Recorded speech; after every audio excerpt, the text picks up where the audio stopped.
The Joint Budget Committee will come back to or come to order. Good morning, everyone. Happy Thursday.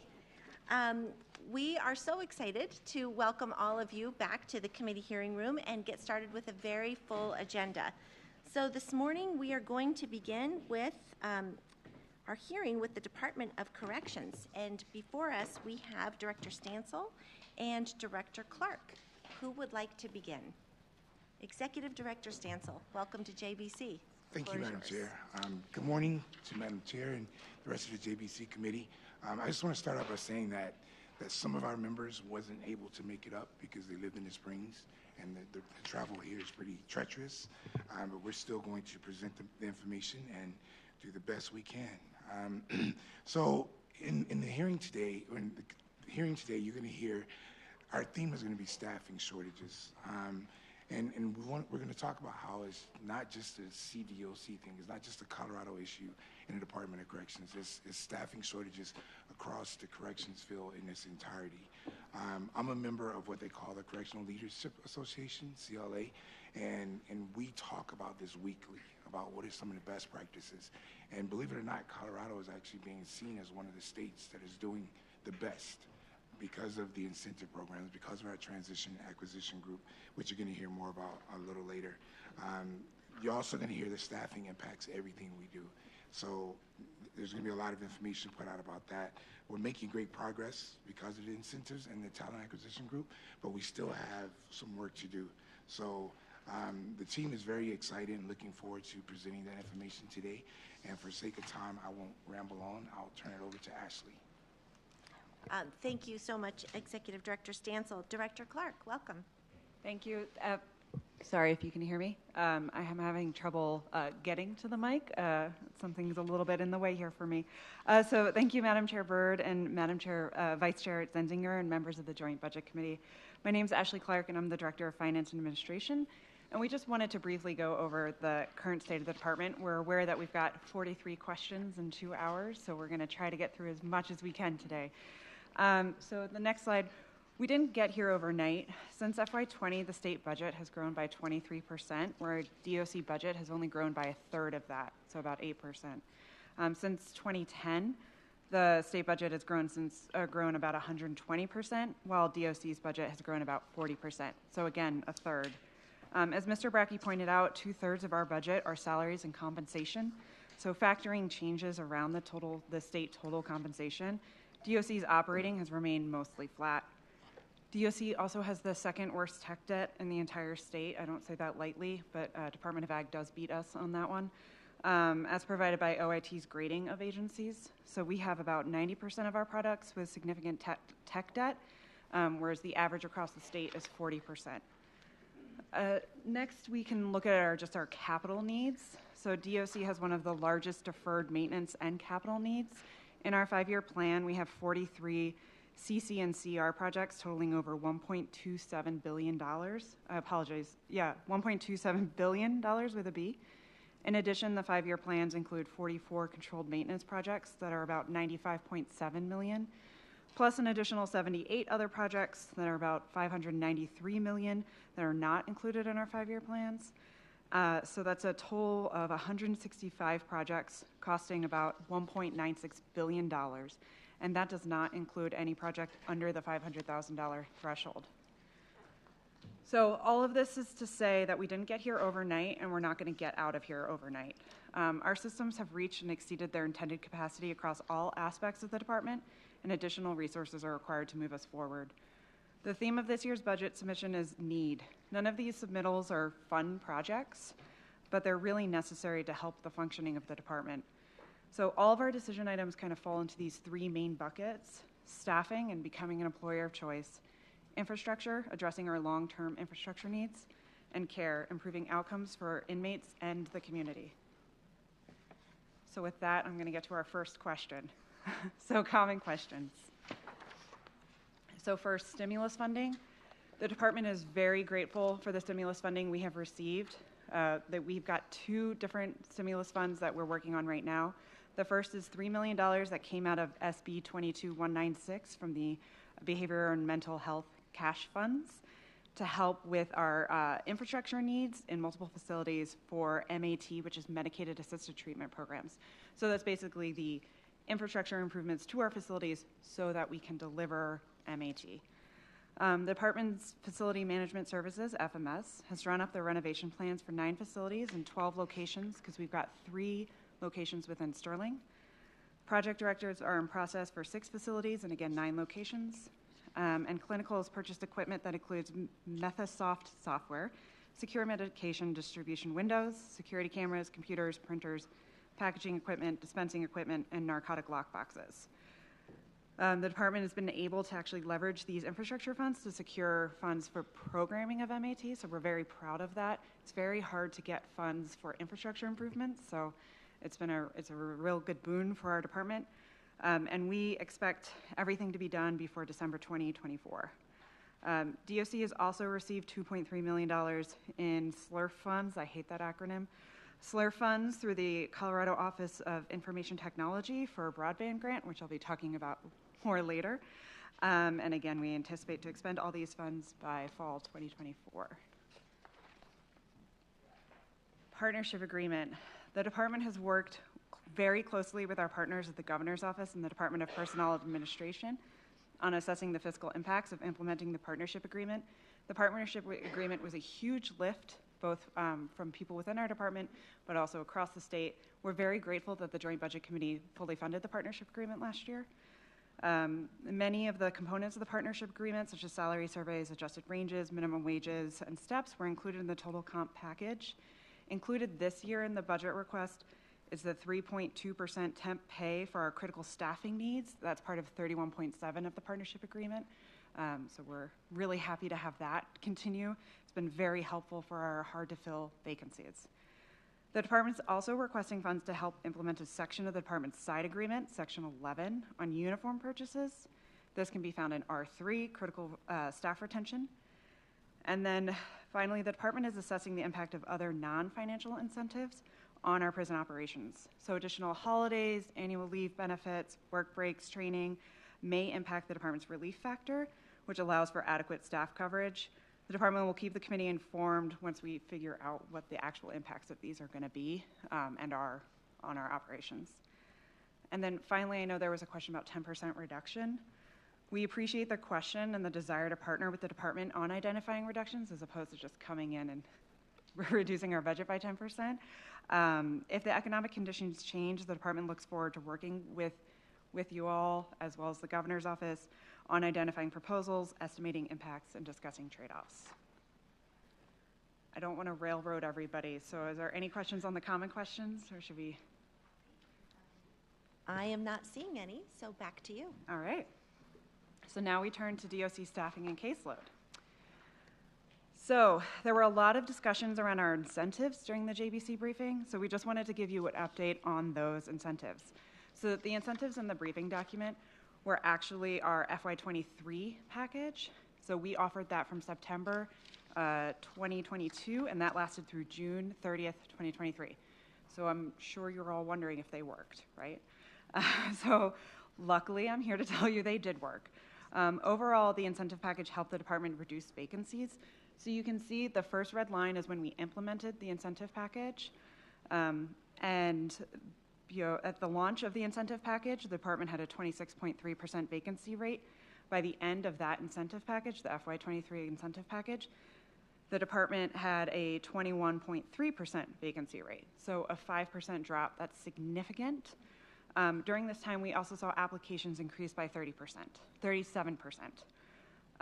We do not, I just want to be clear, that incentive package ended. So we do not offer hiring bonuses or relocation incentives anymore for correctional officers at this time. Next slide, please.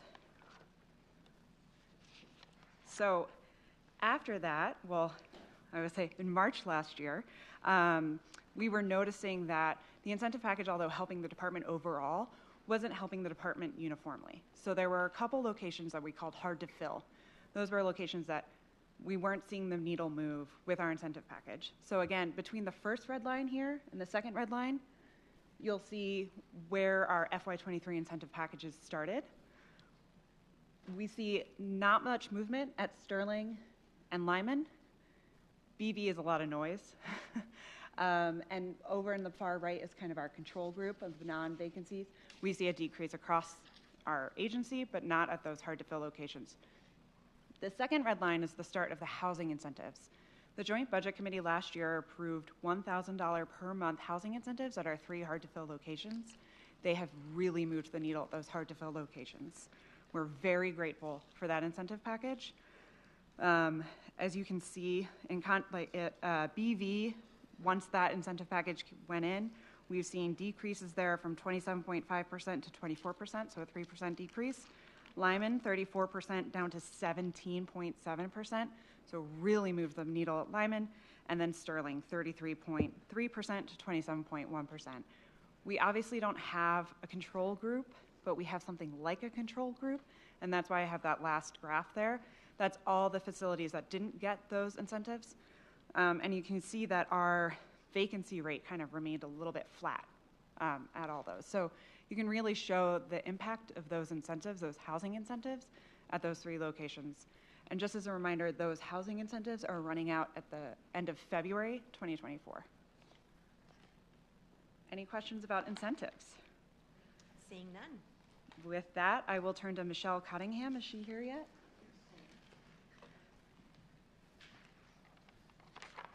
And apologies, she's our Director of Human Resources. Excellent. Director Cunningham, welcome. Good morning, Madam Chair and members of the committee. Yes, I'm Michelle Cottingham, Director of Human Resources. So the slide that you see now is our 10 hardest to fill positions. And while our talent acquisition group focuses on filling all of our vacancies, I really want to focus on our top 3 hardest to fill, and that's social worker, clinical, as well as teacher vacancies, and the efforts that our talent acquisition group has made in the last 18 months. We have partnered with 10 colleges, universities, and organizations in Colorado that include scholastic majors, including social work, clinical, and educational programs, along with 5 out-of-state colleges and universities. In an effort to increase recruitment of state teachers, CDOC has implemented a trainee program, and that's where the applicants can be hired as a state teacher trainee. Then once they complete 3 criteria, they can be promoted to a state teacher. And we've done similarly for vocational state teachers, where, again, meeting 3 criteria, the incumbent can then promote to a vocational state teacher. Just to get a sense of what the talent acquisition group has done as far as generating applications for these 3 hard to fill, a year look back from when we established TAG, there were 154 teacher applications for the year. The first year of TAG was 204 applications, and from July till last week, 200. So we're on course to exceed where we've been for the last 2 years. Social workers is where we've seen the most improvement. There were 130 applications the year prior to the establishment of TAG, and there were 299 applications the first year that we had them established. And right now we're at 134, so we're on course to exceed that number. Unfortunately, clinical applications have pretty much stayed the same all 3 years, in the 700s. One thing we did this year is in October, we contacted the Colorado Department of Regulatory Agencies, what is commonly referred to as DORA, and they have oversight of licensing and registration for multiple professions, and this includes social work and health professionals. And this partnership allowed us to send an email to almost 240,000 registrants in the DORA database. And we immediately saw an uptick of 90 applications the first week, and continue to see a surge in clinical service applications. So we've established a partnership where quarterly they'll allow us to reach out to those 240,000 registrants. So I think that's a great partnership. few other things that our TAG group has done. We've attended several conferences and events out within Colorado as well as outside of the state. We also, dental officers are always a challenge to fill, so we have plans to attend an event in January. But our team is really committed to attending really every mental health and behavioral health event available. And then lastly, Ashley talked earlier about the partnership agreement. There was a portion identified where social workers and health professionals and teachers received a temporary pay differential. I will now turn it over to Lee Burrows, unless you have any questions. I see one question. Representative Sirota. Thank you, Madam Chair. I'm curious to know if you think, with these new recruiting strategies around social workers, I can see in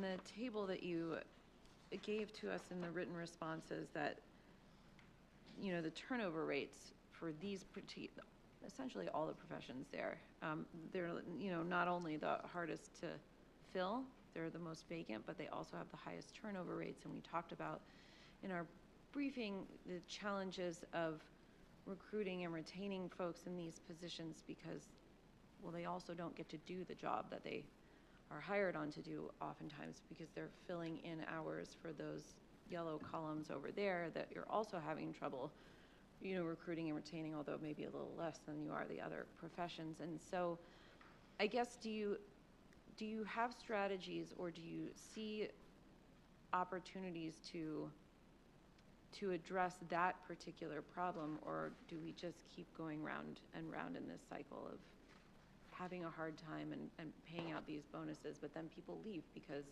the social workers aren't getting to do the counseling and the work with the offenders that they were hired to do. They're having to do the other, safety work because there are staff shortages there. And I'm just, do you see this abating, or are we just going to continue to go around?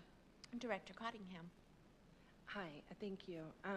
We continue to recruit in all the disciplines, so we understand the challenges in some of those other positions, and so we haven't pumped the brake on those. We're just trying to do more of a concerted effort on our hardest to fill, but continue to focus on all of our vacancies.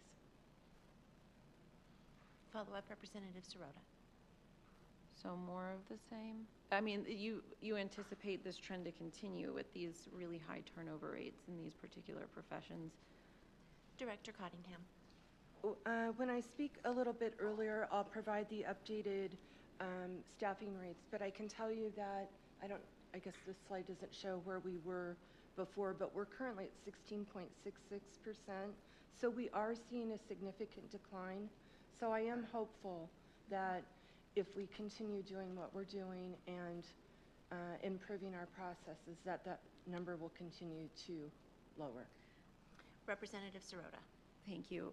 Well, I guess just the reason I'm asking about this and the reason that I have it in mind is that as we look at the prison population projections and they're going up, you're asking for more beds. We have this staffing crisis that is not just unique to Colorado, but clearly is a national trend. And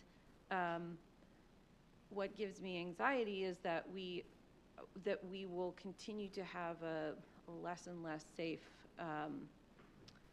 system set up, that we are bringing more offenders into and have challenges keeping staffing numbers at a place that's safe, and all of these things are compounding. And so my anxiety is that it's just going to get worse. Not that I mean, you clearly are trying to do all the things that you can do to bring people in. I just have anxieties that this isn't going to solve the problem, and that we're going to find ourselves in a worse and worse position in the years to come. That's why I ask. Director Clark. Thank you, Madam Chair. Thank you, Representative Sirota, for that really thoughtful question. This is something that we are also extremely concerned about. One point of clarification, social workers do not run posts, so they're not covering for the CO positions. It's the teachers that are mostly covering in those situations. We are dedicated to getting teachers back into classrooms. That is one of our big goals. Part of that is hiring. Part of that is thinking smarter. That's something that we talk about a lot. So are the old ways that we're doing things the correct ways that we're doing things? Meaning, are those staffing patterns the correct staffing patterns? Can we get by with a little bit less and still have the safety and security? Some of that is going to come down to infrastructure. Redesigning some of our prisons so that you can see where people are in the facilities, changing those infrastructure needs so we can get by with fewer people. Some of them are going to be in the other requests of broadband and also cameras, right? So we can ensure safety for those in our care as well as our staff, knowing that we probably will not get to the staffing levels that we had in the 90s, right? That's just not going to happen. So it's really thinking smarter and having a lot of those strategies as well. The second thing I wanted to add is that in addition to specifically, I guess, for social workers, I know that HR has been doing exit surveys to try to see why people leave.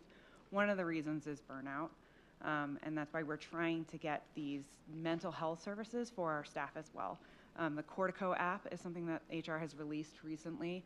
We are working with CSAP to get it a little more effective for our staff so we can kind of, without lack of a better term, jump the line so that they don't have to wait as long for a callback.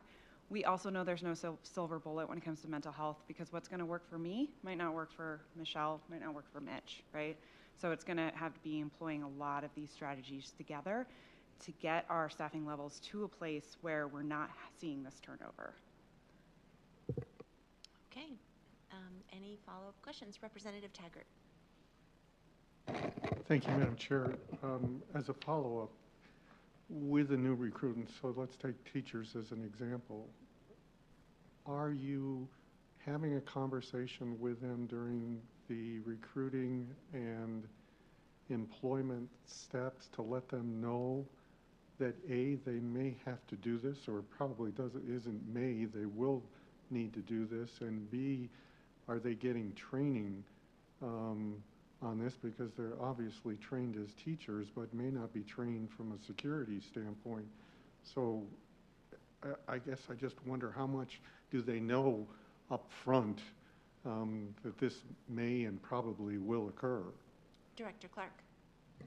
Yeah, so we are all trained as correctional officers first, and I like to hold that over my husband's head every once in a while. So that is in our training. We're very aware of that. Again, we are trying to get all our teachers back into a classroom. And even though social workers are trained in those kind of self-defense tactics, we don't have them covering posts. So that is not something that social workers do. Does that answer your question? Representative Taggart. I was hoping on the first part of my question that you described the expectation to them that this is most likely going to happen. So even though you're trained as a teacher and then trained by you folks on the security side of things, that they know right up front before they walk in the door that first day that there is a very good chance you're going to ask them to provide this service. During the recruitment process at job fairs, as we talk to our applicants, we do make them aware that we're all correctional officers first. We also have implemented a life inside video so they can see what it looks like inside of a facility, kind of demystify that stigma. But we do talk to them about the fact that they're going to receive the full training and kind of expectations and include that in their job description as well. All right. Senator Kirkmeyer. You may not have the answer to this question, but hopefully I can get it from someone. Do you know, are the private providers, are they having the same kind of staffing challenges and decreasing the hours of programming? Director Cottingham. It depends. I can tell you that Bent is not having the same staffing challenges that we're having. we'll be talking about that a little bit later.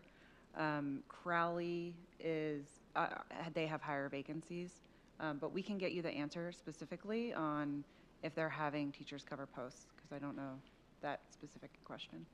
Thank you. Director Clark.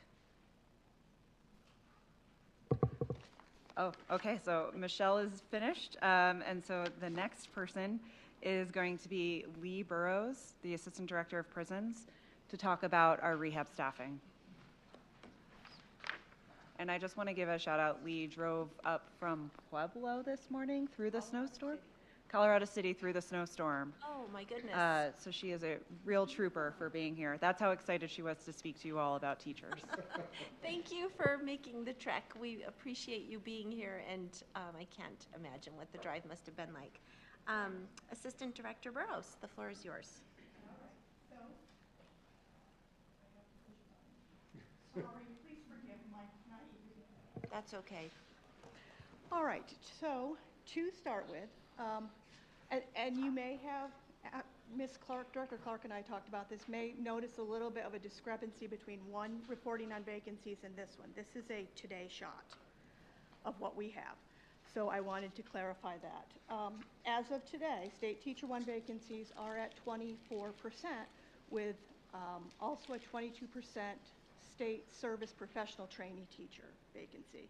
So those are the positions that we took as state teacher ones that were advertised at least 4 rounds with no applicants, no qualified applicants.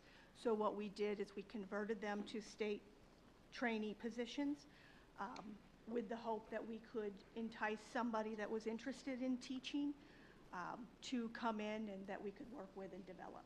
So, and we actually have had quite a bit of success with that. Currently, we have 148 state teacher one positions. 18 of those were converted to state service trainees, and they are given 3 years to meet the credentialing requirements. Based on whether they are a career and technical education teacher or an academic, dictates what criteria they need to make. And then we also assist them with that. We assist them with ensuring they know where and when to access training. We work with Pueblo Community College to offer free education development classes for our career and technical education. Shout out to PCC, they're an incredible partner. We are also working with the Colorado Department of Education to bolster our adult basic education authorization credentialing program for those in the academic field. The only difference between ours and the community level programs that are often grant-based is that we require a bachelor's, whereas they require a 2-year degree. But we've actually had a great deal of success taking that route. So then we have, at this point today, we have 37 vacancies. We have been averaging that for a couple of months now. Yes, we compete with school districts in terms of pay. That has been probably our biggest hindrance. I have had a number of individuals over the last few years that have turned the position down that were going to leave their position because, of course, they went back to the school district, and the school district said, well, we'll give you a $10,000 bonus. And yet we know the school districts are stressed too. And I will tell you, I hate the idea of kind of hijacking teachers from school districts also. But we're basically in the same trouble as they are. There are a couple of issues at hand that have come up this morning. The number one issue is the working out of classification.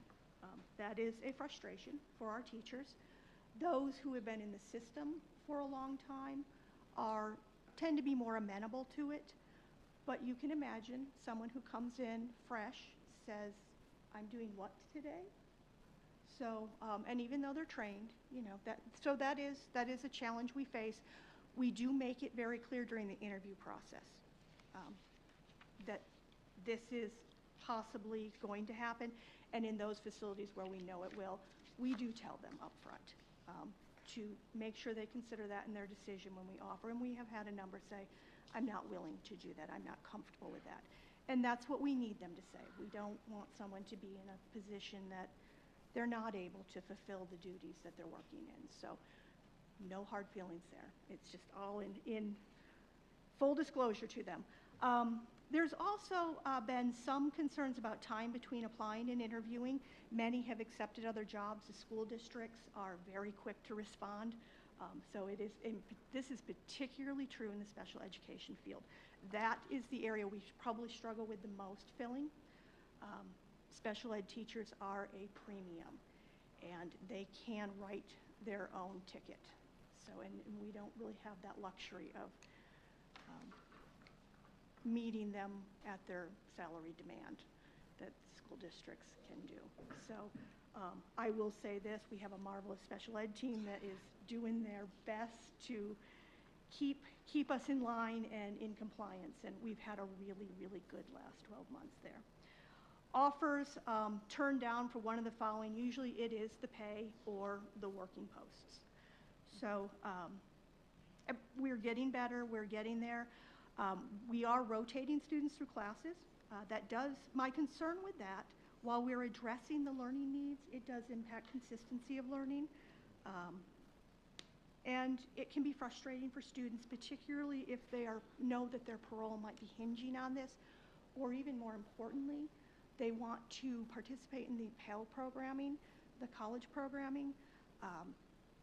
They want to get their GED. That's kind of the gatekeeper to all of your higher education. So it's a frustration. The teachers are doing their best. We have stepped up to train a number of peer mentors with the Adult Basic Education Authorization also to help us in that area so that they have the opportunity in their units to avail themselves of a tutor to help continue their learning. But it is a stress. They want to be in class. They want to have access to a licensed teacher. Many facilities have implemented a rotational coverage to allow all teachers some time in their field. This has been really important for a couple of reasons. One, it helps them feel like they're getting back to what they were hired to do and still contributing to the safety and security piece. And number two, it's just been really good for morale, for them to say, I get to be a teacher today. I get to do what I'm doing. So I personally, as their assistant director, have seen an increase in the morale, and I can only imagine if we could get them back in the classroom full time where we would be. I look forward to that day. One of the other issues with the rotating, it's more impactful on our career and technical education. Our career and technical education programs are in line with the Colorado Community College system. We do transcript them. They do get actual college certifications for those programs. But we also have to abide by all the rules of the community college system and the Perkins grant. And that includes C hours, quality C hours. So one of the biggest concerns with the career and technical education teachers and where we're at with staffing is that those programs can sometimes be dragged out far longer than they should be. This would be the second year I've had to justify why a program that should have taken 10 weeks has taken 3 months, 4 months in some cases, even longer. So that is something we're aware of. We have not been able to run a couple of our actual career and tech ed programs because welding is an example. Welding is like learning piano. It requires motor skills, and when we are not able to have them consistently in that welding lab, it's like you're rebuilding every time you go in, even on an every other day basis. So it becomes more dangerous at that point. Those teachers are now teaching parts of construction that they are qualified to teach so that we can keep them working. But that's one of my concerns with the career and tech ed and our vacancies there, and that need to get those teachers back in those classrooms consistently. We have also converted 21 state teacher positions to liaison 2 positions. One of the things that happened during COVID, of course, was there was some reduction in beds. So with that also came less need to have a certain number of positions. But we still needed to have good staff available to help facilitate those other opportunities we have, like mentoring, like the Pell programming that is in all of our facilities now. So without having, and because the liaison 2 pays a little less, we actually don't put them on posts because it really would be inherently unfair to them based on their salary range to have them posting. So the teachers were able to post. the liaisons who still are required to have a bachelor's degree are able to facilitate those post-secondary education classes that we've brought into the facilities and keep that piece running, which has been very important to the students, very important to the facilities. They are able to facilitate, communicate with the college professors in the virtual environment, make sure that we have our Chromebooks up and running, and still allow our teachers to fill those necessary security positions. So that has been a interesting, I wasn't sure initially when we did it, but looking back, it's actually worked quite well, and I really like the liaison positions. But there again, we have trouble filling those also. And more, it's not so much about not being able to fill them. When we fill them, they come in and then they realize, well, I could get paid more and I can do that custody control position. So they do transfer. But that's okay. We're still keeping them. We're still benefiting from their skills, their desire to contribute. So in summary, we really need to get our remaining teachers back into their classrooms. More importantly, we need to be able to hire our new teachers. I think I am in full support of the training we provide them, because unlike when I started, they do get trained the same as a CO, which is, I think, a very good thing. It helps them feel more of a part, but it doesn't mean we should necessarily be having to use them in that role all the time. We need to get our incarcerated students back in our classroom, learning and growing. The impact on behavior and maintaining positive progress is absolutely reciprocal to the ability to access programs, participate in meaningful activities, and consistency of staff. Every empty classroom is a missed opportunity to promote well-being for our staff and our inmates, to reduce institutional violence, promote reentry skills, work skills, socialization skills, and a sense of community, not to mention the cost savings of helping these people achieve goals and get to a place where they can get out and be productive citizens of an active democracy. Thank you. That is wonderful. Thank you. And I appreciate even more, after hearing what you had to share, your drive up this morning. So thank you for that. You're welcome, Madam Committee Chair. members, do we have any questions for Assistant Director Burrows? Senator Kirkmeyer. Thank you, Madam Chair. I noticed in the answering of the questions and stuff, there was a comment about that you're decreasing hours of programming. I'm assuming that also means teaching. So could you give us an idea of what you're actually decreasing and by how much? Assistant Director Burrows. Thank you. Madam Chair, we basically, because we're rotating through classes and to help get those teachers back into their classroom part-time, we may have decreased what could have been an 8-hour class to a 4-hour class. So that's what I meant by that. Basically adjusting schedules so that people get something, some kind of access, and that we can still share that staff resource with the custody and control side. So that's what I meant by that. Thank you. Executive Director Stansel. Thank you, Madam Chair, Senator Kirkmeyer. Unfortunately, in the corrections field, when you have staffing shortages, there's limited options of how to impact those. One is overtime. 2 is posting staff on positions that they aren't currently working. And the 3rd is to monitor and reduce programming. And we try to balance the 3 of those, so we're not relying on one more than the other, because we're trying to prevent staff burnout as much as we can. We're trying to keep the facilities open and moving as freely as we can, as safely as we can. And then 3rd, we want to limit the amount of posting that we do. So we could get you more numbers if you want those numbers, but I just wanted to kind of throw out our 3 options of how we're trying to balance this staffing shortage. Thank you. Seeing no additional questions, we will go back to you, Director Clark. Yes, and I have an answer. Thank you, Madam Chair. Thank you, Senator Kirkmeyer, for your question earlier about teachers in privates. They're facing the same issues as we are. So I did get that answer in a phone a friend situation. So we're not unique in that situation. And like Ms. Burrows explained, it's the same across the state when you're talking about school districts, or when you're talking about private facilities, or you're talking about public facilities. Great. Senator Gonzalez has a question.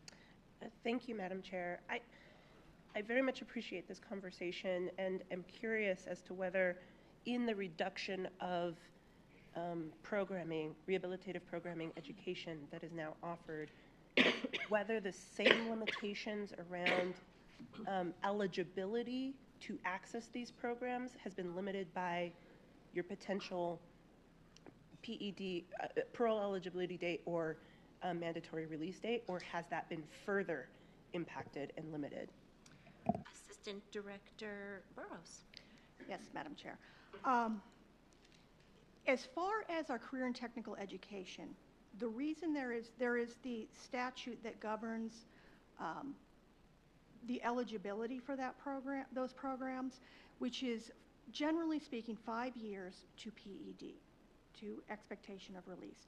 The reason for that is because many of our skills can become outdated. It's not so much about limiting access as it is about ensuring that when they do go out the door, they have the skills that they need. GED, we obviously want to focus on those getting out soonest, but we actually try very hard to make sure we have a good spread of lengths of sentences in our GED classes. One, because you can enhance the opportunity for peer growth and support that way from those who may have been in longer to those that are new to the system. So it creates a very supportive environment. Number two, everyone needs to have access to CTE and the ability to earn skills. So when they are eligible to enter a CTE program, we want them to be ready with a GED and ready to go. So GED is not really limited by that. Obviously, though, if someone is going to be getting out imminently and they need to get their GED, they will be prioritized because we don't want to send anyone back to the street without that. Also, with the Second Chance Pell programming and other opportunities we've had at the college level, it's really important that we share those seats across the board because of the positive impact it can have. So yes, the short answer is yes with CTE. We do look at it. It does not mean that you will not get into a CTE program if you are further out than 5 years, because we may not have enough people within 5 years that are interested. My goal is to never leave a seat empty in a classroom. So we maintain a list, sign up, no matter what your time is. You will be considered if there is space there. But yes, we do try for career and tech ed for the maintenance of skills to focus on that 5 years to release. There is no restriction regarding Pell or college programming at all. No, it's sentence blind completely. Great. Are there any other questions? Seeing none, we can continue on our agenda. Director Clark. All right, so the next slide, honor units and caseload, and I apologize, our varsity team is stuck in Colorado Springs, so you get the JV to talk about honor units and caseload today. The Colorado Department of Corrections utilizes bed placement to reward positive program participation and behavior through quality of life privileges and responsibilities. And I just want to thank the representatives and senators who came to our facilities to see what we do, and I believe you saw one of our honor units. We're very proud of these kinds of incentive units. The DOC provides honor housing as a transition living program that is goal-oriented and based on incentives to provide successful reintegration into society.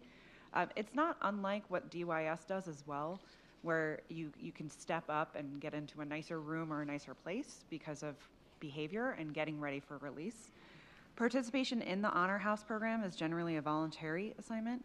As part of the quality of life and responsibility, washers and dryers enhance their opportunity to develop self-sustaining skills before release. The department's deeply committed to reducing trauma in prisons, improving the overall culture, and creating a safer environment. So honor units represent a shift towards normalizing the culture within the correctional environment. This cultural shift allows us to create a more compassionate atmosphere, enabling the implementation of tangible items, supportive processes, programs, and events. So here at DOC, we call it normalization. I believe at DYS, they call it the Missouri model. But it's trying to normalize people's space and minimize the additional harm that can come from being in a correctional setting. The department has reduced the bed capacity by 11 beds since 2020 to encourage normalization within honor units. But we want to be clear that the department will utilize these beds when or if they are needed. We have no plans to keep these units at reduced beds if those beds are needed for population increases and placement. Are there any questions about honor units and caseload? Seeing none. All right, so next we're going to get to workforce housing, and I'm going to pass it off to my Assistant Director of Finance and Administration, Mitchell Karstens, but sometimes he goes by Mitch. Okay, and before we pass this to Director Carstens, we have a question. Madam Vice Chair. I noticed you, in your explanation of the honor units, talked about washer and dryers. We also had a conversation about washer and dryers taking up cell space, that beds were now being, is that what you're talking about? Is that the connection that you're trying to make for us, is why there are fewer beds, is because those spaces are now being taken up by these other items in order to increase the culture? Director Clark.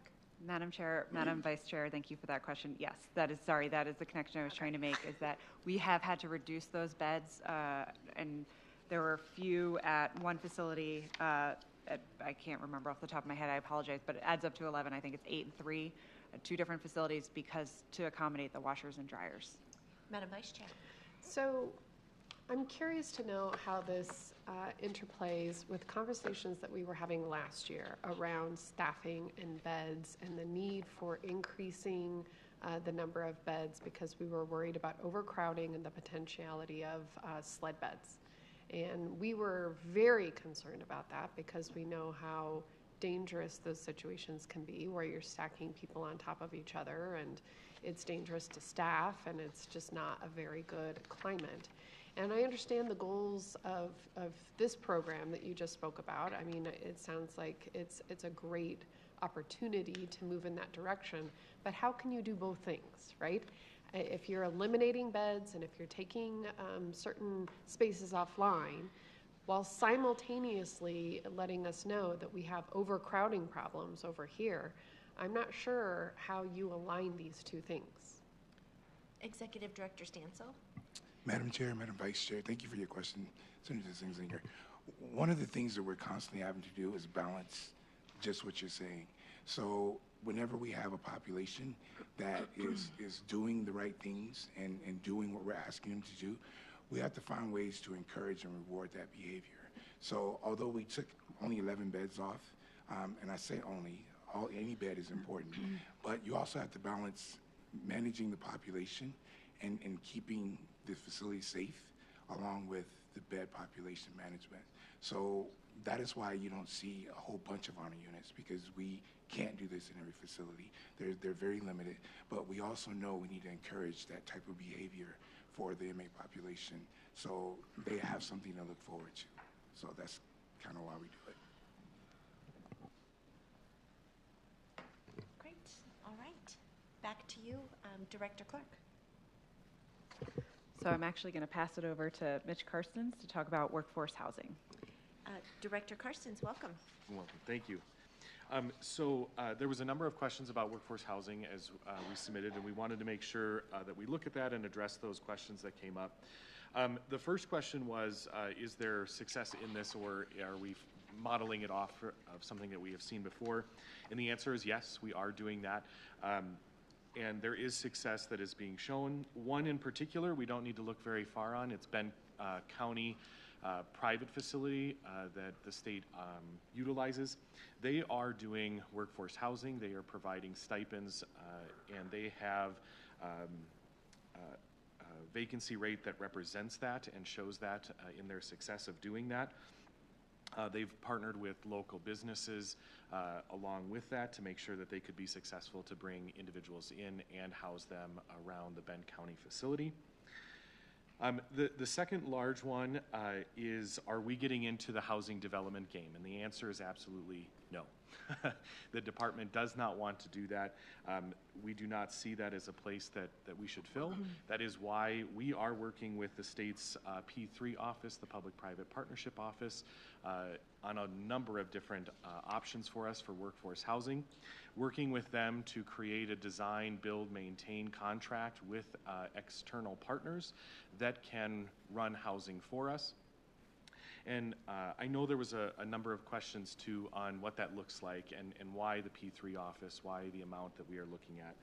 And the P3 office, I think, provides a wonderful opportunity for the state to partner with private organizations, creating the due diligence in the contracting process to get them brought on, and creating deed restrictions on the property that we own. So if we use state lands to do that, we can create deed restrictions that allow for affordable housing, for workforce housing, and dedicating that to state employees, in this case DOC, to be able to do that. And that is the benefit of doing that. We do not want to run the leases ourselves. We have a lot of other things going on, but we want to make sure that our employees have the opportunity to have that housing and be able to help with critical staffing areas at different facilities. And then one of the last questions was on the location of the housing and making sure that individuals can separate from their work and from their housing opportunity. In both cases, we will be using state land, but it will not be within the walls or right next to the walls of our current facilities. We have, in Sterling in particular, a large plot of land that we can kind of separate it from the facility and over a hill and a crest there where we still have utilities and things like that. And in Denver, we are working with the P3 office on identifying state property within a 5-mile radius of the facility that is state-owned already that we can utilize with them in partnership with them to be able to do that, so that they are not within the walls and do get that separation away from work and the facility. Excellent. We have a couple questions, but before we go to those, I just want to recognize Representative Parenti, who has joined us online. Madam Vice Chair. So I appreciate you outlining where the responsibility will lie, which is with the P3 office. What I'm concerned about is that we're making a decision with your department today that is obligating another division, another department of government, for what seems to be like an indefinite amount of additional staffing, additional maintenance requests, capital requests, so on and so forth. And I just don't feel as if we've had a conversation about whether the state is prepared to take that step. When we were making these decisions, they were all sort of pitched to us as temporary, as in order to solve an immediate need around staffing issues. But let's say theoretically these things work. And it does what it is that we are hoping that they will do, is that it'll increase our opportunities for staffing, and it will create greater retention. Well, then that now means that we are obligating ourselves indefinitely for these housing situations, unless they are literally temporary. Is this just for a year, just to give them temporary housing until they can find a better or different situation? And it's not as if we're trying to create incentives where they can then go and find housing in the private market or in neighborhoods of choice or in community. There's lots of different types of proposals that are before us, some of which kind of do that. But my question is more, you say, no, this isn't part of our long-term thinking, and we are not getting into the housing business, but you are forcing our hand because we are getting into the housing business. This is a whole nother step in an entirely different direction than where we have been today, and we are obligating the P3 office or whomever. I mean, I also have questions about that because they're in DPA. So if they're in DPA, that's not the Division of Housing. That's not with our Division of with Local Affairs, DOLA. That's in DPA, the Department of Personnel. And I'm sitting here wondering, and they're going to be responsible for coming forward to this committee in future years, presumably, to ask for capital requests and maintenance requests and to renew those contracts, right? Whether or not you're administrating them, somebody is going to be administrating them. So what is your vision in the future with regard to housing? And is this just a temporary thing for you Or is this something that you envision the department is going to be grappling with for a while now? Deputy Director Karstens or Director Clark? Director Clark. So there's a couple questions in there, and I just want to make clarification about what a design build looks like, design build maintain. So in a design build maintain contract, we're not in charge of the capital, we're not in charge of the maintenance. So that isn't going to be what our department does. It's kind of like there are certain housing projects that are like this, where you have a private entity who's in charge of those situations. In terms of long-term, where we see this, I think you got to look at the long-term demographics, and our workforce is not coming back to the level that it was. I just want to be very clear. We've talked to our state demographer. The workforce is not coming back to the level it was, and we're going to have issues filling those long-term vacancies, and we need to become an employer of choice, and part of that is offering this workforce housing. So it is part of our long-term vision. We are not going to be handling the day-to-day. That is not our that is not our strength. We are modeling this over what has been done both in this state and out of this state across municipalities when they're looking at their long-term workforce housing. Again, it's not us administering it. The P3 office will be a partner in this, and that's why we're relying on their expertise. But in the design, build, maintain contract, we are not the ones who are in charge of the capital. We're not the ones in charge of the maintenance. Do you have anything to add? Executive I Director just- Karstens. If I can comment. Perhaps his clarification would help, but all right, Madam Vice Chair. I understand what that is on your part. What you're asking this committee to do is to fund that operation, which will now exist in a different area of government. We are still going to receive and be on the hook for future funding if we enter into these contracts long term. So I understand your department is not going to be receiving or submitting these maintenance requests or the design requests or the building requests, but somebody is at some point after they are designed, after they are built, and in the process of maintaining them, we are obligating ourselves beyond this year if we are accepting this idea.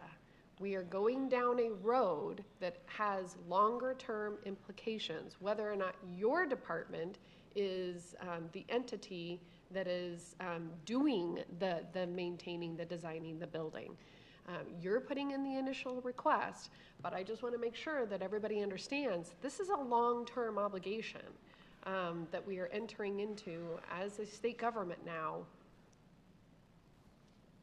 Who knows? I mean, and that's the emphasis of my question, which is this part of your longer-term planning so that we have an idea with our eyes wide open what we are entering into?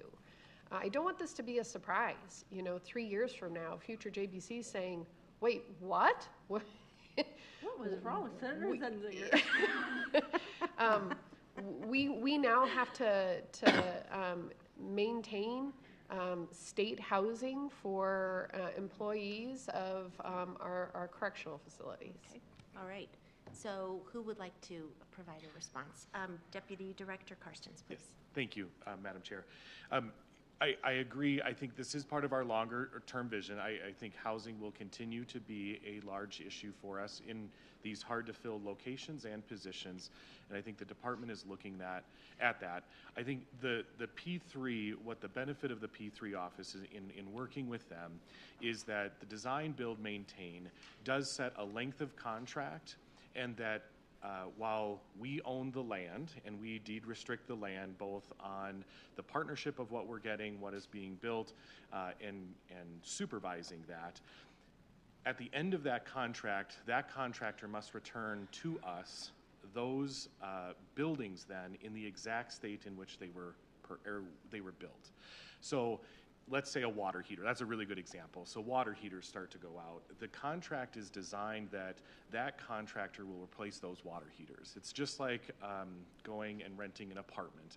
They're the property management group. They build that into their model, their their profitability model of what that looks like, to make sure that that facility is maintained until the end of that contract. And as you know, it's a long-term contract, but the state will get that asset back, and we are then in the driver's seat about what happens with that property through the deed restrictions on the land and what can be utilized on that land. And I think that's where we're seeing it as a long-term solution. Okay, thank you for that. We have two more questions, and just in the interest of time, we'll make sure that we are judicious with our use of time on the mic. Representative Sirota. Thank you, Madam Chair. Notwithstanding all of the important points that Senator Zenzinger raises, I'm also curious about this this request, and Senator Gonzalez asked this question, and it was sort of answered here in the written response about, you know, where did this idea come from? Was it generated from the staff? And I understand you're trying to recruit new people, so I don't know if this is totally geared toward recruitment or also about retention. But I haven't heard that this came, I mean, presumably, you know, we have also, you know, we have a collective bargaining agreement, and there is a union that represents employees to negotiate on these very kinds of things to help elevate the voices of the people working in state government, to talk about what are their needs and what are their ideas to help run state government better. And I am trying to understand if this, you know, did you talk about this with them at all, and really where did it come from? Because I have to say that I am somewhat skeptical of the idea that somebody wants to, you know, what was written in the briefing was a suggestion that we're talking about 2-bedroom apartments. Say, take Denver, for example.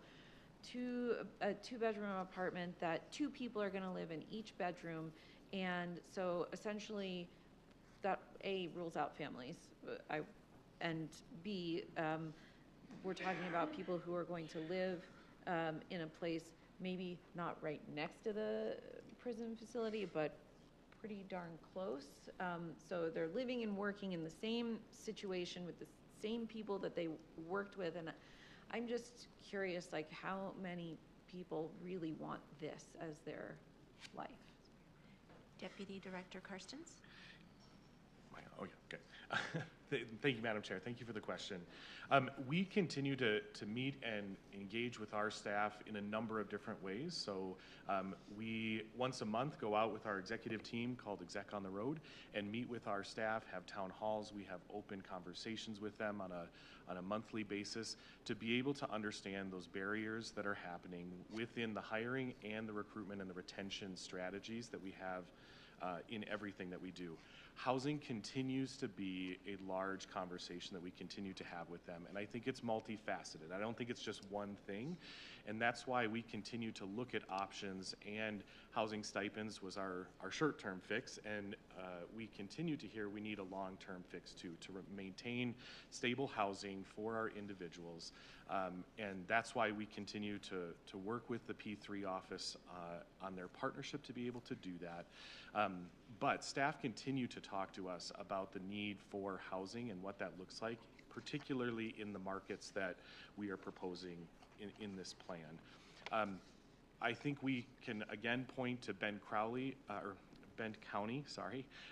in that process as successful. I think we're seeing it in Buena Vista currently as well. So you all saw that one a couple of months ago. So we are housing them right next to the facility. And we are now engaging, we finished our RFP process and are signing a contract with a provider to provide housing for our staff in the long term in those settings. I think we would love to continue to look at the success of that and offer it in different modalities as well. So yes, you are correct. These ones, we're looking at a shared unit in the first ones. But as we see success and we see what that looks like, to be able to expand that out to different employees that have different living conditions that we want to be able to accommodate, we want to continue to grow on that success. But I think this is the first step of trying to figure out that long-term solution for the department in housing. Okay, we'll take one more question on this topic. Senator Kirkmeyer, and then we'll proceed with the agenda. Okay. Well, the first thing is, you didn't answer the question with regard, is this going to be subject to the state's maintenance of effort for affordable housing? So we need that question answered. And then with regard to this, I don't believe it's a one-time request. Maybe it's a one-time request for you for now, and then I think there'll be more requests, whether it's from this department or another department. I don't believe that the state should be getting into the housing, owning housing essentially, and working that way. Your issue is no different than every other county in the state of Colorado that has the same kind of issues with regard to housing for correctional facilities and for correctional officers. But you gave us a really good example here of what's going on in a private facility who actually receives less per funding per day than you all do. And they made it work, and they didn't go into permanent housing. So I would suggest, since you gave them as an example, that you go use their examples and see where you can duplicate that instead of getting us into a permanent housing long-term obligation in this state that we won't be able to afford. So it wasn't really questions, just a comment. Okay, great. So we'll continue with the agenda. Deputy Director Carstens. And I will be, Lacey's not here, but yeah, I will be directing it back towards Director Clark. All right, thank you so much. Director Clark. Yes, thank you, Madam Chair. Thank you, Vice Chair. Apologies, our Director of Clinical Services was unable to make it today, so I will be pinch hitting yet again. So there were a couple questions around the medical caseload. So R2 funding is focused on provider-prescribed medication and includes a very small percentage of over-the-counter medication. So I know there was a question around canteen. And so the canteen medication, well, providers will prescribe medications that are available for canteen for a limited time period to ensure there's no delay in care. Basically, our medical providers, when they prescribe medication that is not over the counter, that is given to our inmates free of charge. The only thing that we charge inmates for is over the counter medication that is not prescribed by a provider. So those are things like, does that make sense, Senator Gonzalez? So things like eye drops that I choose to take or will choose to take, that is what we require inmates to pay for. If it is required or if it's prescribed by a provider and an inmate cannot pay for that over-the-counter medication, we will give that medication for free. So how that relates to R2 is that R2 funds prescribed medication and has a small amount that goes to over-the-counter medication where inmates are unable to pay. Okay. Clear as mud? Yes, nope, that's good. All right. And then the second question is about ER visits. So the number of incarcerated individuals receiving emergency room care has not increased at a rate disproportionate to the increase in the DOC population. We've included a chart here to kind of show that. And then the last part is that clinical vacancies are impacting spending for agency staff. Agency staff is more expensive than our in-staff providers at a rate around twice as expensive. So that has been impacting our bottom line, paying more for agency staff due to our vacancies. Great. We'll just keep going. All right. And I will let you know as soon as we have a question. I think we can keep going. Great. So next is R3, critical staff retention. And with that, I'm going to pass it back to Michelle Cottingham.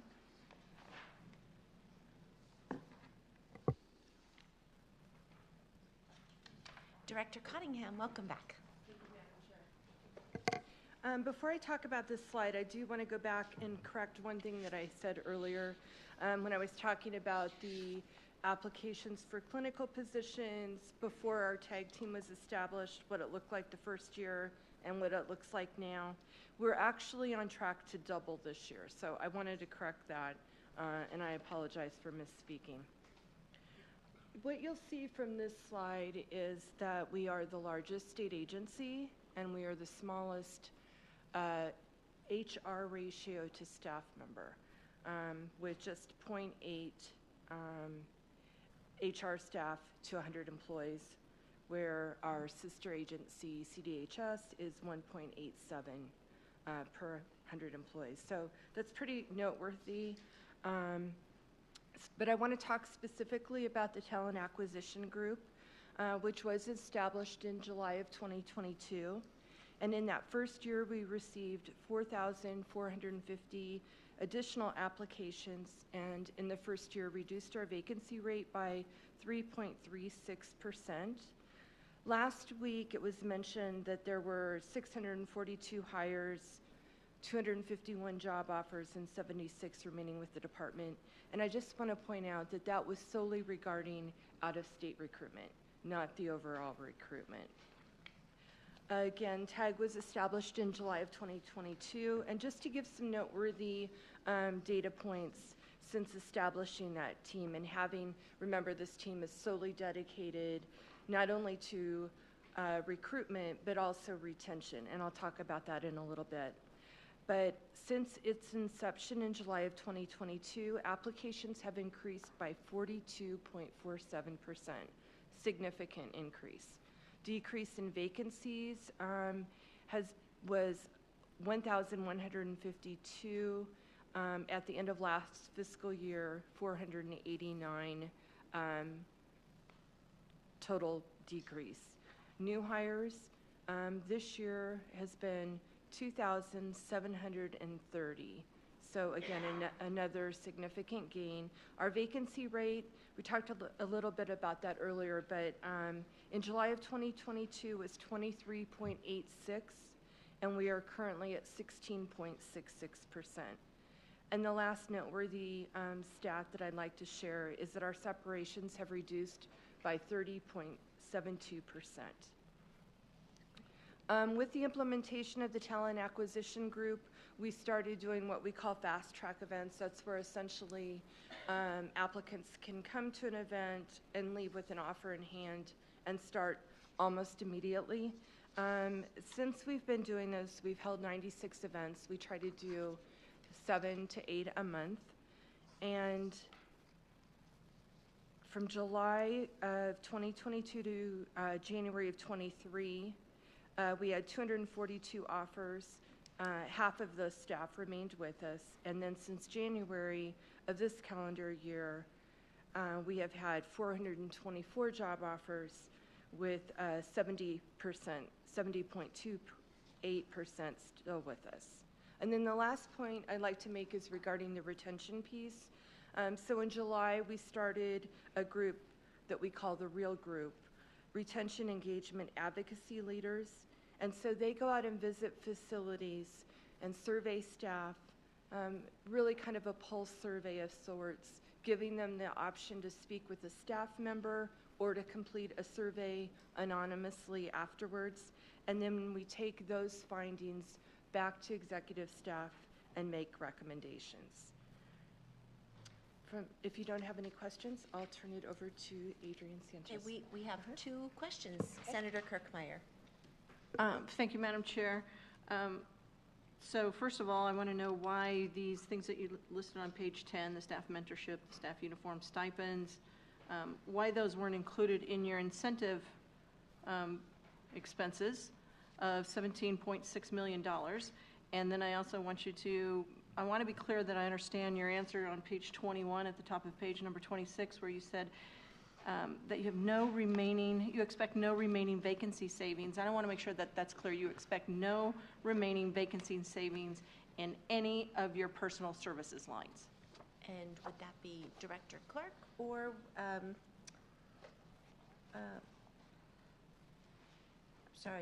Director Cottingham? Who would like to take that? Director Clark.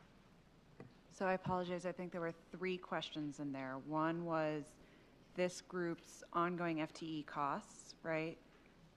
The second was the uniforms, and the third was the vacancy savings. Is that correct? Senator Kirkmeyer. Thank you, Madam Chair. So actually there were 2 questions.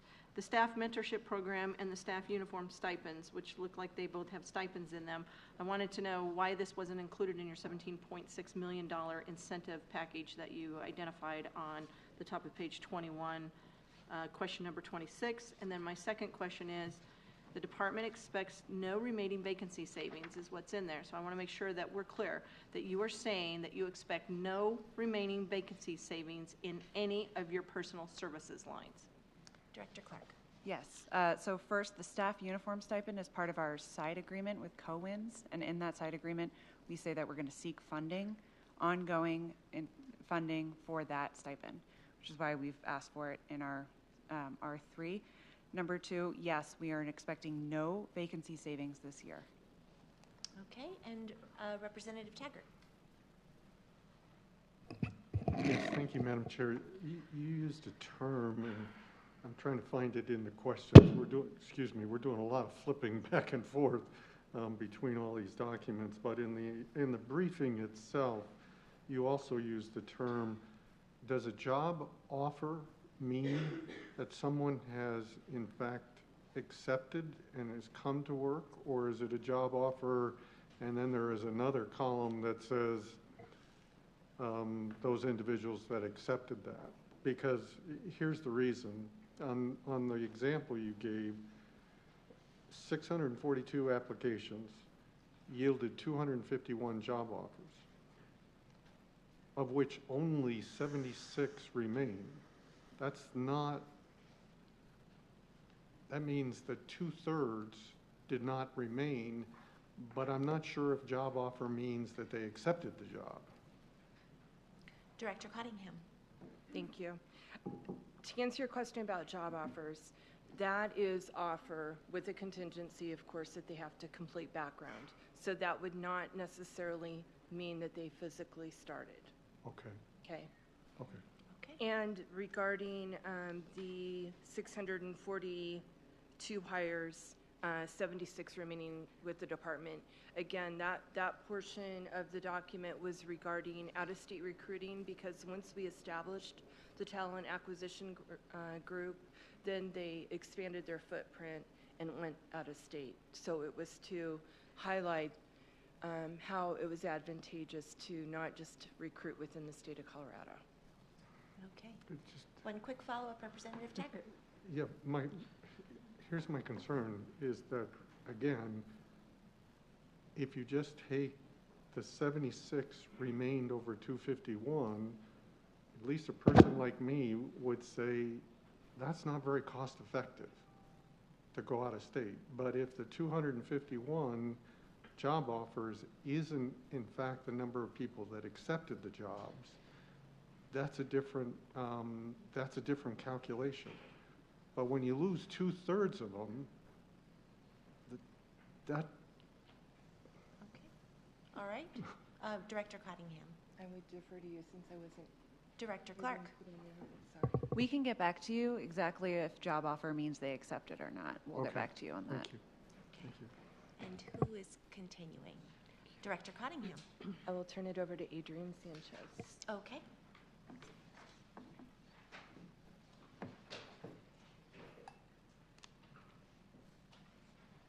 Welcome, Director Sanchez. Good morning, committee members. It's a pleasure to be here today on this snowy morning. I have the opportunity to speak to you about 3 topics today that are under my division. First will be transgender care litigation, then ADA, and then VSU. I'm going to start with the transgender care litigation. A brief overview: in December 2019, 6 inmates currently or formerly in DOC custody filed a class action lawsuit against the governor and the executive staff and medical leadership of the department. This lawsuit was filed on behalf of themselves and all transgender women who have been or will be confined at the Department of Corrections. In the lawsuit, the class representatives alleged they are discriminated against based on sex, transgender status, and/or disability. According to the claim, they are denied living conditions and other necessary accommodations that recognize their appropriate gender identity, including proper bathing areas that respect their privacy. In addition, they maintain they are denied medical and mental health treatment by qualified medical and mental health providers, including medically necessary surgical treatment for gender dysphoria. The department, the governor, and the plaintiffs have worked in good faith since 2019 to settle the lawsuit with favorable outcomes for all. This year, the Department of Corrections and the plaintiffs reached a settlement in the case and entered into a consent decree to formalize the terms of the settlement. In determining how to approach the creation of the requested living units, CDOC looked to other states for guidance. Looking at those states that house offenders based on expressed gender identity revealed flaws in this approach. New Jersey, pursuant to a settlement agreement, and Illinois, under a certified class action, are moving far larger numbers of transgender women to women's prisons, using a presumption that transgender women should be placed in female prisons. In California and Florida, the approach is similar. In addition to housing transgender women in women's prisons, California has created voluntary transgender hubs for housing with some transgender programming and specialized care, but the units are not specialized for transgender women. Florida takes a similarly unique approach by housing transgender inmates at pre-identified facilities where ongoing treatment and accommodations for gender dysphoria are available. The pitfall with this approach is that there is no bridge, meaning there are no waiting periods, no integration programs, or time during which the prison can monitor and evaluate whether the person is appropriate for placement in a women's prison. In this consent decree, Colorado is taking into consideration the experience of these states and creating a unique and thoughtful approach to this issue. Using an expert in transgender and non-binary care, we have created units that are meant to provide safety, wellness, and solidarity, but more importantly, create a bridge that can go both ways, both into the units and back out, for DOC to allow transgender women to engage in programs and demonstrate that they should be housed with cisgender women. The full definitions and placement criteria for each unit can be found in the consent decree, and we have representation from the Attorney General's office available today if you have specific questions about how the settlement was reached or the process by which the terms were determined. Great. Okay, so I think we are going to go into executive session for this.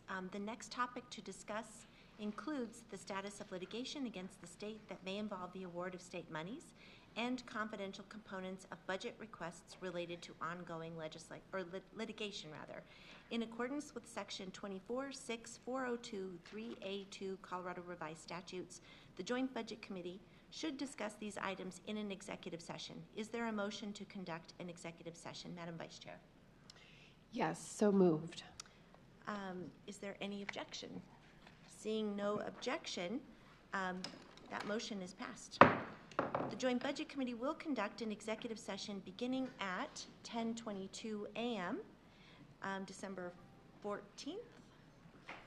The usual recording device will be turned off, and a separate recording will be made of the executive session in accordance with Section 24-6402-2D.51A Colorado Revised Statutes. Visitors, please leave the room for the duration of the executive session. Members of the General Assembly, JBC staff, staff from the Office of Legislative Legal Services, and staff of the Department of Law may remain.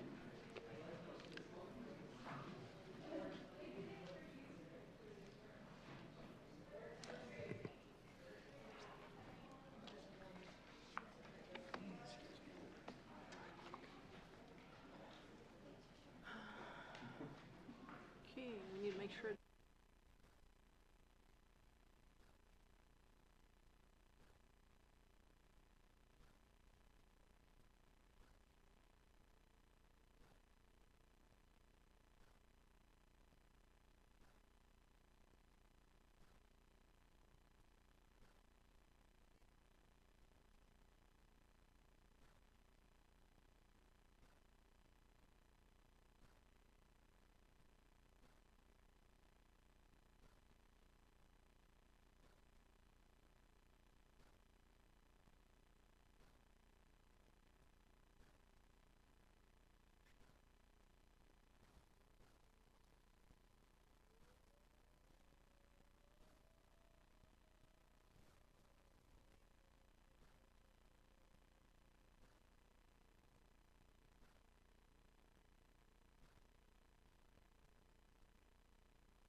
The executive session of the Joint Budget Committee has ended, and the normal recording and broadcasting systems have been turned back on.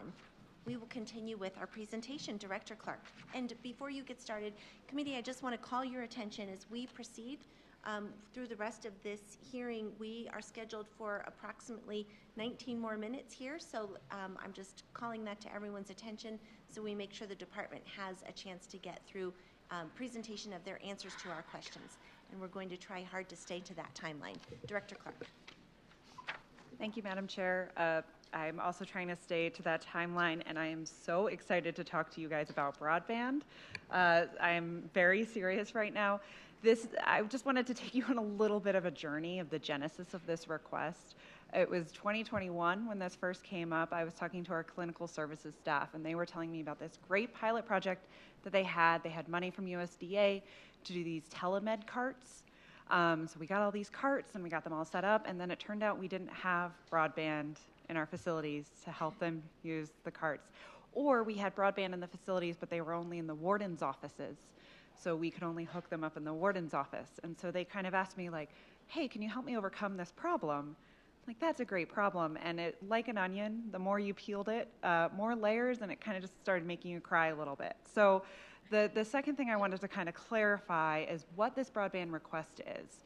And I had to learn all about broadband. I didn't really understand it before this request, but so broadband is, there's single mode fiber to a facility. So think of it as a wire, if you will, to this building. We actually have broadband to our facilities, 18 of the 19 facilities. The only outstanding one is Rifle. What we don't have is the connections within our facilities to actually access that broadband. The other thing I noticed in our responses is that we talk about single mode and multi-mode. This goes against kind of normal human thought, but single mode is better than multi-mode.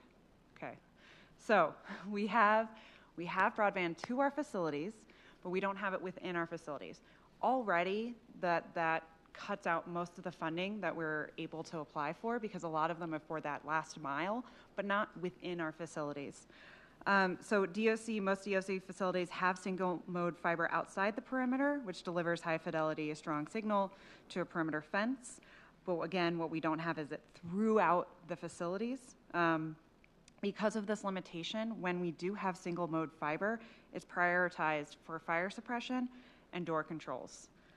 Staff and inmates in these facilities can only access the internet through network hardwiring, limiting where telehealth, education, and virtual court hearings can be accessed within each facility.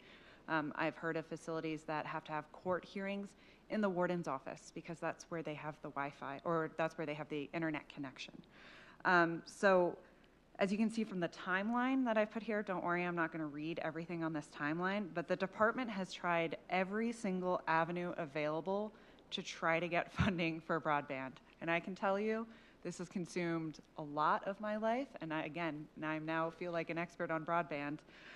We have met with other state departments such as OEDIT, CDOT, CBO, OHI, OIT, anything in that alphabet soup we've met with to talk to them about our broadband needs. We've submitted congressionally directed spending requests from our federal senators.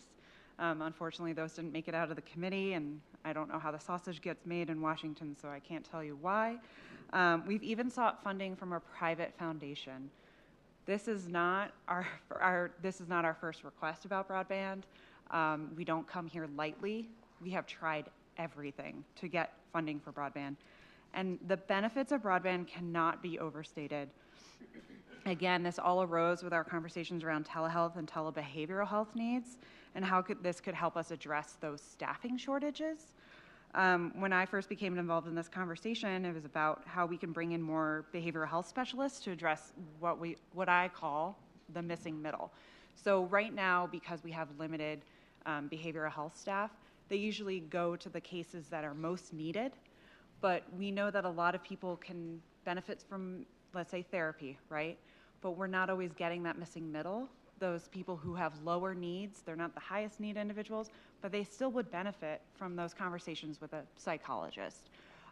We also know that we can't compete in the private market because so many people have these flexible work arrangements with their telehealth providers, that we can't provide because of the lack of broadbanding.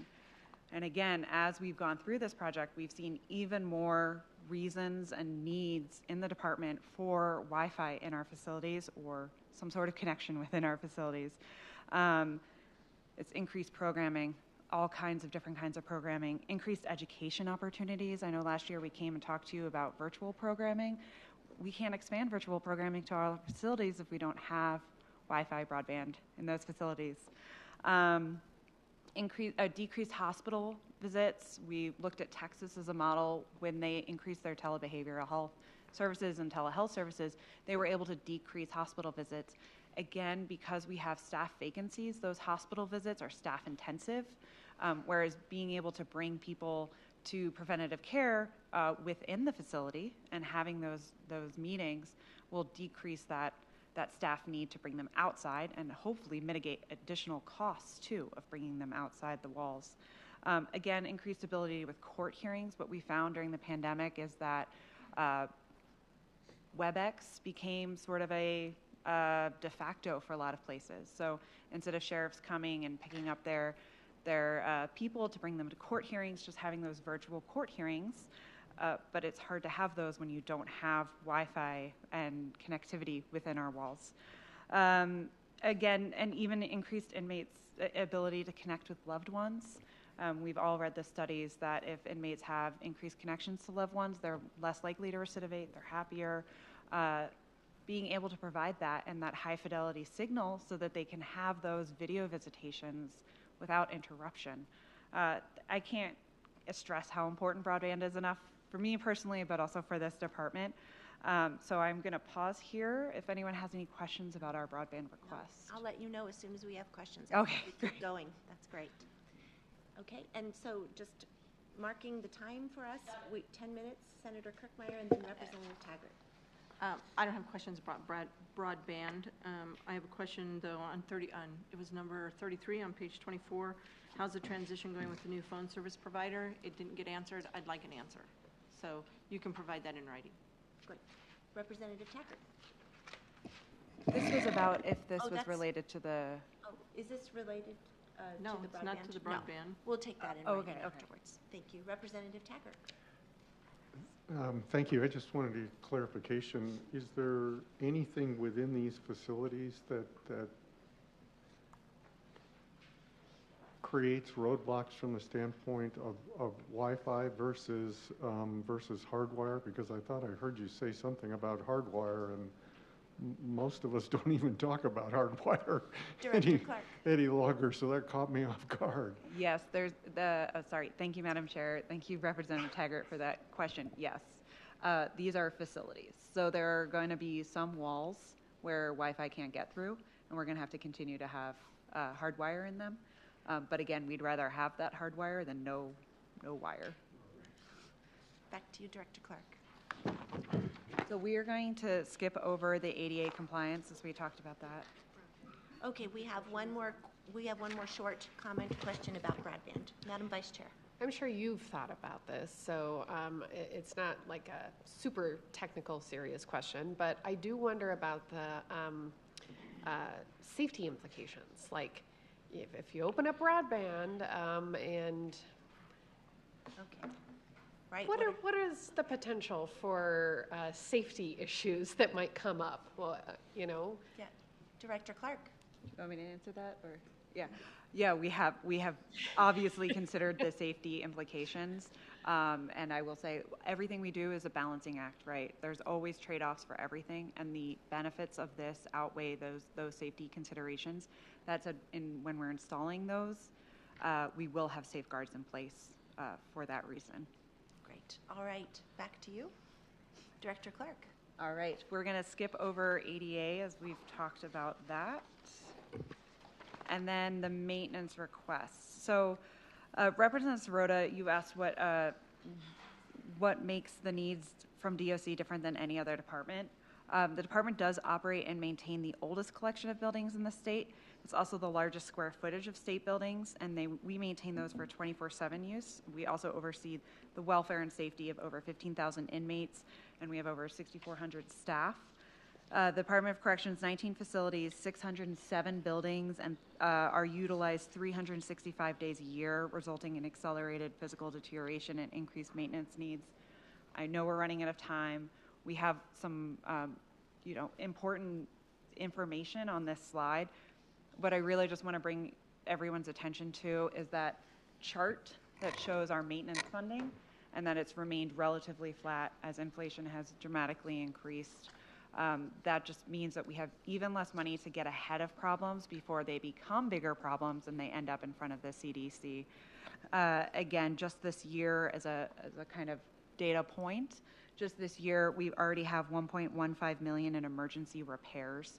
So that 7 million or 8 million or so there, we've already lost just a bit of that just for emergency repairs, let alone maintenance, to try to get ahead of it before it becomes an emergency repair.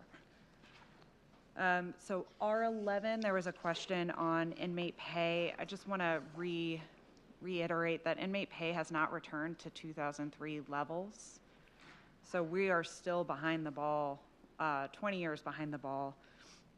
The national inflation rate from 2003 to September 2023 has been 69.39%. And since January 2007, which is the earliest data we have available, wages have risen in Colorado by 57.04%. So again, I know Senator Gonzalez, you asked a question about the 3% escalation in our DIs. That's just going to offset new inflation. That's not going to offset the inflation that's occurred. That said, we are trying to bring our average inmate pay up to national average, which is $2. Right now, the vast majority of our inmates are paid 86 cents a day. And that is about, I thought I had it in my notes, it's about 7,000 or so of our inmates are paid around that. And so with that, I will turn it off to Adrienne, who will be talking about VSU. Excellent. Director Sanchez. Thank you, Madam Chair. I'm going to be very brief in the interest of time, but I know you had lots of questions about this, so I did provide plenty of answers in the document, and I'm happy to provide more answers if you have them, more questions after this. So in brief, the Department of Corrections has an effective, comprehensive post-conviction notification program that provides victims with every critical stage notification, whether it be movement or participation in parole hearings. This program has been in use since 1993 with modifications as needed to accommodate statutory changes.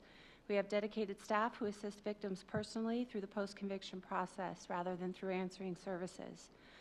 For the calendar year 2018, which was prior to House Bill 19-1064, the department's the Victim Services Unit had 7,185 opted-in victims and sent approximately 40,094 notifications.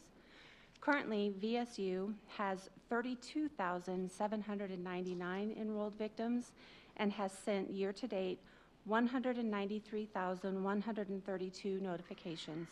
Our in-house system ensures victim and offender confidentiality.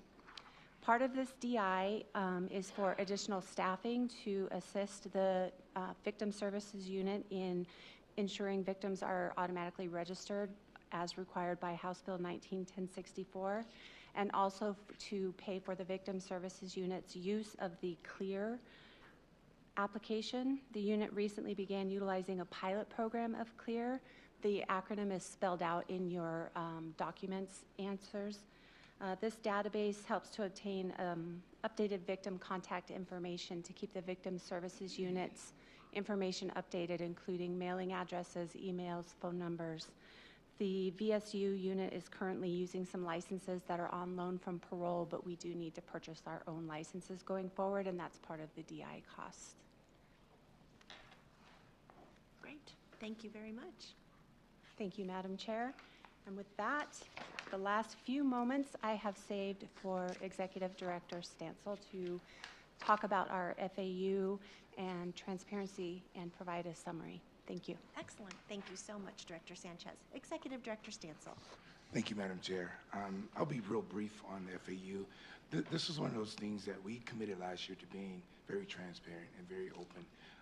We quickly realized that although we were awarded these funds for the FAU, we were not going to use them for what they're intended for, because that plan, we're shifting that plan. So we just decided to give the funds back because we want to be good stewards of the Colorado taxpaying dollars, and we saw that as a step in that right direction.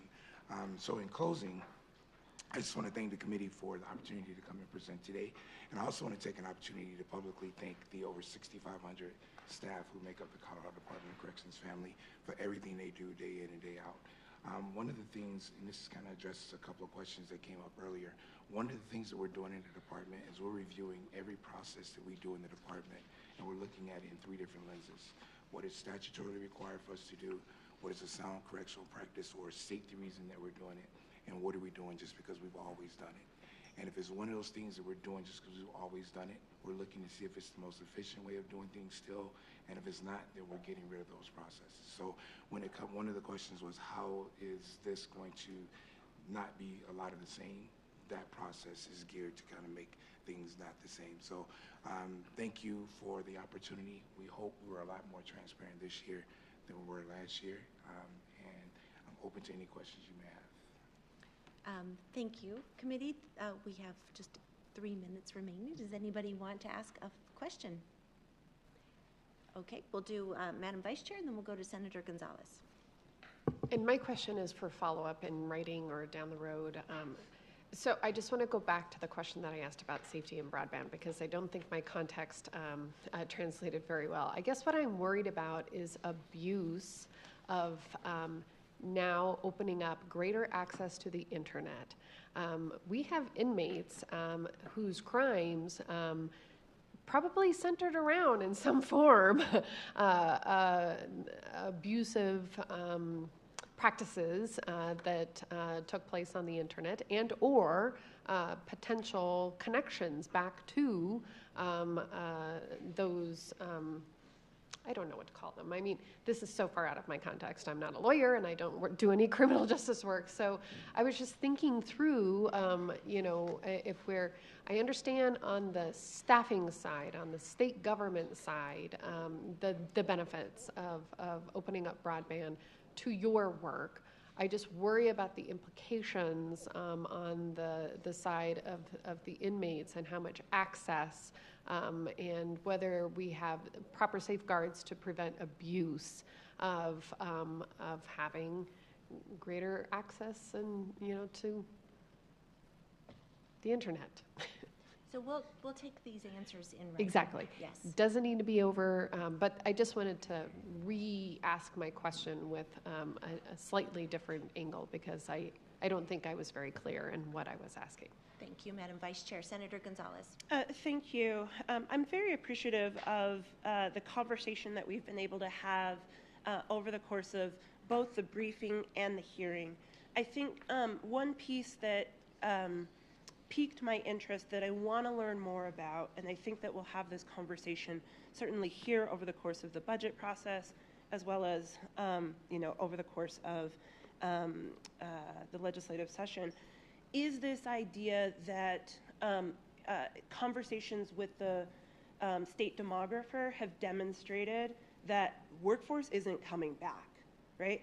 And that is a reality that we need to acknowledge and plan for, certainly when it comes to this year's budget request, but then also what that means for vacancy and prison population management, what that then means for staffing, incentives, housing issues, and broader workforce needs. And so I just want to highlight that, because I do think that is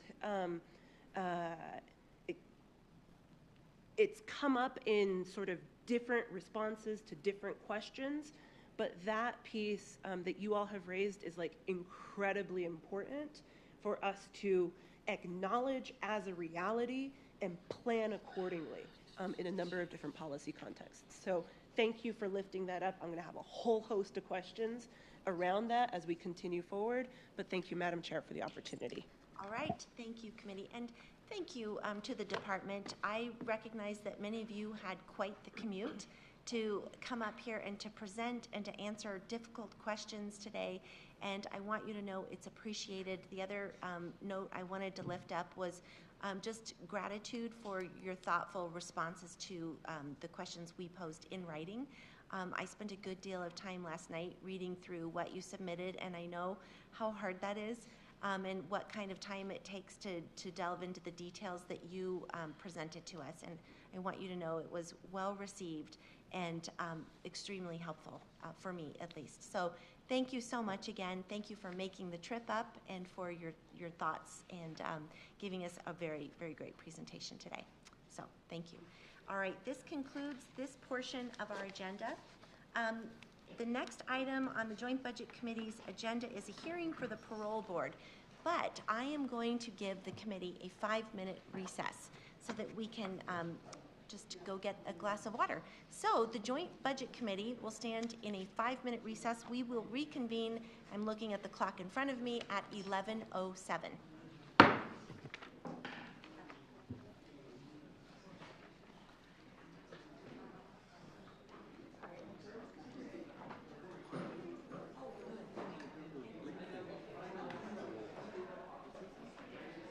I don't know. Let's see. Department of Corrections. I love that. We want all of it.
Yeah, yeah, exactly. Well, you don't have to bite hard. The Joint Budget Committee will now come back to order. Welcome back, everyone. We're going to continue with our agenda with the hearing for the Parole Board. And unfortunately, I don't have a sheet, so I'm unable to properly introduce both of our guests at the dais. So for my benefit, as well as everyone listening in, if you could, as we begin, if you all might introduce yourselves. We'll start to my right.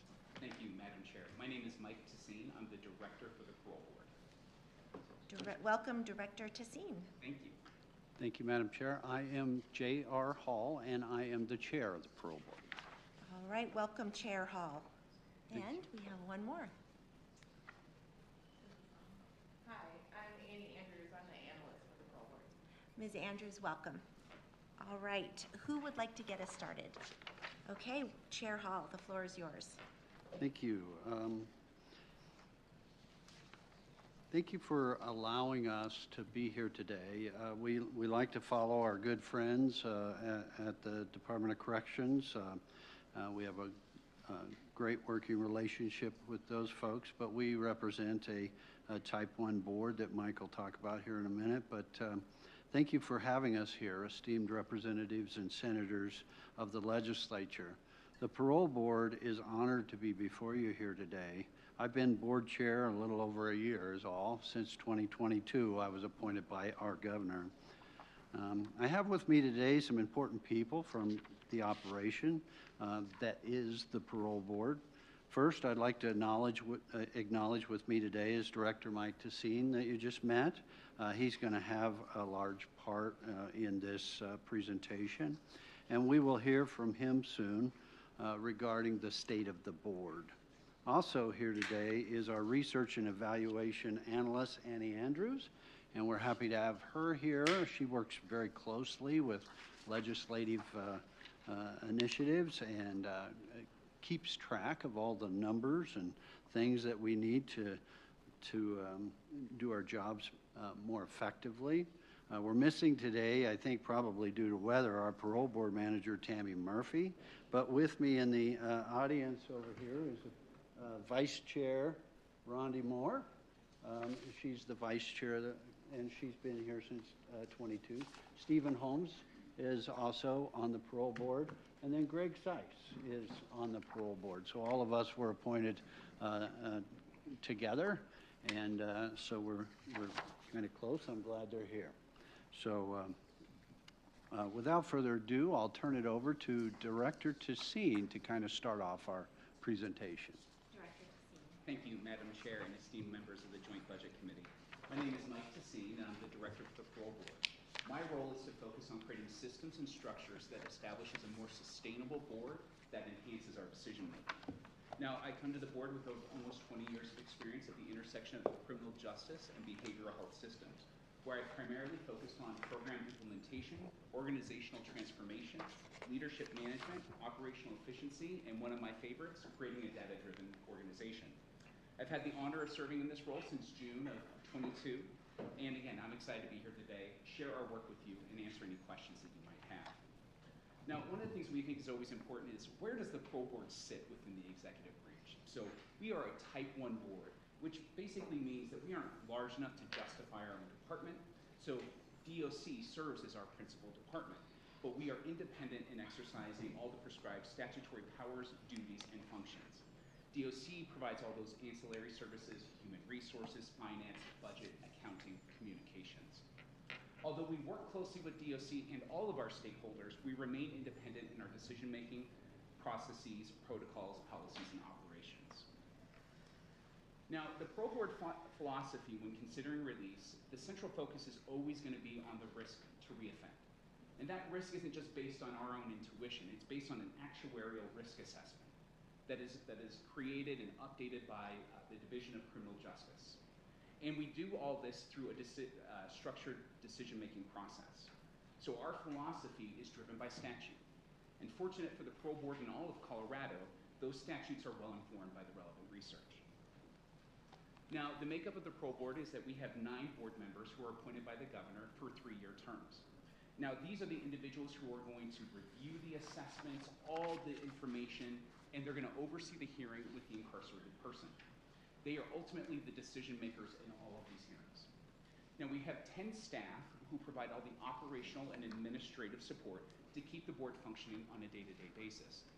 Honestly, without these individuals, it wouldn't work. There's so many technical issues that come up every single day. They are working behind the scenes to make everything work and flow between all the different parts of the criminal justice system that we touch. Now, we also have 3 contractors that we work with. We have an administrative hearing officer who's an attorney who presides over some of our revocation hearings. We have a release hearing officer. This is somebody who can perform some of our hearings, but in a more limited capacity. And then we have a board-appointed attorney. And this is for individuals who require representation during revocation hearings. Now, if we think about the primary functions of the board and what we do on a daily basis, I'm going to paint with a broad brush. And this really falls into 3 primary categories. The first one is all about hearings to consider release. So again, there are many different types of hearings that we do, but this is where the board members meets with the individual, they review all the information, and they make a determination as to whether or not to release that individual. Now, once an individual is released and they're supervised by the Division of Adult Parole, this is where the board members are going to set the conditions of release for their parole agreement. The goal of this is to really mitigate any criminogenic risk, but also to enhance any protective factors. And then last is to really preside over revocation hearings. So this is for an individual who may be on parole and they violated the condition of their parole. The community parole officer would then send them in front of the parole board, and they would preside over that hearing. There are other responsibilities that the parole board has, but this covers the vast majority of our responsibilities. Now, when we think about an individual case, it's important to outline where the board has decision-making and where we don't. Where does our authority begin and end? So let's think that we have an individual who is sentenced to a 10 years in DOC on a statutory nonviolent felony offense. Roughly halfway through their sentence, they're going to reach what we call their parole eligibility date. So this is where they can be considered for parole for release before the end of their sentence. So any time after their parole eligibility date, but before the end of their sentence, this is called discretionary parole. This is where the parole board member looks at all the relevant information and assesses whether or not what this person's risk to reoffend is, and whether or not they can be successful on parole. Now, there are instances where the parole board members meet with an individual and don't believe that they can be safely supervised in the community, and they will defer that individual. When somebody's deferred, they are scheduled for another hearing a year later, hopefully where they've taken some actions to mitigate some of that risk and enhance some of their protective factors. Now, there are instances where the parole board does not feel like they can safely release somebody on discretionary parole. That incarcerated person is going to reach what we call their mandatory release date. Essentially, this is the end of their prison sentence. And so this person is going to be released onto parole. The parole board members are still going to set the conditions of their parole agreement. And so one of the things that's really important to note is that when we look at their parole eligibility date and their mandatory release date, those timelines can change. And this can actually be confusing for a lot of individuals. The best way for me to break this down is there's 2 primary criteria. Most of the people who are serving time in the Department of Corrections, while they were being prosecuted, they were being held in a county jail. Upon sentencing, the judge will give them credit for time served. So that's going to change both of those dates. The second thing is that incarcerated people also have the opportunity to earn good time. That's also going to change both of these dates.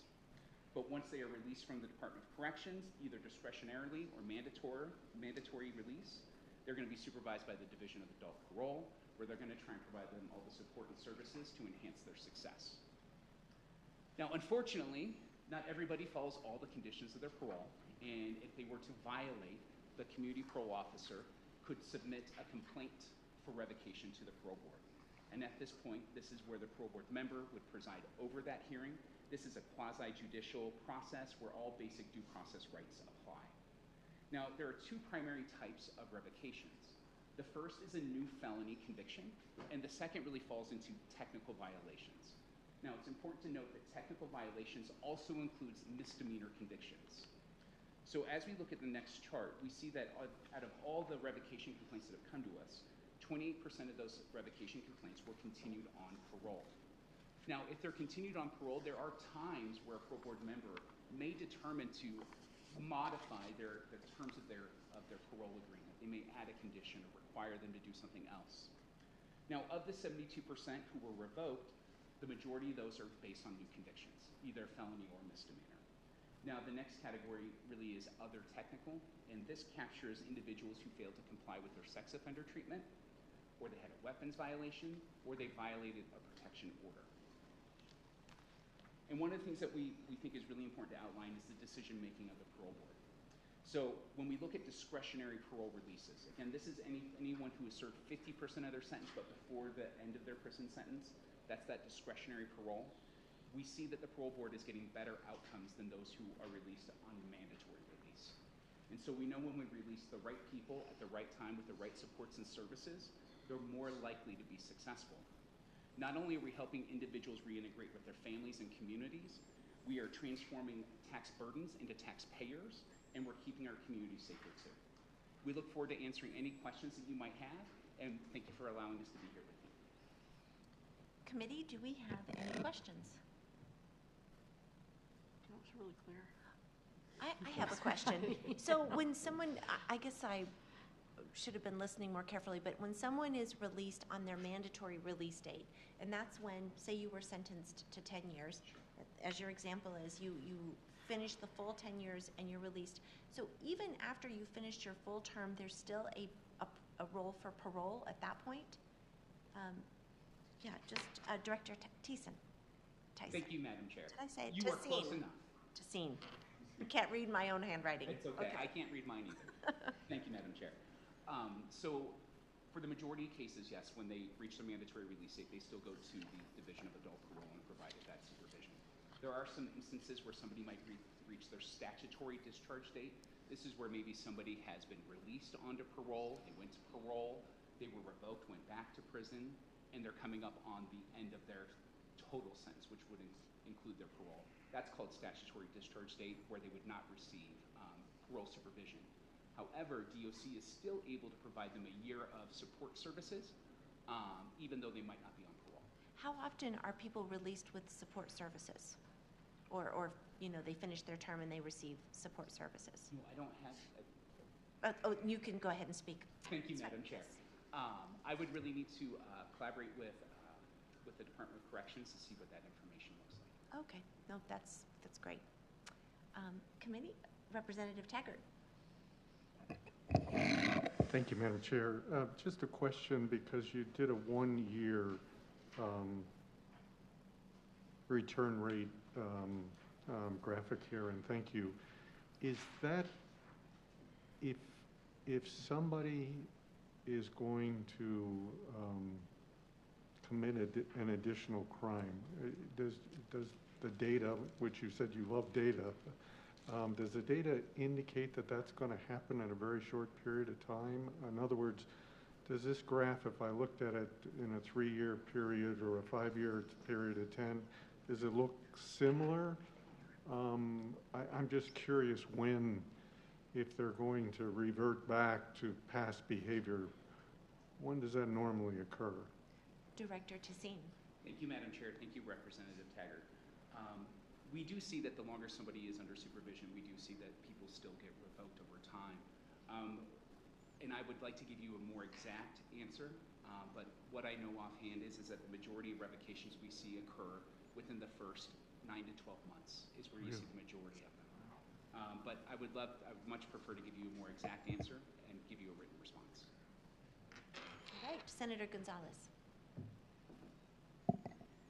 Thank you, Madam Chair, and thank you all, both for the work that you do and for the presentation today. I think one of the questions that I have is if you can help us better understand. I think that you all may have been able to listen to the previous hearing that we just had from the Department of Corrections. I'm curious to better understand, knowing that we are getting to the upper limit of our prison population, how many of the applicants for parole are being granted on a first time, or is it second time, second application, right? And The other part of that question is I want to better understand what are the challenges that you are seeing that prevent an individual who is applying for parole. What are the things that they are missing? In the previous hearing, right, we're listening to the ways that staffing has led to fewer education opportunities. Is that then playing out for you all in the ways that you're seeing successful applicants for parole? Director Tassine. Thank you, Madam Chair. Thank you for that question. I really heard two questions there. One was, how many times do they come before the parole board requesting release? I don't have that information offhand, but we were happy to follow up and provide you a written response. The second question I heard was, what are we experiencing with the Department of Corrections struggling with staffing, and how is that impacting release? I would say anything you can do to support DOC staffing efforts and to increase programming would help. Because when somebody comes to us and they're not receiving treatment, it's harder to see mitigated risk. And you do see it with some of the incarcerated people who are trying to be proactive as much as they can, but when they're not receiving the specific evidence-based programs that we know reduce risk, I think that becomes a barrier. I think that would be a value add. So anything we can do to support DOC's initiatives there, I think would be helpful. I also believe that Chair Hall would have some additional insight there. Chair Hall. Thank you, Madam Chair. Thank you, Senator, for the question. And I know that we'll wait on the more particular first, second time, et cetera, numbers. And I can just kind of offer a first blush or anecdotal type thought process here as a working chair. When we interview offenders as they come through, it's important to note that the better the treatment, the better the programming, the better the ability to get those tasks done, the better the likelihood that we can see mitigation taking place on the risks. Also, we enjoy a close working relationship with case managers, and so when the executive director indicates he has staffing shortages, especially probably the number one excuse I hear from offenders is COVID, right? The word COVID comes out because since COVID, since this, since that. And so there's this kind of elasticity, if you will, that's coming back, I believe. So I am optimistic that we are seeing more and more, anecdotally again, more and more programming, more and more of these things coming back. And some of these situations are things that we don't have any control over, that certainly DOC doesn't have any control over. But I think you're very correct in assuming that we have challenges when we're talking with offenders that need certain programming and treatment. They're yearning for it, and we're hoping that they get it. And I'm seeing a positive tick in the right direction. Great. One brief follow-up, Senator Gonzalez. Thank you, Madam Chair. I would just, knowing and recognizing that you all have a tremendous caseload that you're trying to navigate, the other question that I have is whether, and if so, how you take into consideration compassionate care for parole requests for individuals who are suffering, from long-term, I think quite costly medical needs, particularly, and how you navigate those issues. Director Tassine. Thank you, Madam Chair. So we follow the statute within special needs parole. And so we really try to adhere to that.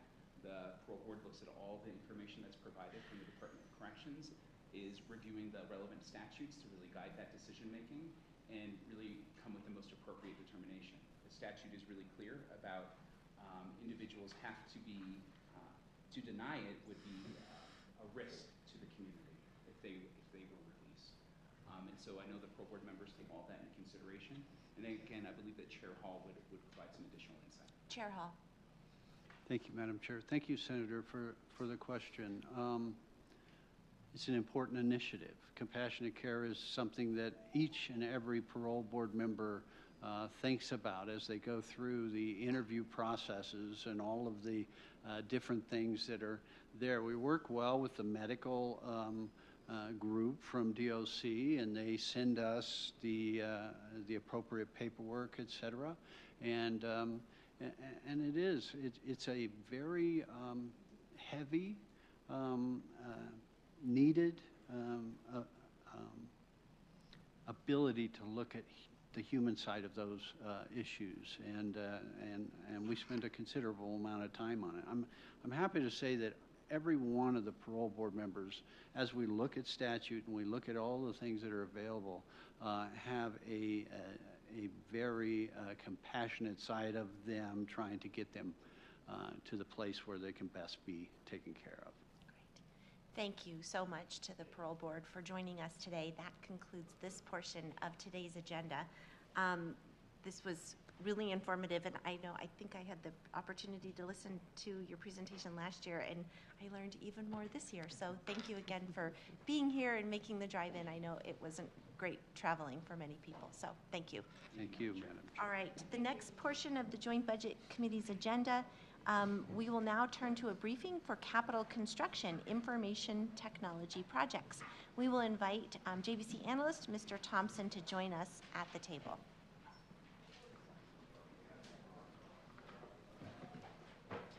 Welcome, Mr. Thompson. Thank you, Madam Chair. Scott Thompson, Joint Budget Committee staff. I just wanted to pause for a second and check with the committee to see whether they wanted to wait for the director to come in. We will wait for the director to come in. Hopefully he is going to arrive shortly.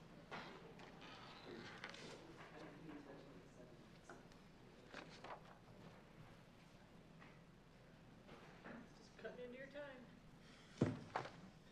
It's not his fault. No, we're right on time. Here we are. Director Harper, cutting in Scott's time. Oh, here we are. Just went that way. Okay, perfect timing. That was pretty good. That was almost like a All right, Mr. Thompson, the floor is yours. Thank you, Madam Chair. Scott Thompson, Joint Budget Committee staff. I'm here with the FY 24-25 information technology projects. We usually call these the IT capital projects, and also other items referred to the JTC from the JBC. I'll just go ahead and start on page 1. This is an overview of the IT capital process. The JTC is tasked with producing a report to the JBC, setting forth recommendations and a prioritization of the information technology budget requests for inclusion in the long bill in the capital IT section by February 15th of each year. If the Joint Budget Committee alters this list of that's provided by the Joint Technology Committee, like the capital process, the JBC is required to notify the JTC and allow for a joint meeting to discuss the differences. Joint Technology Committee has been in existence since 2013. It was created to mirror kind of the capital process and give another committee some authority over reviewing the IT capital requests. There's statutory definitions that define what an information technology is and what an information technology budget request is. Those are included for reference on the top of page 2. And then last year, the Joint Budget Committee sponsored a bill that was passed by the General Assembly that clarified that while independent agencies are not required to submit to the JTC and go through the prioritization process, they can receive appropriations from the IT capital account of Capital Construction Fund. And along with this, they benefit from having a 3-year appropriation period like all capital construction funds. Fund sources of the IT capital account. IT capital account is funded by annual general fund transfers, typically a budget package bill. For the past couple years, they've been combined for both IT capital and the actual capital buildings transfers. And so myself and Ms. Yule will come to you during figure setting with a recommendation for how much that transfer should be. The bottom of page 2 is a summary of the recent appropriations. You'll notice that this table does not have a general fund on it. The capital construction fund comes from those transfers, so they tend to just be discussed as if they're general fund, but it is from the capital construction fund. For 23-24, the appropriations consist of 52.2% capital construction fund, 40.4% federal funds, 6.6% cash funds, and 0.8% reappropriated funds. Moving on to page 3 are the graphic overviews. You'll notice that these are slightly different from some of your other briefings. The tables that have blue notations in them are from the FY 23-24 appropriation, while tables with the orange annotations are a 5-year sum of those. And so you kind of get a general idea of what's gotten recent appropriations and what's getting aggregated appropriations. I kind of like the tables on page 4 and 5, where you can see that last year, higher ed got 25% of the capital construction funding, and over the past 5 years, the governor's office, but primarily OIT, has gotten 32.4% of the IT capital construction funding.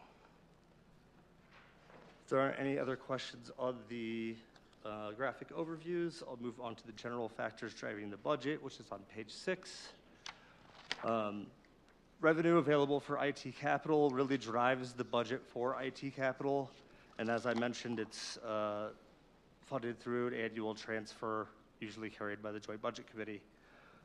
For FY 23-24, that transfer equaled $63.9 million, and despite the table showing a $1.3 million negative transfer in FY 19-20, capital construction projects did get funded that year. There was just a reversion from FY 15-16 that got transferred back to the general fund for balancing purposes. On to page 7 is the summary of the appropriation and request. There was only capital IT appropriations that affected 23-24 in the long bill last year. And then on this table, you'll see the top half of it is the OSPB prioritized list. Number 11 on here is the only one from higher ed that shows up on here, and so you'll see number 1 on the second half of the list is a duplicate of that MSU digital experience. So it's not duplicated, but it is CCHE's number 1 priority. And we have a question. Madam Vice Chair. Thank you very much, Mr. Thompson, for your briefing. At the very top of page 7, very first line, you mentioned that similar to last year, but a change from prior years, the OSPB budget request submission has not prioritized recommendations for institutions of higher education. What was the last year in which we did see that? Mr. Thompson. Thank you, Madam Chair. Senator Zenziger, I'll have to double check because it was before my time. I think it was the year before I took over, though, so 2 years ago. Okay. But I'll verify that and follow up. Madam Vice Chair. That'd be great. Thank you so much. Okay, back to you, Mr. Thompson. Thank you, Madam Chair. And then following the table, I have just a brief summary of each of the requests. I don't plan on going through each one of them today, but I'm happy to take any questions now and bring those back to the committee for figure setting or before then if it makes sense. And since there's no hearing related to IT capital, I'd like to take any questions that you do have so that I can find answers and bring them back. Okay. With that, Madam Vice Chair. So I have 2 questions. The first one is on the first project, the payroll modernization. They're requesting $17.2 million from the IT capital account. And then later it says that this is also the request the appropriation be modified to provide 3-year funding. So I'm confused as to whether the $17.2 million is inclusive of all 3 years, and then they just expect to roll over the funds across those 3 years? Or is this the first payment of 3, and that the 3-year funding would come back next year and the following year to add on to this initial amount? Mr. Thompson. Thank you, Madam Chair. So the way I read this request is that the roll forward is related to a prior year appropriation that's in the operating budget. And so it's not related to the $17.2 million for the current year.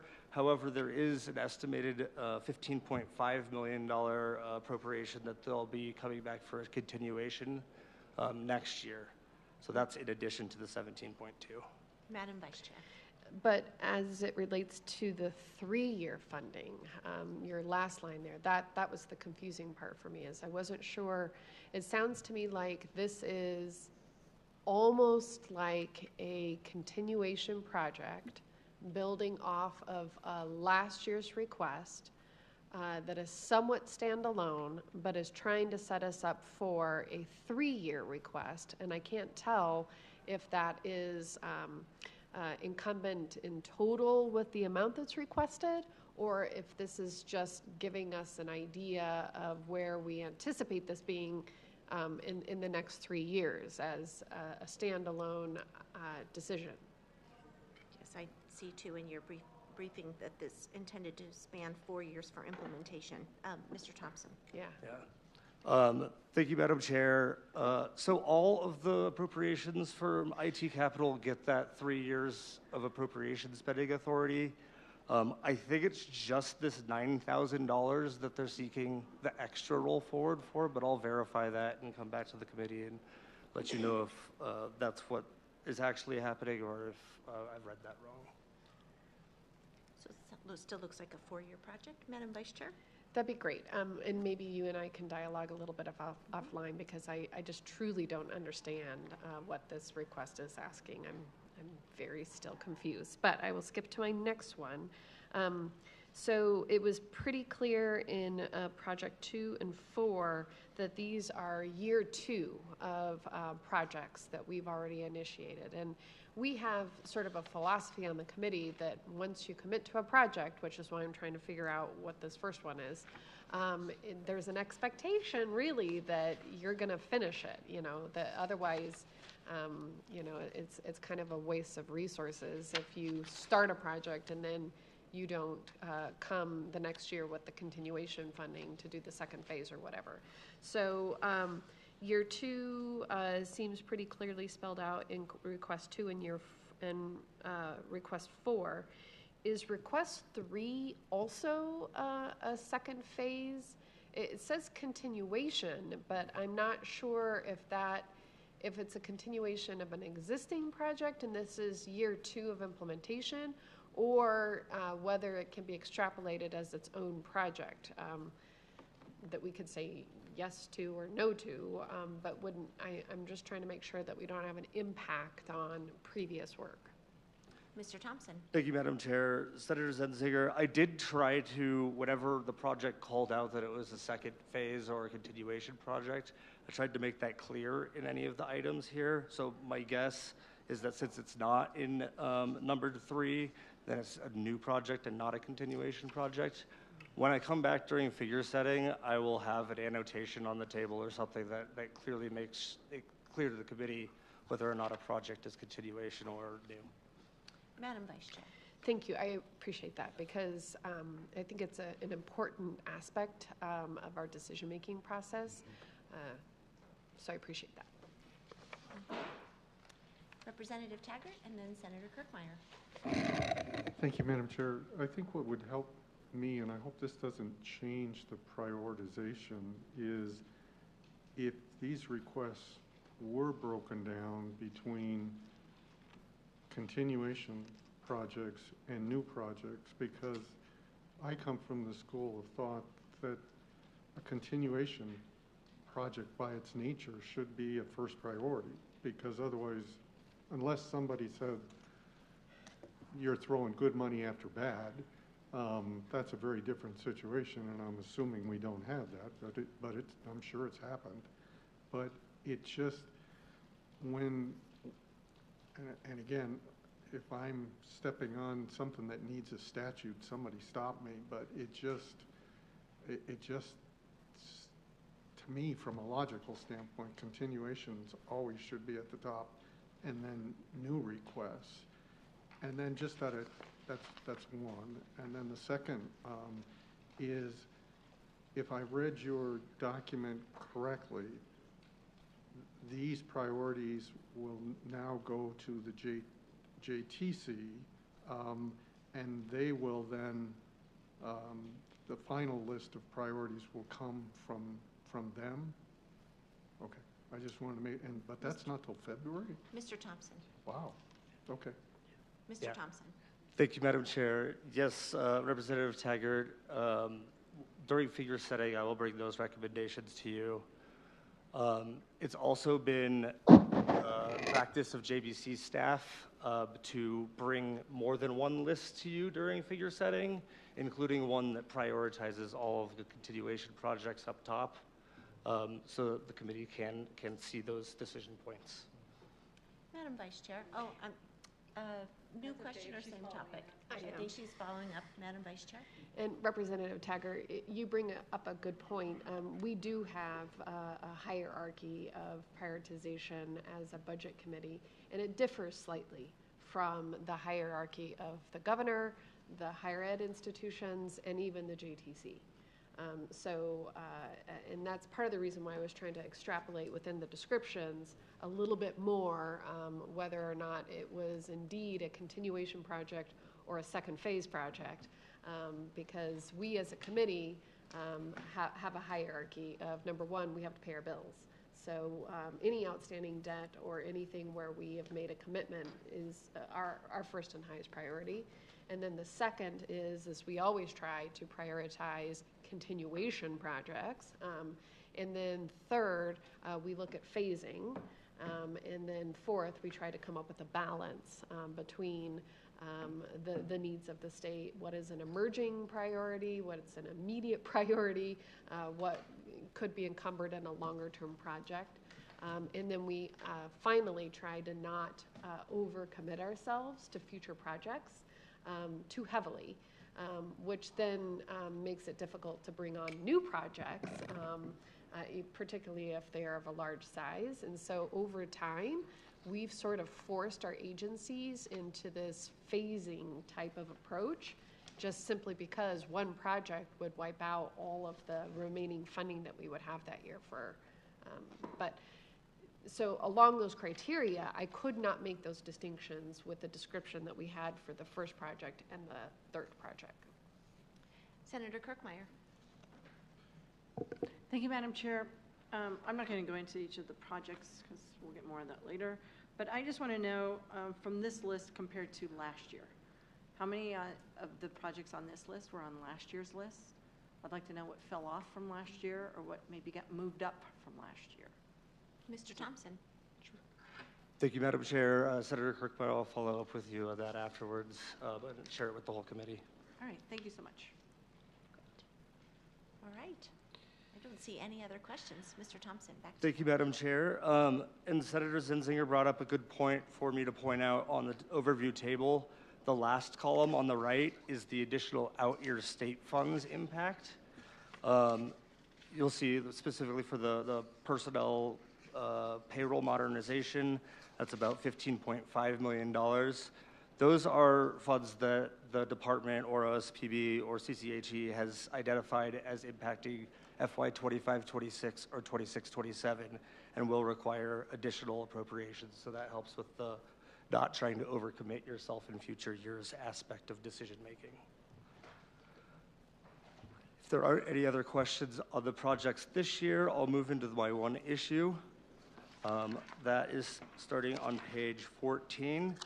And this is just a quick recommendation that the committee approve the referral of the Department of Revenue budget requests related to drives and the tax system, which was the only operating request that JBC staff recommended be sent to JTC. So I've given that explanation, and then the pages follow with a draft letter, which I'll have a copy of to for the chair to sign afterwards if the committee approves it.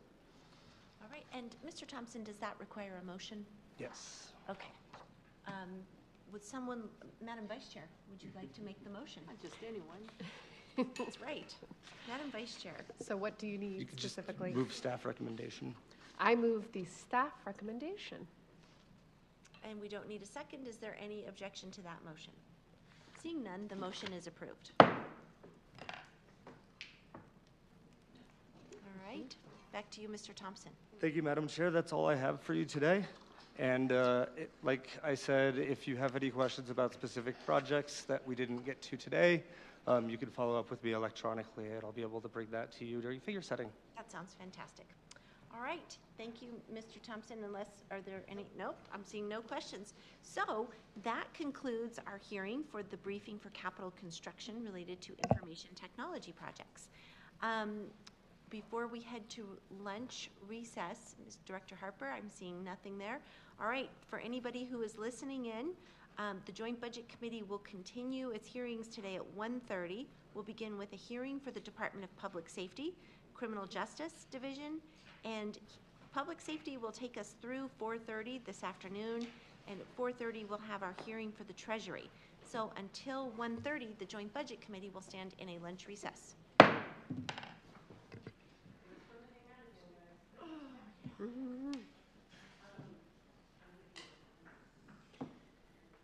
Okay, are either of you doing, wait, no, you, not you.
Audio test, audio test.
The Joint Budget Committee will come back to order. Welcome back from lunch, everyone. We're pleased to dive right back into our agenda and welcome the Department of Public Safety. Welcome, gentlemen. Pleased to have you here, and we are looking forward to your briefing, or your hearing, rather. Director Hilke, would you like to begin? Yes, thank you, Madam Chair. Appreciate it very much. My name is Stan Hilke. I'm the Executive Director of the Department of Public Safety. We are glad to be here today to talk to you about the department's budget and our budget requests, and we appreciate your attention. It's always good to be back here, and the time of year, you know, as we all start to get busy and get ready for session as well, so I know it's busy for you. Many of you are familiar with the department, of course, and the mission and vision, and you know, we have those on the slides for you, but I'm not going to read them to you or share all, you know, go over all of them. We'll put them towards the end of the briefing so that you have those and others that you can reference, because we want to make sure that we include enough time for your questions and be able to be responsive to your questions as much as we possibly can. Going back to your briefing from Mr. Cortez, the department, as you will recall, has several big policy priorities such as auto theft prevention, wildland fire response, and continued crime reduction efforts that we're requesting from the General Assembly this year. There's a lot I want to get to today, but first I want to just share some notable highlights that are important, I think, to mention and to know about.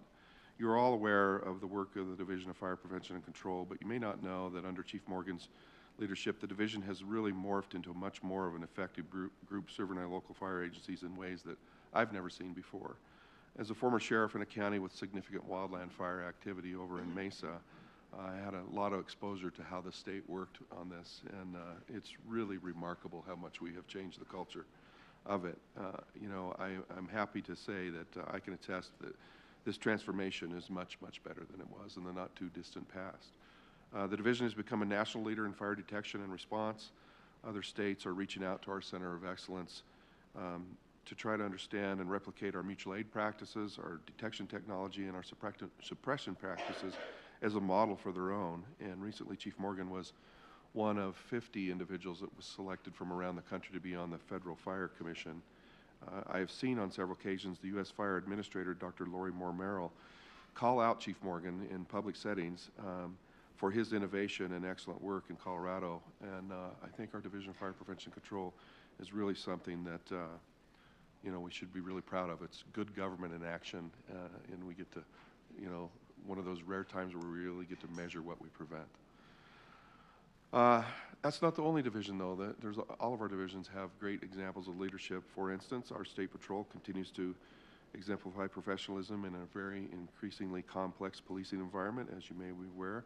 And it's fitting that Chief Packard, Matt Packard, was in 2022 was selected to serve as the chair of the State and Provincial Police Division and the executive board of the International Association of Chiefs of Police, which is, you know, an international leadership position that allows Chief Packard to give up some of the knowledge that we learned, but also bring a whole lot back to the state of Colorado and understand what others across the country and across the world are doing.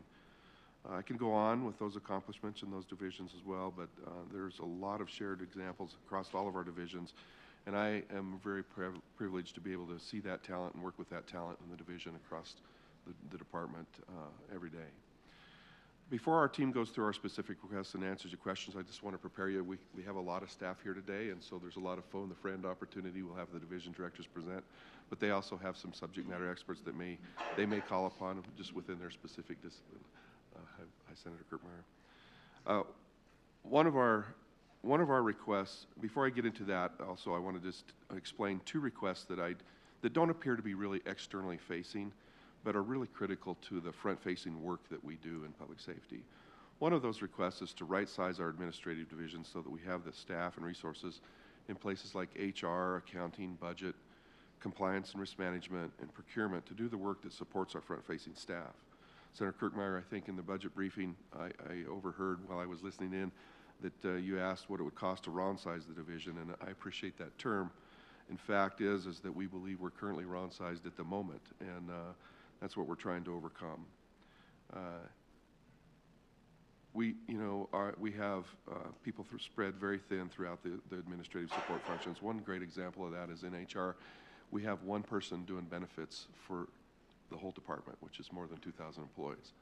And the cost to our staff in terms of workload, turnover, and processing speed can be great. It ultimately leads to an adverse impact on the delivery of services to our citizens and our communities, and it's really not a sustainable model. We created the administrative division in 2016 by consolidating existing resources from the divisions into a centralized, more efficient support structure. We've grown significantly in the department, but the administrative support has not increased to the level of support needed to make sure that the structure we've created stays strong enough to support the size of the other divisions. This request is an effort to increase our support team's capacity to stand up frontline personnel and deliver the excellence to our citizens that you expect and that they expect. I had a good friend once who was a Marine who was a retired Brigadier General with combat experience named Harry Hageman. His wife Greta, who was also a colonel in the Marine Corps, they volunteered for me when I was a sheriff in the sheriff's office, and they used to remind me all the time that behind every soldier in the military there are several, up to half a dozen sometimes, support people to support every soldier on the line. And I will say that while we don't have a military mission, we have a very important mission, 5 divisions with very important different responsibilities that do that front-facing work, and it's critical to have a safe professional operation and have the excellence that everybody expects, and it really does need the administrative support to do that. One other internal request that we're proposing is to rename the Division of Criminal Justice. We often run across confusion by the public, by members of law enforcement, and even members in the General Assembly about what the division is. Actually, probably more about what the division is not. And it's not a law enforcement group, even though it says it's the Division of Criminal Justice. Sometimes this manifests itself in reluctance by members of the public to ask for our help, or misunderstanding by law enforcement to seek help and guidance or technical support, and even members of the General Assembly to align work or programs there because there's a feeling that the division staff are sworn police officers, which they're not.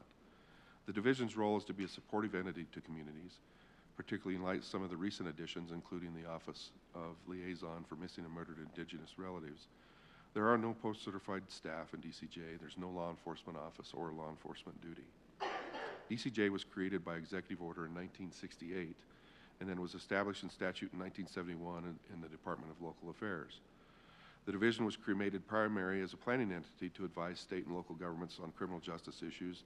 The original statutory language still exists today, but it has been expanded over the years by many other statutory mandates that have really reshaped the focus, the culture, and the stakeholder base of the division. The division is a group of offices. Hi there. The division is a group of offices that in some way provide support, either financial or technical, to various communities. The name that we're proposing, the Division of Community Programs and Partnerships, reflects what we feel the division actually really does. We understood the legislature's opposition to putting the Office of School Safety in the division last year, something that we understood to believe that was because of this perception of being too many law enforcement officers, which it wasn't.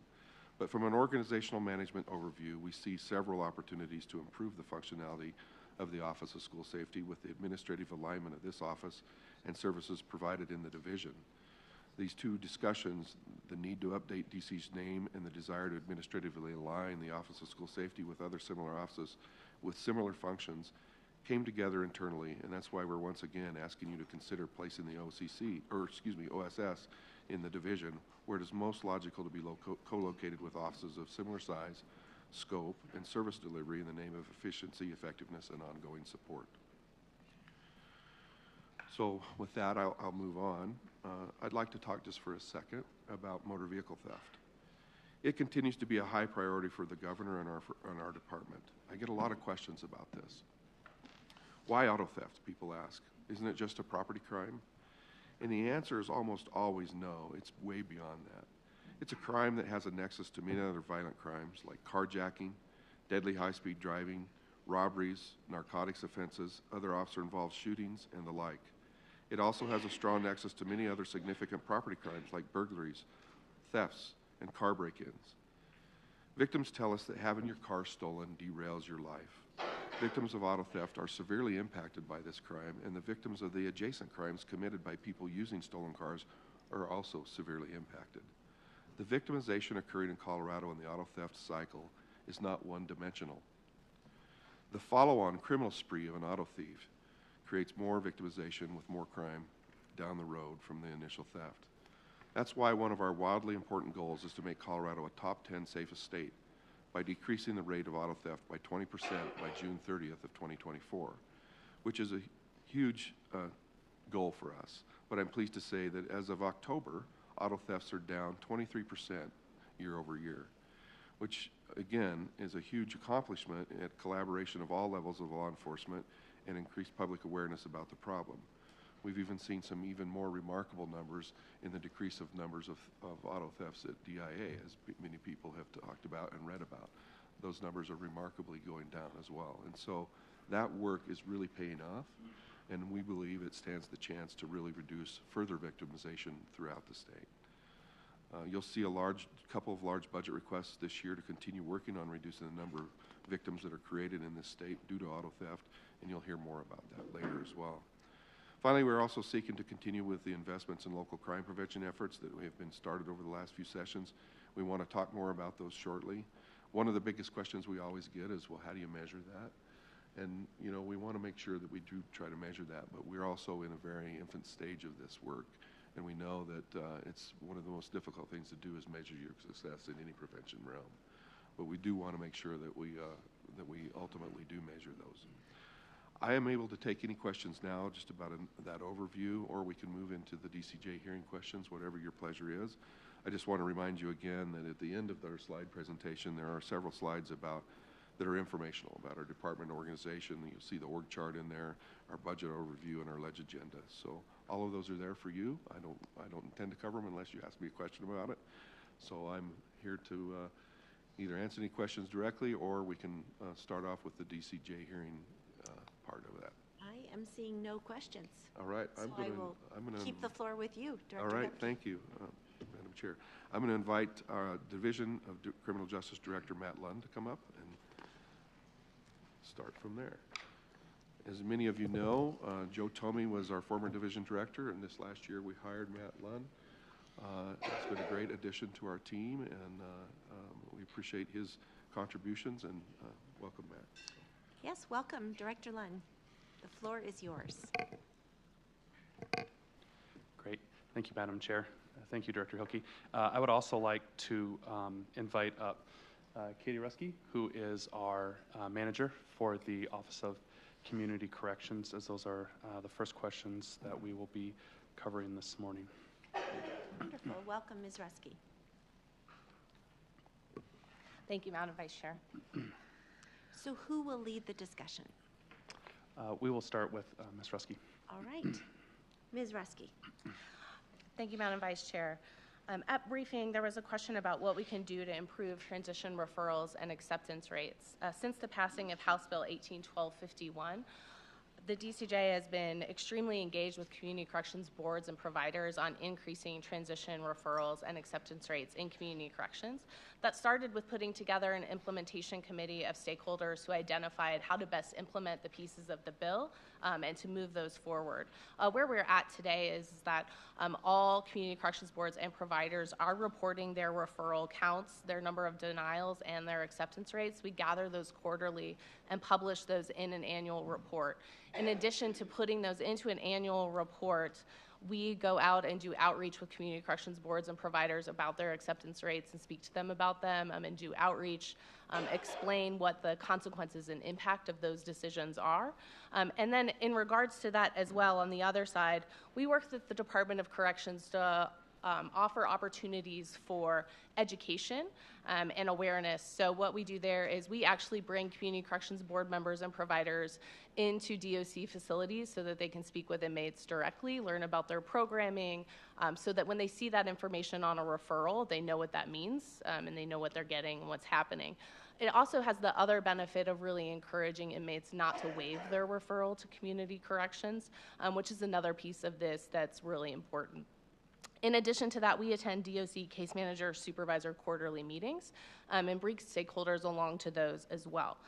All of our boards currently do have a structured decision-making tool, and many of them do monitor data in regards to whether or not they vote congruently with that tool, and then they use that data to have informed conversations about their acceptance rates. In addition to using the tool to help eliminate bias in decision-making, Our office also offers a bias and decision-making training that they can take and access to help with that as well. While all of that is important, we would be remiss not to also discuss the fact that that is just one portion of our major population. We also, and our largest population currently, is our direct sentence from the courts population. To be eligible to be sentenced to community corrections, you have to be eligible for a DOC sentence. You have to be a felony offender. It is a diversion from the Department of Corrections. So every single one of those individuals also represents a bed saved in the Department of Corrections. So it's always important to remember that we actually need to do well with both of those populations and serve as many of them as possible. But just for a little bit of a frame of reference, today we're serving about 3,321 individuals in both residential and non-residential community corrections. That is an increase of about 300 individuals in our average daily population from fiscal year 22.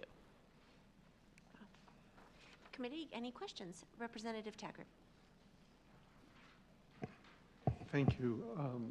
The question, I think, though, got posed because of the fact that the diversion population, the acceptance rate is high. I think I'm seeing here it's about 65%, and seems to be stable. Doesn't, at least from the charts, it doesn't look like it's going up or going down. But I think our concern was more about the transition side of things does not seem to be improving, and the rejection rate is far over 50%. So I think we were asking the question of what can be done there to improve upon that, because it doesn't, at least through 2023, it doesn't appear to be improving. Ms. Ruski. Thank you, Madam Vice Chair. Thank you, Representative Tiger, for the question. Yes, it is something that we are continuing to work on through all of those efforts, and we will continue to work on. It is a bit of a complex situation. Referrals from the Department of Corrections are mandatory, so they are time-based and mandatory, and then they do come with a case manager recommendation. So it's often, just because someone is denied, it doesn't actually mean the Department of Corrections even agreed with them going into community corrections at that point in time. They may have. So there's a lot of factors that really go into those numbers that are a little bit different than the direct sentence population, which makes it hard to combine those numbers. Another piece is that individuals in the Department of Corrections also direct where their referrals go to. They have a choice. And so sometimes they do ask to go to communities where they maybe don't have community ties. And so the community is a little bit more reluctant to take them. That is another area where we work on education with local communities about the benefits of accepting that individual into their community, fostering those connections for them, helping them. You know, I won't sit here and deny that there's not still a lot of work to do in this area to help with increasing acceptance rates. But, you know, we are committed to continuing to do that work and continuing to educate people and try to get more people into community corrections, assuming also that there are beds available. We do have jurisdictions where you may see that they have a lower acceptance rate, but they also have a wait list to get into their program because their beds are full. Any other questions? Oh, Executive Director Hilke. Thank you, Madam Vice Chair. Thank you, Rep. Taggart, for that question. I just want to footnote that a little bit. That I've had discussions with DOC Director Andre Stansel about this, and what I am getting from Andre is a lot of positivity with regards to working with our department to try to make sure that we can, you know, take full advantage of the ability to transition as well. And I'm encouraged by that attitude. You know, he seems to be wanting to lean forward into it as well, understanding that it can be a relief valve for population as well. Okay, back to you, Ms. Ruski. Thank you, Madam Vice Chair. The next question was, why are there so few parole placements? As I just discussed, our two main populations and who we were really designed for and targeted to serve were that direct sentence diversion population and the transition population. We do serve a small number of condition of parole placements. Those are usually individuals who are struggling on parole and they need some stabilization in housing and treatment and other areas. And so the Division of Adult Parole will refer them to community corrections for a short period of time. But the Division of Adult Parole has a lot of great tools at their disposal to help an individual and community resources before they go to revocation or putting them back in a setting like community corrections. Therefore, that's why you'll see those numbers are relatively low for us. Excellent. Seeing no questions, back to you. All right, the next question was about our request for proposal process in regards to Senate Bill 23-242 and the financial audit and what we are doing in the department. So as you are aware, that legislation passed last year, and we were to start no later than January 1st, 2024, with a required completion of the findings by July 1st of 2025. Before receiving that money in July 1st, we did work with our procurement to discuss the best path forward for solicitation. Because we had never done a solicitation for this type of financial audit before, we decided that we would start with what's called a request for information process, which you may be familiar with, where someone really responds and it's kind of an investigatory process. We wanted to do that because we wanted to see what kind of analysis, what kind of deliverables, what kind of timelines we could get for the $100,000 allocation. Unfortunately, no one responded to that RFI. At that point in time, we weren't necessarily discouraged because that is actually not uncommon in the state procurement practice because a lot of vendors want to wait until the actual solicitation to respond. So we quickly worked with our stakeholders to get their input on their various costs that come into them and things like that to formulate a full statement of work. And we posted for solicitation and RFP in October on the 12th. And that gave us a timeline where we would have a vendor by January 1st. And that was the intent and the hope. We did not, as you guys are aware, receive any responses. We were extremely discouraged by that and immediately reached out to JBC staff to see if he had any recommendations for the statement of work that might help improve it or make it better. We reposted as quickly as possible on December 1st, and since that time have been advertising the opportunity on our social media, on the DPS website, and directly contacting consultants that we know of. Most of them don't do financial audit type work, but asking them if they know anyone who does financial audit type work. I asked a finance person in my workout class. I mean, we're really, trying to figure this out. And I assure you, we want this very, very much. I mean, I've been very excited about it. Great. All right. The next question is, what would we do in the meantime if to address the feasibility of the rates? So again, as I said, we really do remain in full support of the financial audit. I still, and everyone else still really believes this is the best way to approach this and determine rate adequacy and provider costs. As a department, we have attempted several different ways to try to determine costs historically. One of those ways has been to look at, are there people we can compare ourselves to? We are very unique, as I believe you guys talked about in briefing, and how we operate here in Colorado. Finding another system that requires the same level of services that we require and has a structure like we have is very difficult. For example, we looked to the Bureau of Prisons. They have a network of reentry centers. They do a competitive bid for both the cost and services. And so when you look at their rates, they range drastically. And so we're not able to get a valuable mean from that to compare to what we do. And they only have one vendor here in Colorado, just as one example of the differences. In addition to that, after we did an overhaul of the community correction standards in 2017, we put out a cost survey to providers about additional costs they might accrue from the changes in the standards, and we again received varied answers that did not lend us to being able to determine an adequate per diem rate or increase that might be needed. There are a lot of reasons why that might happen. We have different economies of scales across our providers. We have different ways that they operate. Some of them own their buildings, some of them lease their buildings. In some jurisdictions, the county owns the buildings. So they all operate very differently, so their costs are very different. Again, why we were very excited about the opportunity for the third-party financial audit and are still very hopeful to find a vendor for that. But despite all the challenges, we are committed to continuing to try to assess the rate adequacy and working with JBC staff to find solutions. I know JBC staff asked me some good questions in a meeting a while ago, and I've definitely been pondering ways to move forward. Great. And I think I want to make sure we have enough time for us to discuss your budget requests. We can forego discussion of my question number 5. And I think you just covered question number 4. Is that right? Looking at rate adequacy. So I think we can let's go to your question to R12. It's number 7 that Senator Kirkmeyer asked. Let's go to that.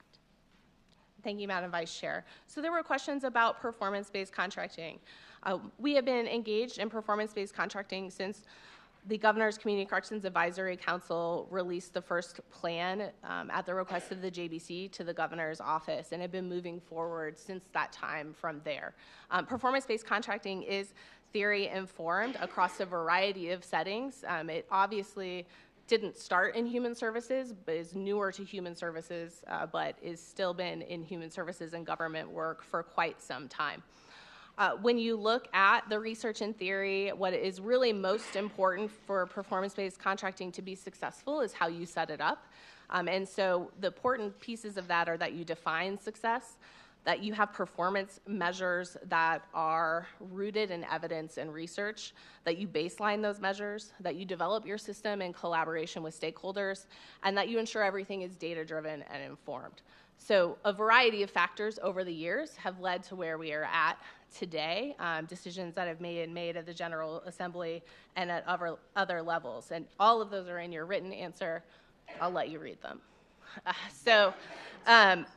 Where we're at today and why our outcomes are rooted in theory and evidence is what I really want to spend my time talking about.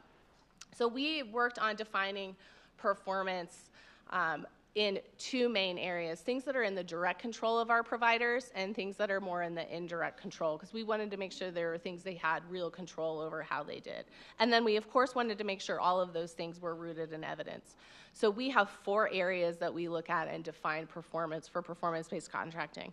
The first area is called the Program Assessment for Correctional Excellence, or the PACE. This is an evaluation that we created based on the National Institute of Corrections Principles for Effective Intervention, and we actually were privileged to be able to work with one of the original authors of those principles, Brad Bogue, to develop the evaluation, and it went through rigorous testing and everything else. Our second area that we look at are core security measures. So as you guys are well aware, we are also mission-driven for community safety. While that is really important, it is also really important for the individuals in community corrections that they are in a safe environment. What we know from research is that someone does not engage in treatment and rehabilitation if they do not feel safe in the environment or the setting that they are in, and that their basic needs are not met. So this is an audit that looks at our standards that relate to those core security practices within a program. The third area was done in collaboration with our stakeholders called Key Performance Indicators.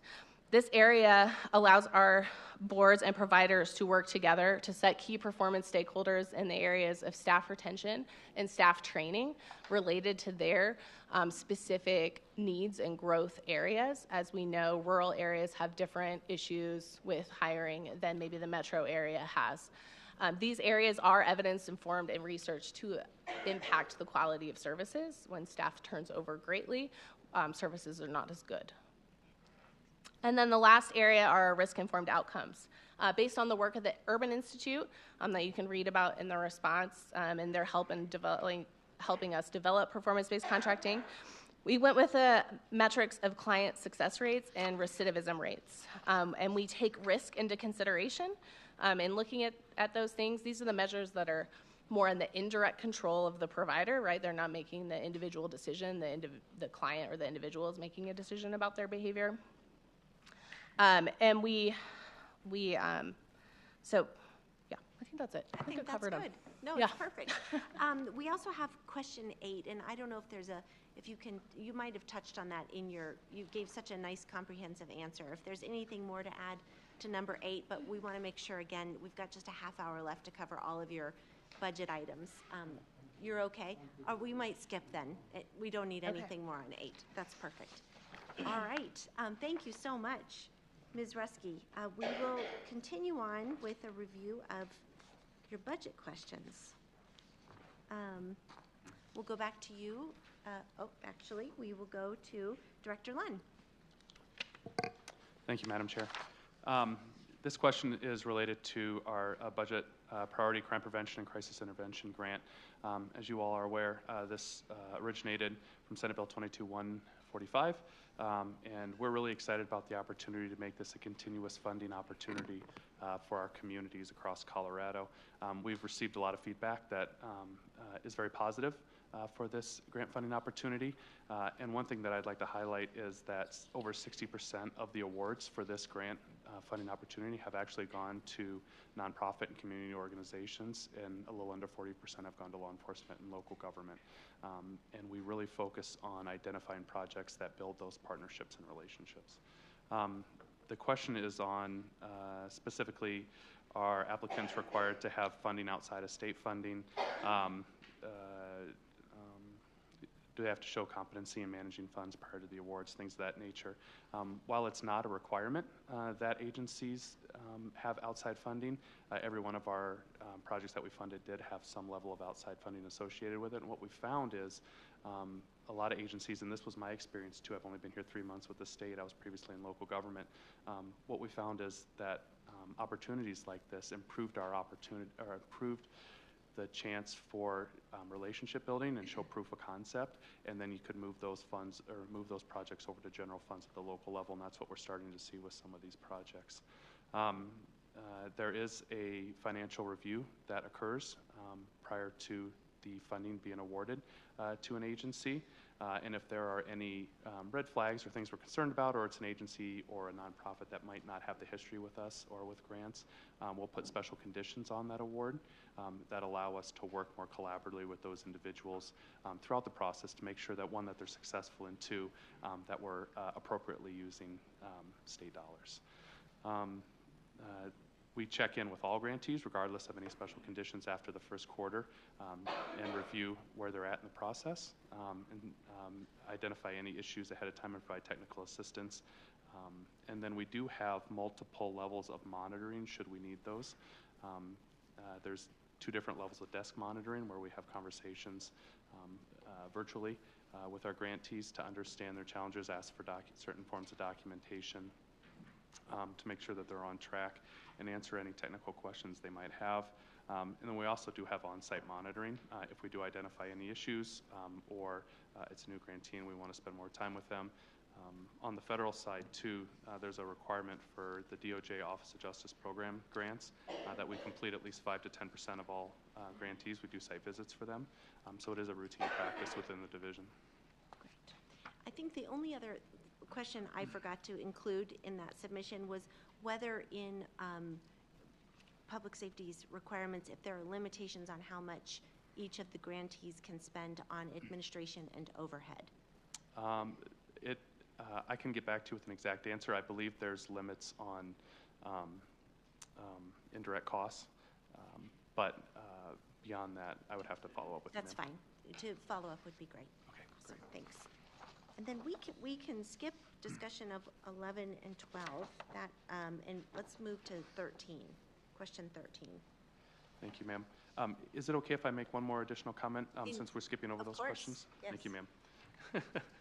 I just want to highlight that this is something that we have heard a lot from community, the need for this level of funding. We were in the TCJJ meeting on Monday, and we heard during public testimony from nonprofit organizations that thought that this funding was essential.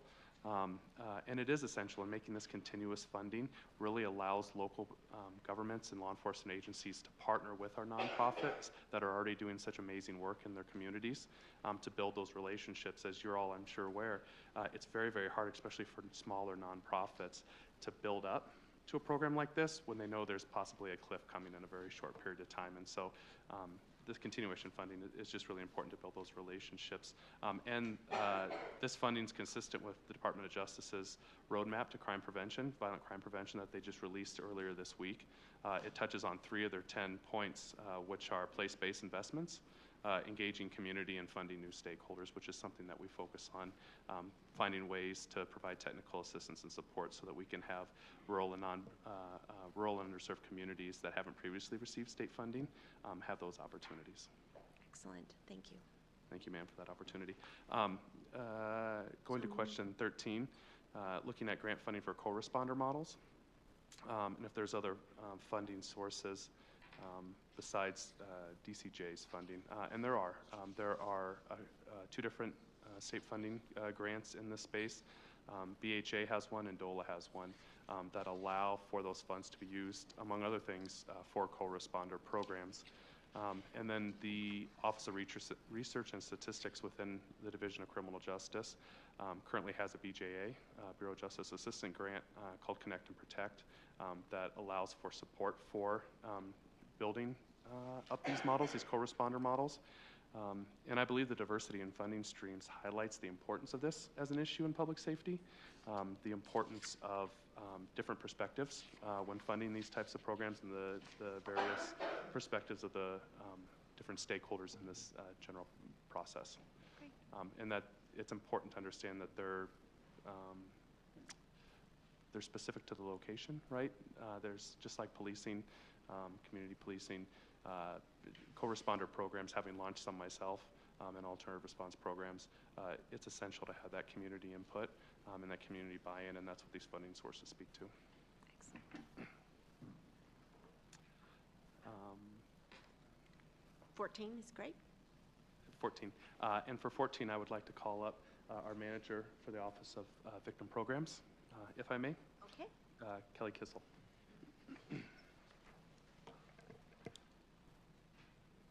Ms. Kissel, welcome. Thank you. Good afternoon.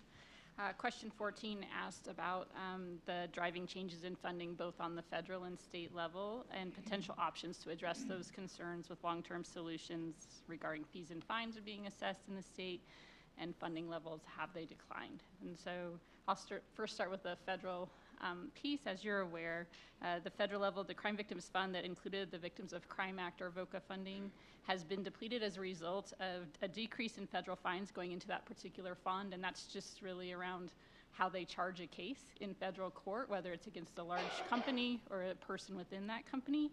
And because of that, that change has really seen that fund decrease over time while they were also increasing the cap of what they were releasing. They did try to restore the fund with the 2019 VOCA fix, which was a change in the federal law to basically allow deferred prosecution funds to go back into the CVF to try and rebuild that fund up. And that has started to take effect, but it hasn't restored the fund to the capacity it was at one point. And so what we've seen in our grant in 2018 was around $56.6 million.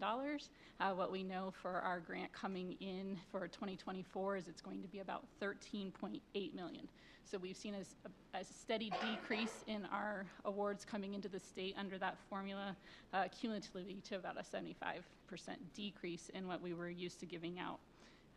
What we know then is it will be a decrease to victim services unless we can find another source of funding. I would say thankfully in the last 3 legislative sessions we have been heard here, and both SLRF and ARPA funding and general funds were allocated to DCJ as well as other agencies within the state, which filled a significant part of that gap when we were experiencing that decrease in VOCA that we already experienced. On the state level, the main source of state funding for victim service agencies is VAIL, or the Victim Assistance and Local Law Enforcement Fund, and that particular fund is the result of surcharges levied in criminal actions. The local VAIL programs receive the majority of those surcharges, and then under statute, we receive another 13% back up to us based on what they collect to give out our state VAIL funding. I would say the pandemic, for so many different reasons, also decreased that revenue while the courts were closed, which was unavoidable, and at decreased capacity, and they obviously are starting to build back up from that. Again, That gap was covered, thankfully, by ARPA or SLRF funds allocated by the legislature. Part of your question was also sort of what's happening next as far as changes in those revenue on the state level. I think there could be a couple different things. First, the state looks at criminal justice reform measures. Justice-involved individuals are being diverted out of the court system as sort of a philosophy when we look at criminal justice. Those surcharges then aren't assessed and collected because those are assessed after conviction. I think the second piece, as judges are summarily waiving surcharges, and bail is included in that piece when they have a finding of indigency. Potential long-term solutions, I think Congress is certainly looking at what's happening with the CVF fund and what they can do with VOCA for potentially funding that's not reliant on offender surcharges and increasing to the surcharge amounts. Excellent, thank you. Senator Kirkmeyer. Just a quick question, and sorry I didn't ask this of judicial when they were here, but we will at some point. Why are the judges not getting the fines? I mean, is anybody having a discussion with them? I know why they're not doing it, but why is anyone having a discussion with them? Like district attorneys, anyone from the division having this discussion? Because we went to a site and got a real earful on the decrease in funding and what that means to the victims. Ms. Kissel. Thank you, Madam Chair and Senator Kirkmeyer. Appreciate the question, and we were glad you were on site to hear some of that as well. So thank you for taking time to be there. And in answer to your question, yes, we do have that conversation with judicial. Part of our relationship with them in our standards for both victim compensation and bail is that they do an assessment of a number of their jurisdictions every 3 years to look at what they're collecting and what they're assessing.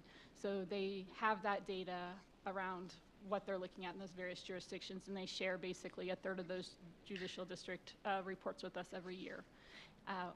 Based on that, when we're out monitoring both for victim compensation and bail, part of our procedure is to meet with the judicial administrator or court administrator, and our conversation with them and the chief judge, who is head of the local bail boards, is to talk about not waiving victim compensation and bail surcharges and the importance of that to victims and the impact on that.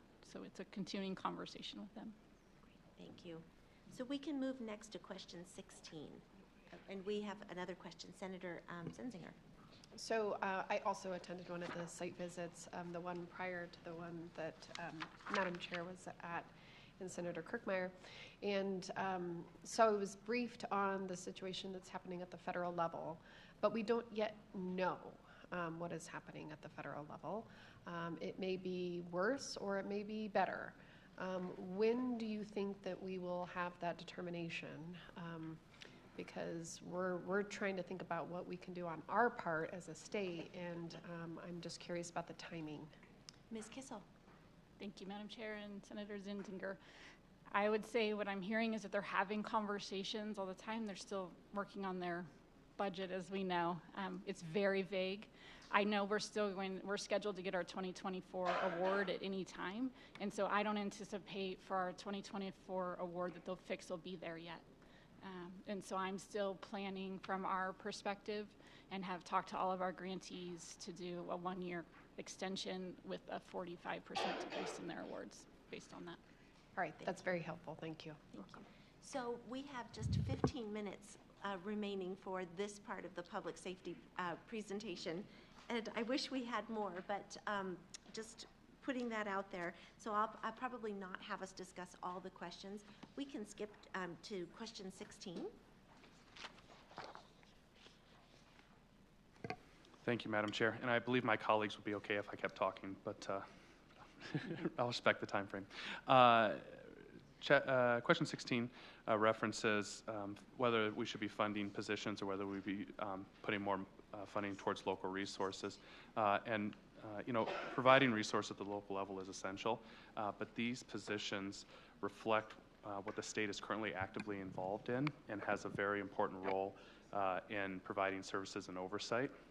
And this helps us meet our needs to continue to provide that quality service to our constituents, to our community members, and to local branches of government and nonprofits. And it helps us better align with our strategic goals going forward, which blends into question 17. And for time's sake, I can continue with that if you're okay, Madam Chair. Thank you. Each of these positions are outlined in the response. One thing I would highlight as it relates to us continuing to move forward with our strategic vision is the Technical Assistance Hub is one example. Those positions align with the work I've been doing in the 3 months that I've been with the division to continue the great work they've already been doing in trying to improve equity and grant making and awarding and bringing more evidence-informed and evidence-based practices in the public safety space around the state. And so the individuals for that particular ask would be working both on the front end to help people put together quality applications before they go through committees for review and funding, but also working with them throughout the process and after the process to understand what programs work and be sort of a clearinghouse for the state on evidence-informed practices as we move forward to make Colorado one of the safest 10 states in the nation. The other ones are extremely important as well. They focus on ensuring audit compliance so that in community corrections, as an example, we continue to move that space forward, making sure that we're having the best outcomes possible for our folks in those programs. With Ms. Kisselshop, the victim rights advocate, it's a position that's previously grant funded that we don't have funding for moving forward, and it provides us an opportunity to ensure victim rights, the Victim Rights Act is being followed and victims are taken care of in this state. Great. Okay, let us move on next then to question number 20. Thank you, Madam Chair. If we could, can we have slide 8, please?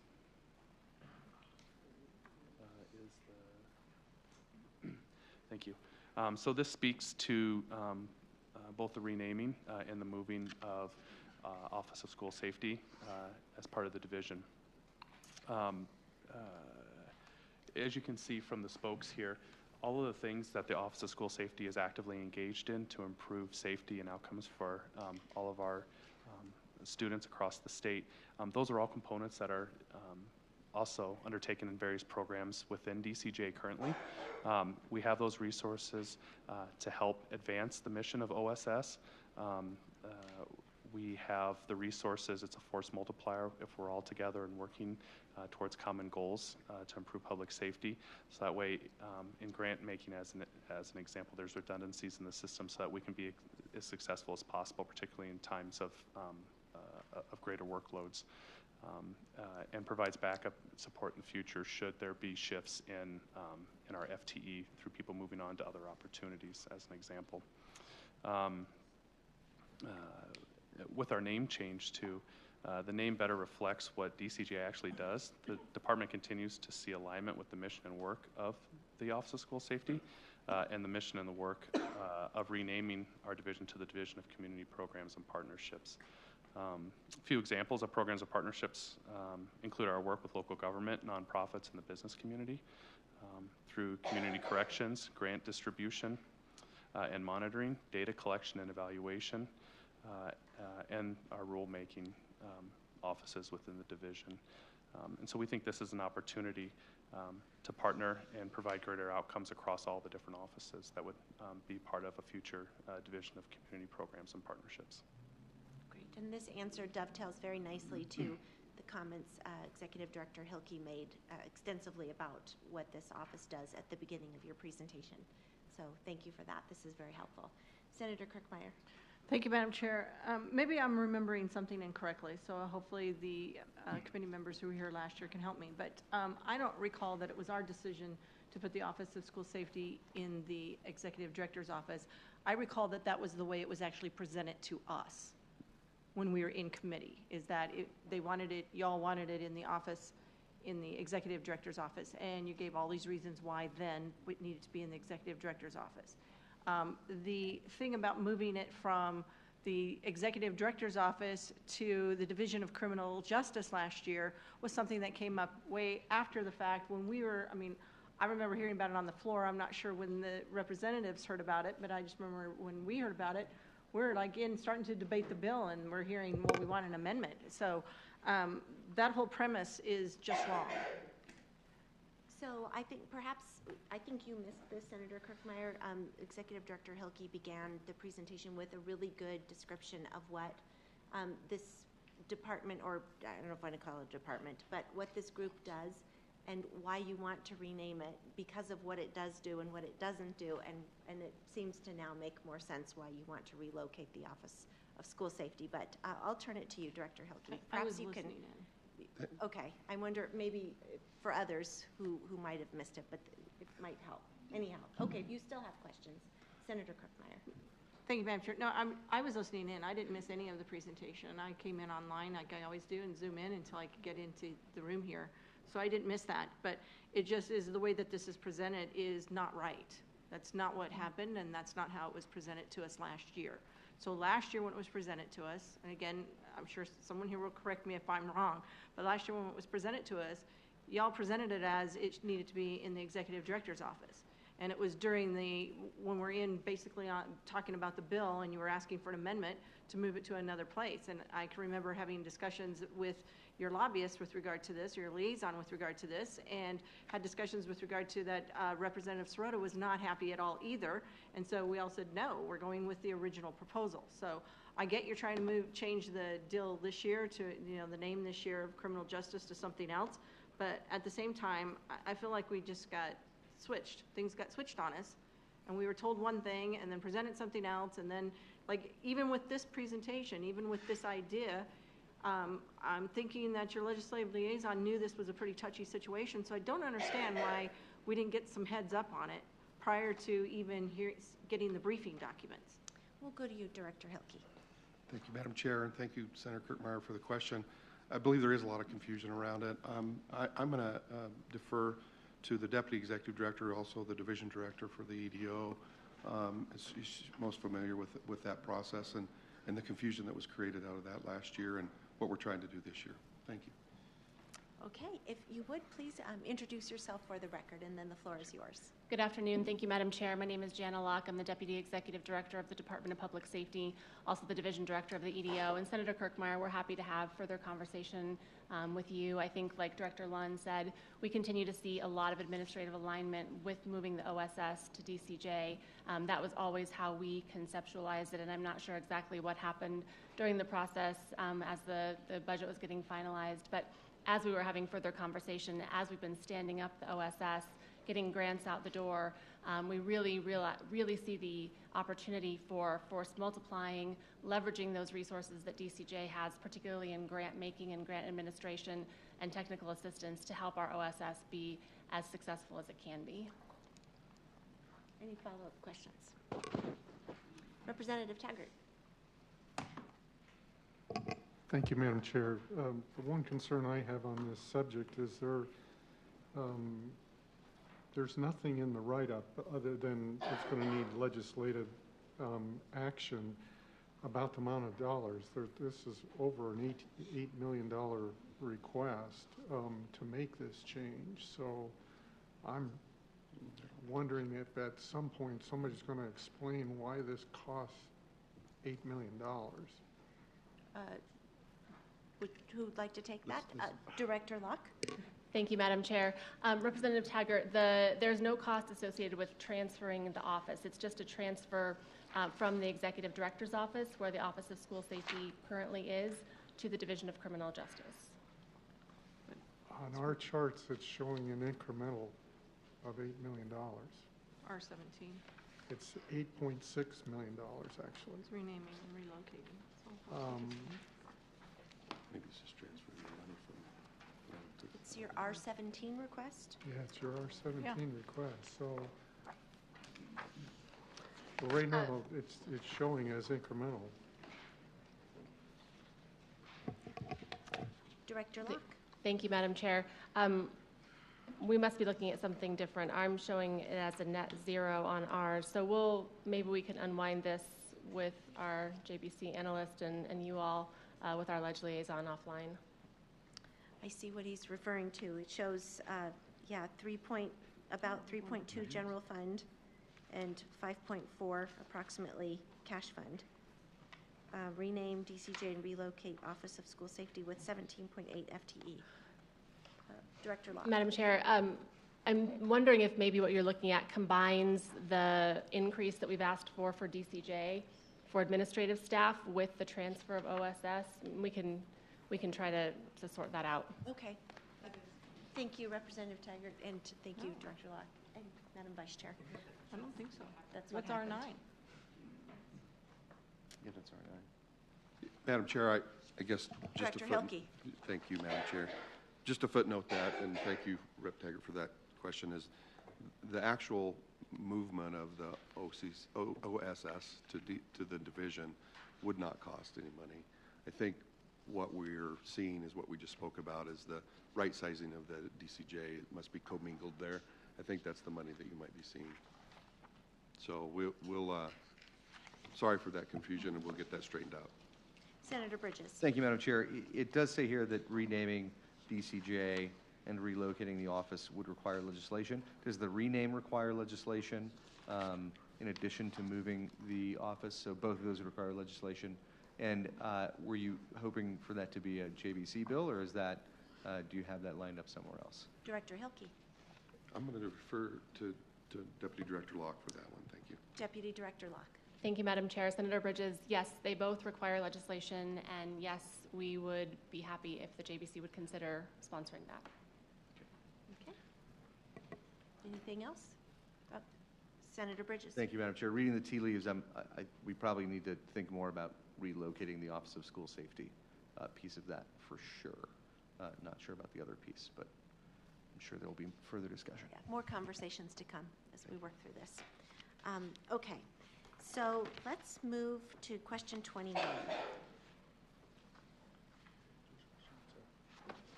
Madam Chair, we didn't hear which question. I'm sorry. Oh, I'm sorry, 21. Perfect. Thank you. Yes. Is that you? Okay. Yeah. Thank you, Madam Chair. Director Lynn. Yes, thank you, Madam Chair. I've spoken to this to some degree already. So it would not create a reduction in funding or staffing. The primary economies of scale would be achieved through areas of grant making and monitoring and public education and outreach. Again, it's that force multiplier of having that support in-house and the expertise in-house to accomplish the mission of the office. That's great. Thank you. I found your written explanation for 22 to be good for me. We can move on instead to question 23. And he's good? Okay. Let's move to question 25 then. You can go ahead. I'll be happy to go. Director Hilke. Thank you, Madam Chair. I think question 24 and 25 are essentially the same. We don't know yet where the successor for the CCJJ will be housed, and even how it will be structured yet. That's yet to be determined by the TCJJ through the executive order to make that recommendation. As far as the amount of money, we don't know what that will take either. That was just a placeholder that was put there. So we can't really advise on any specifics about that yet.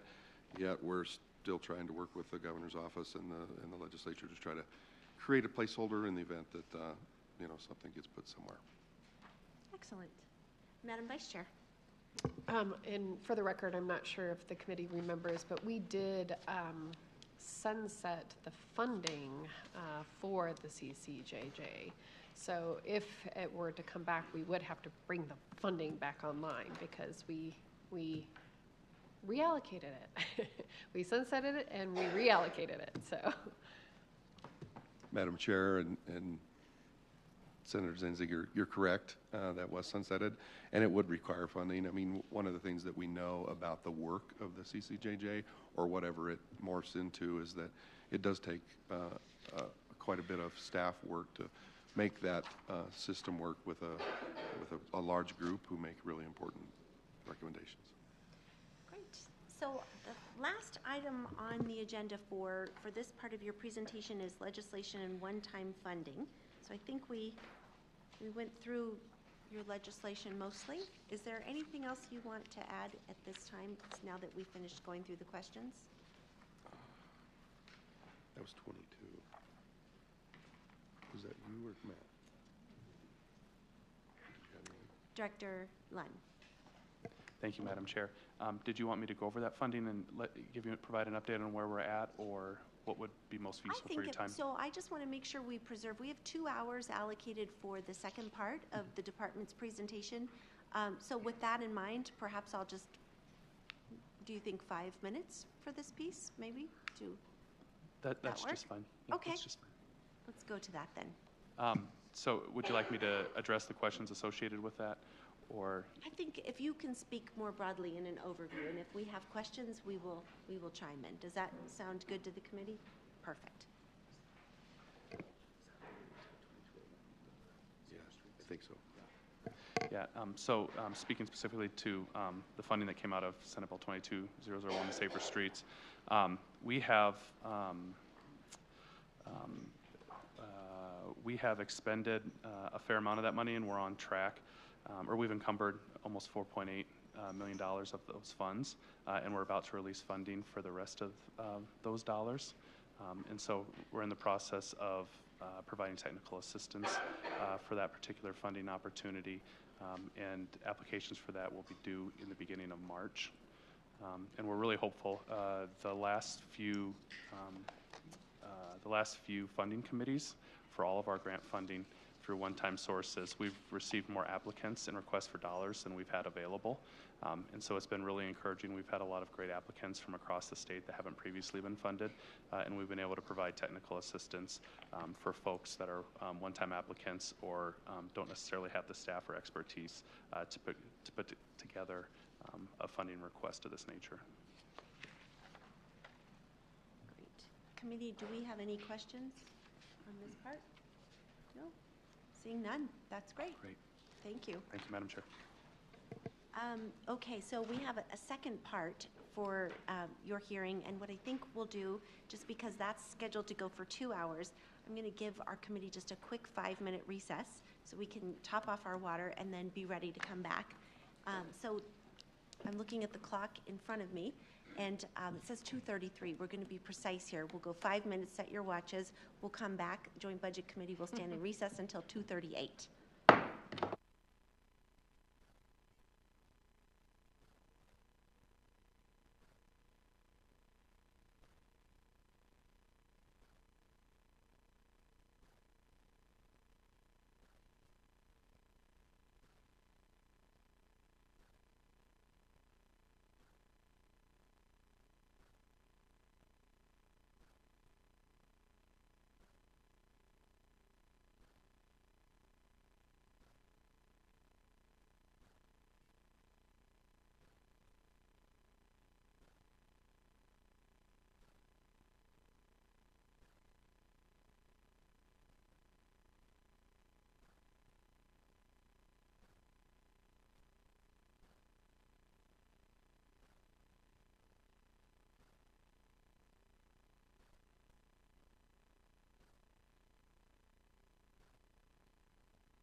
The Joint Budget Committee will now come back to order.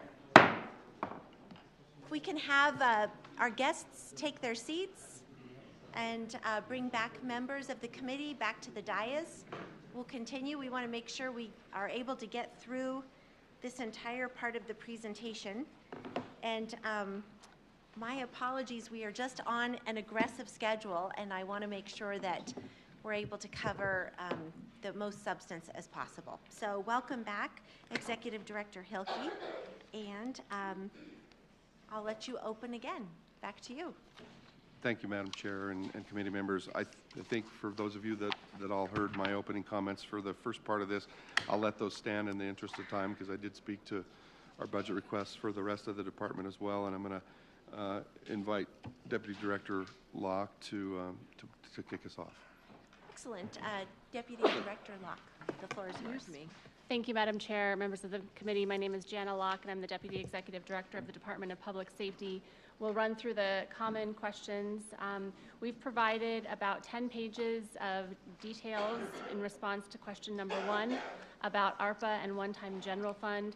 The very concise response to that is that many of the funds went to DCJ for victims assistance and/or crime prevention programs. And at this time, we're projecting that all federal funds will be expended or encumbered by the deadline that pertains to them. So we've got a lot of detail in there. And on the slide, we'll list some of the high-level ARPA funded programs. And happy to go through any that you would like to talk about specifically. Otherwise, I can move on to question number 2. I think I am seeing no questions. I think number 2 looks good. Thank you, Madam Chair. The question number 2 is regarding compensation provisions of the partnership agreement. And as you know, CSP troopers are not covered by the partnership agreement, but CSP submitted an FY24 budget request to implement a graduated pay system for 8 uniform job classifications. This brought the base salary up to 99% of the market compensation for the top 3 law enforcement agencies as is required by statute, and the cost of this was about $4 million. Additionally, in June 2023, CDPS identified that 419 essential non-exempt employees were eligible for overtime as a result of the new Juneteenth holiday, with a fiscal impact of about $287,000.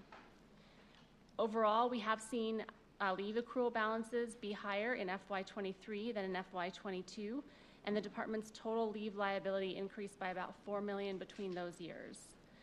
And finally, the number of paid family and medical leave hours that employees used also increased between FY22 and FY23.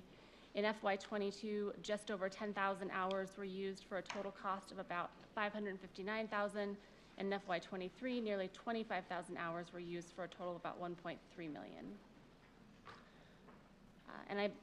If there are no questions, I believe our response to number 3 is a standard response that you've likely seen before.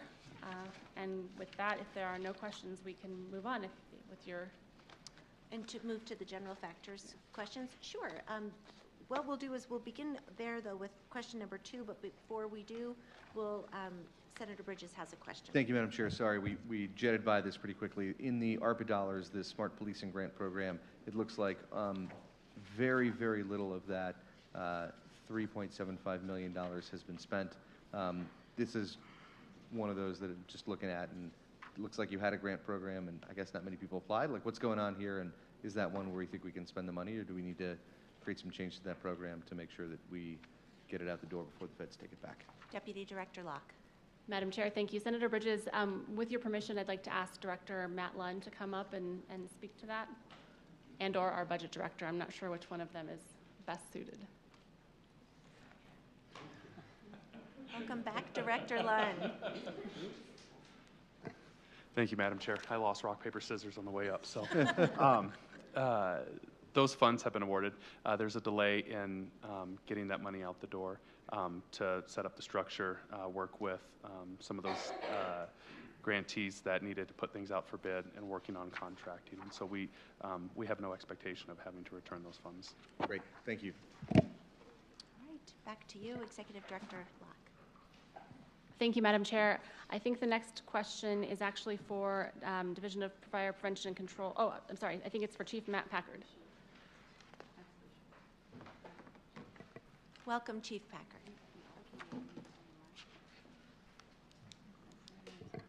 Good afternoon, Madam Chair, members of the committee. Again, my name is Colonel Matthew Packard. It's my honor to serve as the Chief of the Colorado State Patrol. And I've got the first general factors question, and it's regarding the request of the legislation to increase the HUTF growth cap from 8% up to 8% on a one-time basis. And if it's okay with, and certainly with my boss as well, with the committee, there's a couple of questions regarding this increase in the growth cap that come out throughout the document, and I'll take a minute to cover those now. And I think that's a grand idea. great. Yes. All right. So the question is, the first question here is this really a one-time increase from 6% to 8%, and do we project that needing to happen again? And the direct answer is, we don't project that, but we really don't know. And I'll tell you that what's driving this increase right now is the salary increase that you heard Deputy Executive Director Locke talk about to increase for the trooper pay that's in statute, and also that's coming from the covered employees, the WINS negotiations, the step increases in those things, and also increases in common policy that obviously are outside the control of the patrol. And that increase alone is driving a significant increase. And so we needed to get above 6% so we can fund just that salary. So again, we anticipate this is going to work for this year, and we don't anticipate needing to do that again. But to be forthcoming, I thought we made a big increase last year, but as the state system lags a little bit to keep up with market, I think we just had a larger increase this year than we were anticipating. So I don't know what will happen next year, but the direct answer in fewer words is I don't believe so. Some of the other questions that were about that 8%, there was a question if some of the other HUTF funded requests that are in our budget package are covered or included in that 8%, and that answer is yes. Everything that is coming from the Department of Public Safety that touches HUTF would be included in that 8% room. So there's no need for an additional growth or in that regard. And the final question was, and I believe it was from Senator Kirkmeyer, is where is that money coming from? And if the patrol gets that extra 2%, where does that come? And the total is about $3.9 million that we're looking at. And it's as the flow of HUTF goes, and I'm sure you're all well aware of this, the patrol has an off-the-top cut. Our budget happens, and then what's left in goes through a formula to go to a bunch of different users. The top of that is to CDOT, and that would be about $2.5 million would go to CDOT. It's in another about $1 million in BRUF, and there's a slide with numbers, and the exact numbers are also in your answers. It's about $1 million to counties, and just over, I'll say $350,000 that go to municipalities, and that would share between the counties and the cities. I can tell you that we are engaged in conversations with CDOT to work this issue with them, and we're also engaged in conversations with CCI and CML on the issue as well. Great. We have a question, Senator Kirkmeyer. Well, that's wonderful because they're engaged in conversations with at least me, and I'm thinking maybe several other people here as well. So again, if it's one time, then what happens next year? Are you going to come ask for general fund? Chief Packard. Thank you, Madam Chair. Senator Kirkmeyer, no, because this is to fund the salary, so it'll be into our base. And so the base is increased, and then the 6% number is where we would be. The law allows us to grow from 6% from that new base. So once it's in the budget, it's there. It'll be HUTF. Senator Kirkmeyer. So then in essence, it is a permanent reduction to cities and counties. Chief Packard. Thank you, Madam Chair. Senator Kirkmeyer, it's from this year's HUTF, and so that it comes into our budget then, and that money stays in the patrol, yes. Yeah, okay. So the answer is yes. Any other questions? Seeing none, back to you, Chief Packard. I think that covers the HUTF, okay. Madam Chair, unless there's other questions on that. There is, perhaps? Madam Vice Chair? No. Or yes? Madam Vice Chair. I guess my confusion is that why is it being called one time? Chief Packard. Thank you, Madam Chair. And Senator Zenzinger, the one time is the increase in the growth cap from 6 to 8%. So for 1 year, our allowance in statute to grow would move from 6% to 8%, and then next fiscal year, it would go back to 6%. Got it. Okay. But it would be 6%. Senator Bridges. Thank you, Madam Chair. So just so I'm getting the math on this right, what you're asking for this year is to increase the growth cap by 2%.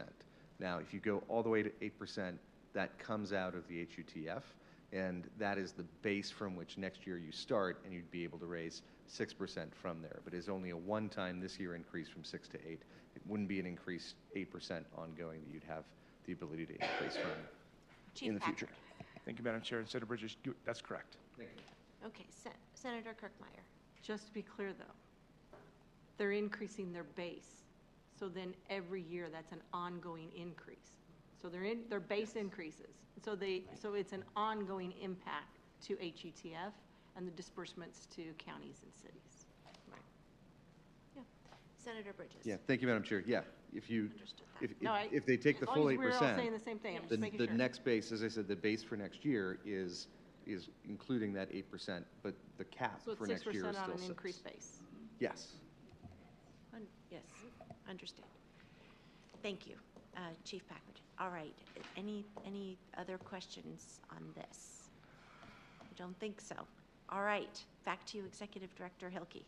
Thank you, Madam Chair. Now I'd like to invite up Chief Mike Morgan from the Division of Fire Prevention and Control as question number 2, I think, gets into the cash funds from Senator Kirkmeyer. Okay.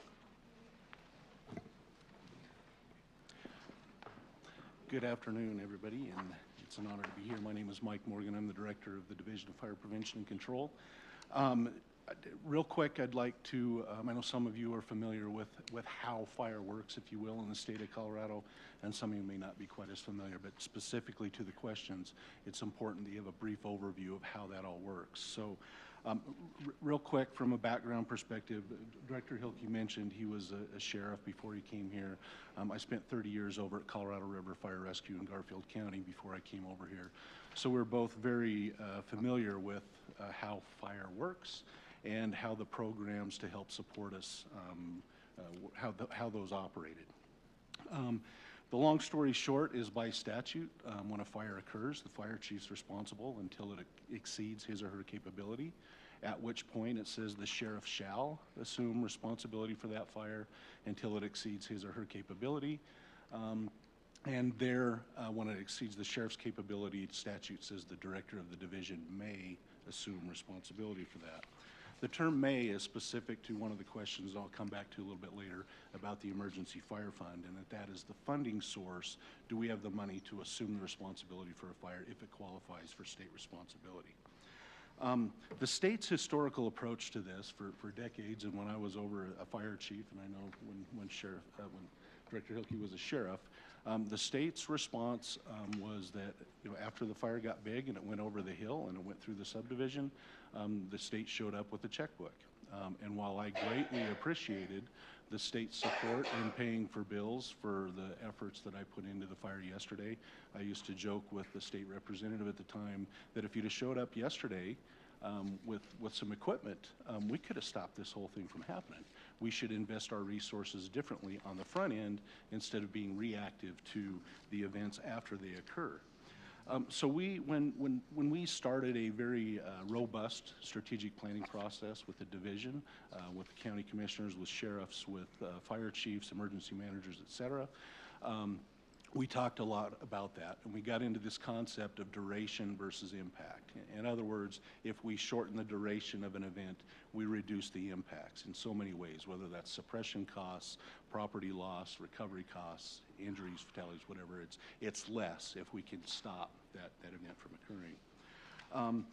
In the old days, if you will, prior to that, a lot of the conversations I can remember very clearly of, when you would hear the noise of an aircraft coming over a ridge top, immediately there would be somebody on the radio screaming, "Who ordered that? You ordered it, you bought it." That was very common because it was the person that made the decision that was responsible for the costs associated with that. Now, most fire departments, most company officers, most fire chiefs, and honestly, several county sheriffs don't have the resources to order and make those kinds of decisions. The county commissioners don't have the money to make those kinds of decisions. It's a very complex, and so often what we saw, people would say, well, maybe if you get me one more engine, I can catch it. And that strategy, honestly, being very blunt about it, has cost millions and millions of dollars in delayed decision-making over the years, and we decided it was time to rethink of how we approach that. So we fundamentally changed that. Real broadly, we've treated this fire problem in the United States and in Colorado as a land management issue for way too long. While there's still a land management concern and threat, no doubt about it, there's also a public safety crisis. And the lens is different when you're threatening lives and homes than when you're threatening other things that are more natural resource based. To be very clear also, you have two categories of fire for us. You have wanted fire and unwanted fire. We recognize the need for fire on the landscape as part of the ecosystem and the value it can play. But that has to be under the right time, right place, right conditions, and right resources, which means you have to be prepared for those days when you are doing a prescribed fire and it gets away from you. You have to meet all those conditions. If you can't meet those conditions, then it falls into the category for us, and especially for those that most of the properties we protect are private, state and private properties.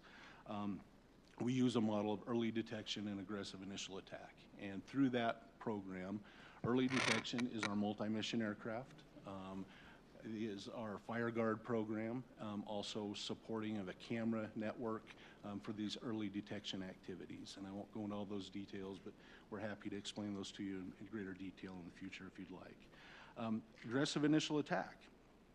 That means that we are going to provide, we are not going to wait for the fire to go over the ridge and qualify for us to provide assistance and support.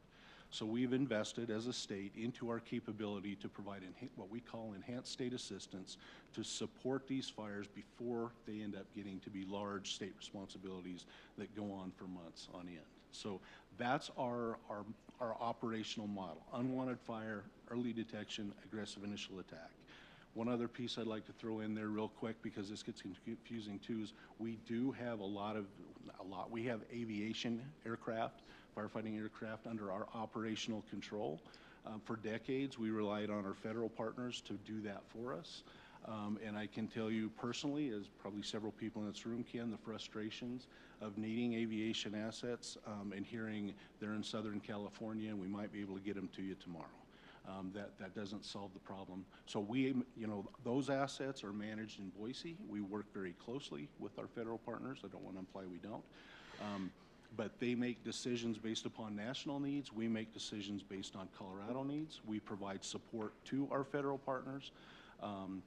However, we make decisions based upon what we need here in Colorado. Additionally to that, I'm also very proud to say we are, to my knowledge, the only state in the nation who has a 24-hour mutual aid agreement, all tools in the toolbox, with our federal partners for aviation assets, for engines, whatever else. Send it to provide this aggressive initial attack free of charge. If it becomes a billable fire, it goes into extended attack. That kind of leads into the questions of where things go. Now, we obviously, our goal, our desire is to not have state responsibility fires, but we know that for a fact we will not catch all of them. There will be some that will escape, and those turn into billable events where there's a cost share agreement that is in place to help to determine who's paying for what as the incident unfolds. As Director Hilke mentioned early on, there's this Federal Fire Commission report. We've shared that with JBC staff. You're happy to visit with you guys about that when you have time. But what you will see reflected in that report is many of the strategies we've adopted in the state of Colorado are in the report being called out as best practices and things that we should be doing more of. So moving on with to the questions, and I apologize for. So Director Morgan, I think that is an excellent overview, and actually again, with this very aggressive schedule we're on, we might not have time to go through all of the questions. But what I'll do at this point, since your department did such an excellent job at really providing us with thoughtful written responses, I'll turn to the committee now, knowing we've reviewed this, and if we have questions, we've got a moment or two before we move on to a discussion of request items. Is there anything you'd like to pose now? Senator Kirkmeyer. Thank you, Madam Chair. And yes, thanks for the overview. That was great. Read through the questions. I just want to know what's going on with the ROS, with the resource ordering system, and where does that fit into your enhanced state assistance and your operational model? Director Morgan. Madam Chair, thank you. Senator Kirkmeyer, thank you for the questions. ROS has been renamed to IROC. ROS was a resource ordering and statusing system, and now I won't get the name right because it's relatively new. Our system is a combined system. We have the PSAP level, if you will, that happens local 911 stuff. The dispatch center and everything we're building out, there's a recommendation to consolidate 6 centers into 3, one being managed by U.S. Forest Service, one by Department of Interior, and one by us.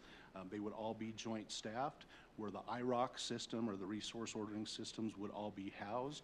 For Ross is more designed for a long-term event, those extended attack.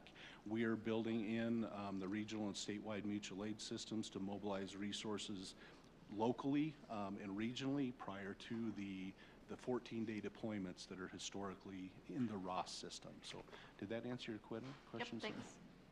Okay. Thank you. Excellent. All right. Director Morgan, thank you very much.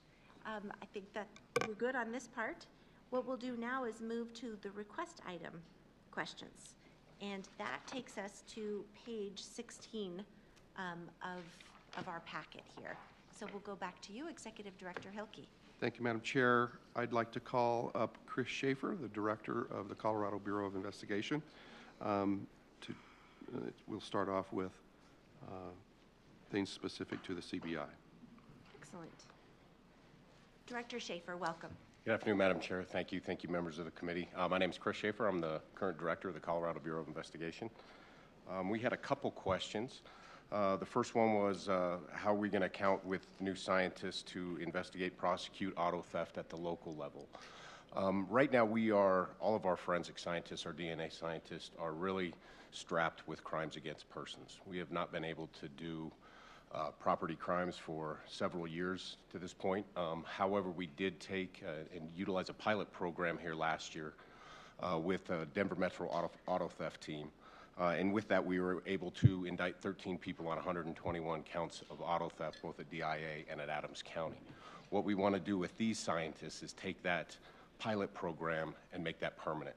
If we work with the auto theft team and the teams that Colonel Packard people are involved on, that's what we want to do. We're looking for the repeat offenders and the criminal organizations that traumatize and steal these vehicles. That's great. Fantastic. Okay, so that is speaking probably to question number 3, is that right, in our packet? Excellent, okay. That's correct, ma'am. Great, we can go actually to question number 5. Okay, relates to the property thank you, Madam management. Chair. I'll turn it over to Deputy Director Jenna Locke. All right, Deputy Director Locke. Thank you, Madam Chair, members of the committee. I'm going to invite Kevin Rance, who's our Chief Administrative Officer, to come up and respond to this. But before we get into the property management section, I want to just go back a little bit and talk about the overall need for the EDO right sizing. I know Director Hilke touched on it in his opening remarks, but as he said, the EDO is really the administrative backbone of the department, and we provide central services to all of the operating divisions. So as you can see on this slide, there's been significant growth in the CDPS operating divisions over the past 12 years. From FY13 to FY24, the department overall grew by 48% in terms of FTE and 119% in terms of total funds. And so while many programs and offices in the operating divisions expanded, there was not corresponding growth in our administrative capacity to support a larger department. We consolidated FTE from divisions in 2016 to try to force multiply teams and standardize processes within existing resources. But 7 years later, we're at the point where we need new staff to keep up with the amount of work that's generated by a larger agency. The need for our internal support infrastructure to keep pace with the current size of the department is the primary basis for our request overall. And I would invite Chief Administrative Officer Kevin Rance to talk specifically about the property management question that Senator Zenzinger had in question number 5. Welcome, Chief Rance. All right.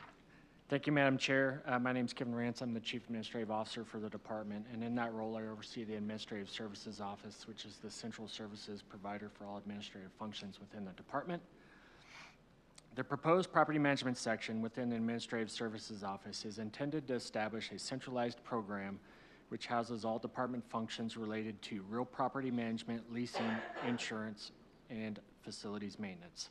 Currently, those functions are split across 2 programs within the department, with several key functions performed as additional duties added to non-specialized FTE or pure capability gaps within the Executive Director's office.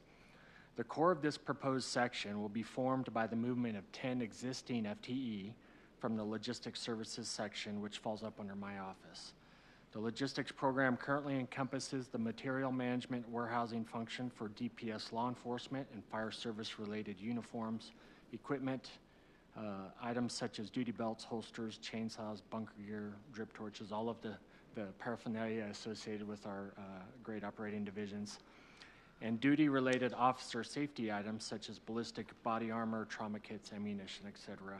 It also includes fleet management for the department's 1,227 state vehicles and related automotive maintenance services, special service vehicle upfit for DPS law enforcement and fire service vehicle platforms, facilities maintenance, and construction-related capital development. The facilities maintenance and capital development functions and the existing personnel that perform those would move to the proposed property management section, leaving logistics services to focus on the fleet, which has seen a 23% growth over the 2015 baseline, where we were at 998 vehicles, and the material management functions for the divisions. A couple key factors to highlight the why behind this. So from FY20 to FY22, we saw a consistent average of 53 to 56 leases per year. We broke that down into a 4.53 average per month. As you can see on the trend line on the chart, by FY24, we were up to 83 active leases, which represents a 53% increase from where we were pretty consistently from FY20 to 22. What that's really highlighted for us is that we have a very real capability gap in the terms of real estate management. Our current leasing program is run through a purchasing agent out of our purchasing and contract shop. And with that increased workload, that purchasing agent now is doing nothing exclusively but leases and lease management, so we've lost the purchasing capability. So by establishing that position in particular, we not only gain from the experience of an experienced real estate professional, we can actually return purchasing back to the business of supporting our operating divisions there. Another highlight there, our capital construction and construction-related projects across the department are up 58% by FY23. Again, we saw fairly consistent numbers between FY20 and 22. We averaged, again, to make it easy to demonstrate the increase, about 2.95 projects monthly. Our FY23 average went up to 4.67, and for FY24, we're trending that same amount, even though we're 6 months through. The number of projects that we're currently engaged in per month are still at that 4.67 average. We have a significant capability gap on our structural trades positions. In FY22, the closure of the Colorado Correctional Complex, which was up under the Department of Corrections, led to the loss of 5 FTEs worth of daily workload through the offender work program. The department had a multi-decade MOU with DOC that provided offenders, which augmented our staff. FY22, the department's supplemental only supported 2 FTE replacements, so we've realized a capability gap there. And then our last capability gap is within the skilled trades positions. The department currently has only 1 FTE for licensed HVAC work and a partial FTE to use for licensed electrical work. And as we've seen the increase in our construction projects and obviously our facilities maintenance increase there, that's highlighted a significant skilled trades capability gap for us. So, Madam Chair, so I'm available for any questions you may have related to that. And we have one, Representative Taggart.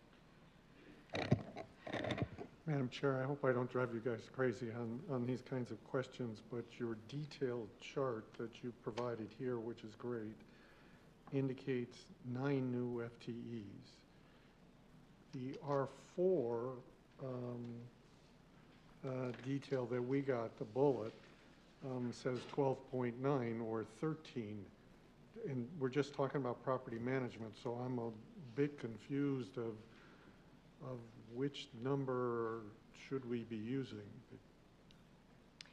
Chief Rance. Yeah, thank you, Madam Chair. Representative Taggart, so the answers in the packet were specific to the question on property management. The actual numbers for the Administrative Services Office are 13.9, so there is an additional 2 equipment mechanics to accommodate the 23% increased growth of our fleet. And actually, there's 3 equipment mechanics. I'm sorry. There was one that was moved out of a Division of Fire Prevention control decision item as well. So the 9 FTE discussed in the written packet were specific to the property management section and the question asked by Senator Zinzinger. We just need to Representative Tackett. then, thank you, Madam Chair. We just then need to revise this document, because this document, where it says 12.9, says to create a new property management section. So it only, you know, it's very specific that it's the property management, so some's got to change there. Chief Rance. Thank you, Madam Chair. We can certainly take care of that. We've got all of the information from our decision item that address all of the FTE required or included in this decision item. We will clean that up. Are there any other questions regarding this part of the presentation? All right, seeing none, thank you so much, Chief Rance. Appreciate that. Thank you, Madam Chair. So now we're moving on. This was to the next question. Director Helke. Madam Chair, if I'm following correctly, that would be question number 6, which was tying the Office of School Safety to DCJ. I know that we spent some time on that already. I don't know if you want to spend more time on it. If not, if you'd like to move on to 7, then Let's go to 7. Okay, perfect. Then I think Deputy Director Locke is ready to go with that one. All right, Director Locke. Thank you, Madam Chair. DPA's Equity Office is a great partner to us, and they provide best practices and serve as a central point of information and coordination for us with other agencies. The FTE that we're requesting for EDI support is for internal work that DPA doesn't have the ability to perform and is specific to our agency. So in 2020, we began to focus heavily on our internal EDI practices, specifically emphasizing inclusion to make sure that all employees feel like they belong and are welcome within the department. This work has included rewriting policies with an EDI lens, updating hiring practices to reduce the influence of implicit biases, and forming a volunteer EDI council led by employees from all divisions. To support this work, the department reclassified a position to be our Chief Equity, Diversity and Inclusion Officer. And as the EDI effort has expanded and evolved over the past almost 4 years, we've identified the need for a program assistant position, an additional position to support internal EDI activities and to assist the Chief EDI Officer with staffing and leading the council. So that's what our request is and how it's different from what DPA does. Okay, that's helpful. Thank you. Are there any questions related to this? Seeing none, thank you very much. We can move to question 8 regarding the Colorado Nonprofit Security Grant Funding. Director Hilke. Thank you, Madam Chair. Now I'm inviting Director Kevin Klein from the Division of Homeland Security and Emergency Management to speak to that for you today. Welcome, Director Klein. All right. Good afternoon. I'm Kevin Klein. I'm the Director of the Division, as Stan indicated. Our mission is to lead and support Colorado's efforts to prevent, protect, mitigate, and respond and recover from all hazards. And I'm exceptionally proud of the men and women that make up the division to ensure that we have a prepared, safe, and resilient Colorado. The Nonprofit Security Grant program has been quite successful. All the applicants that apply for the state grant must have previously applied for a FEMA grant in order to be eligible for that. State funding is then used to reach additional nonprofits that could not get funded through the federal program. And this also helps the state ensure that there's a diverse mix of awardees. In your packet there, you have a table of the awards that were made in 2021, 22, and 23. I would like to point out in 23, we added FTE to help process the grants. And we went from about a million and then 2 million to 5.744 million by having somebody actually help the grantees apply. DHS anticipated that Colorado would be eligible for 2.5 million because that is what we'd previously been funded at. But because it's a competitive program, we actually had people helping. We bumped that up to 5.7 million. So I think that was a pretty good success. I will note that in this last round, in 23, there were 50 applicants that did not receive awards, and 30 did not receive either federal or state awards, and 30 of those that applied for the state award did not receive a state award because we just ran out of money. So it's been a very popular program. Couple of big differences. One, the federal program will pay for up to $150,000, and the state award limit is $50,000. So some of those applicants that had projects that exceeded $50,000 chose not to apply for the state funds because there just wasn't enough to fund their projects. So that's one of the reasons that we didn't do that. In your packet is the table of the state awards, and that's really it for that request. Excellent. Thank you, Director Klein. Committee, do we have any questions about this? All right, Don't thank see you. any. Thank you so much. Okay, that takes us to question number 9. Madam Chair, if you please, I'd like to ask Chief Packard to come back and. Welcome back, Chief Packard. Thank you very much, Madam Chair. So question 9 was the question was to provide a detailed list of the recruiting efforts that our agency is engaged in to recruit new troopers. And so there's a detailed list that's in the packet that you provided, but I was just generally describe the state of affairs that we've been working with. 5 years ago, we received about 3,000 applicants when we posted an opening to hire troopers. The last 2 times that we've completed, at least 2, we got about 500, so a significant decrease in the number of applicants. For the last few years, I had 2 full-time recruiters that retired about a year ago, and I didn't backfill those positions because I needed them on the road to do traditional state trooper work. Recently have just restaffed those positions, so I have our entire recruiting full-time effort is 2 troopers that are signed, and to date, what they're doing is engaging in job fairs. They're going to just different events and talking about what it means to be a state trooper, be a police, be a communications officer, port of entry officer, all the different things within that the patrol does. We've also engaged in marketing efforts. We've done like handouts, flyers. We tell all of our troopers that every single one of us is a recruiter, and to engage in those conversations when they find somebody they think would be a good member of our organization. Most recently, in fact, we currently today have a recruiting session or engagement open where we're accepting applications through the end of the year. If you know anybody who wants to be a trooper, come look us up. December 31st, that application period closes. But we're doing a lot of media outreach on that as well. And in fact, today, if you listen to the radio on your way home, there's a good chance you might hear an ad advertising for people to be troopers. If you're watching the Avalanche, if you're watching the Nuggets on Breaks games, you'll see your radio ads there as well. So we're doing a lot of different things to engage in that. This process helps us be better and move and increase our capabilities so we can backfill the vacancies that the organization has. Excellent.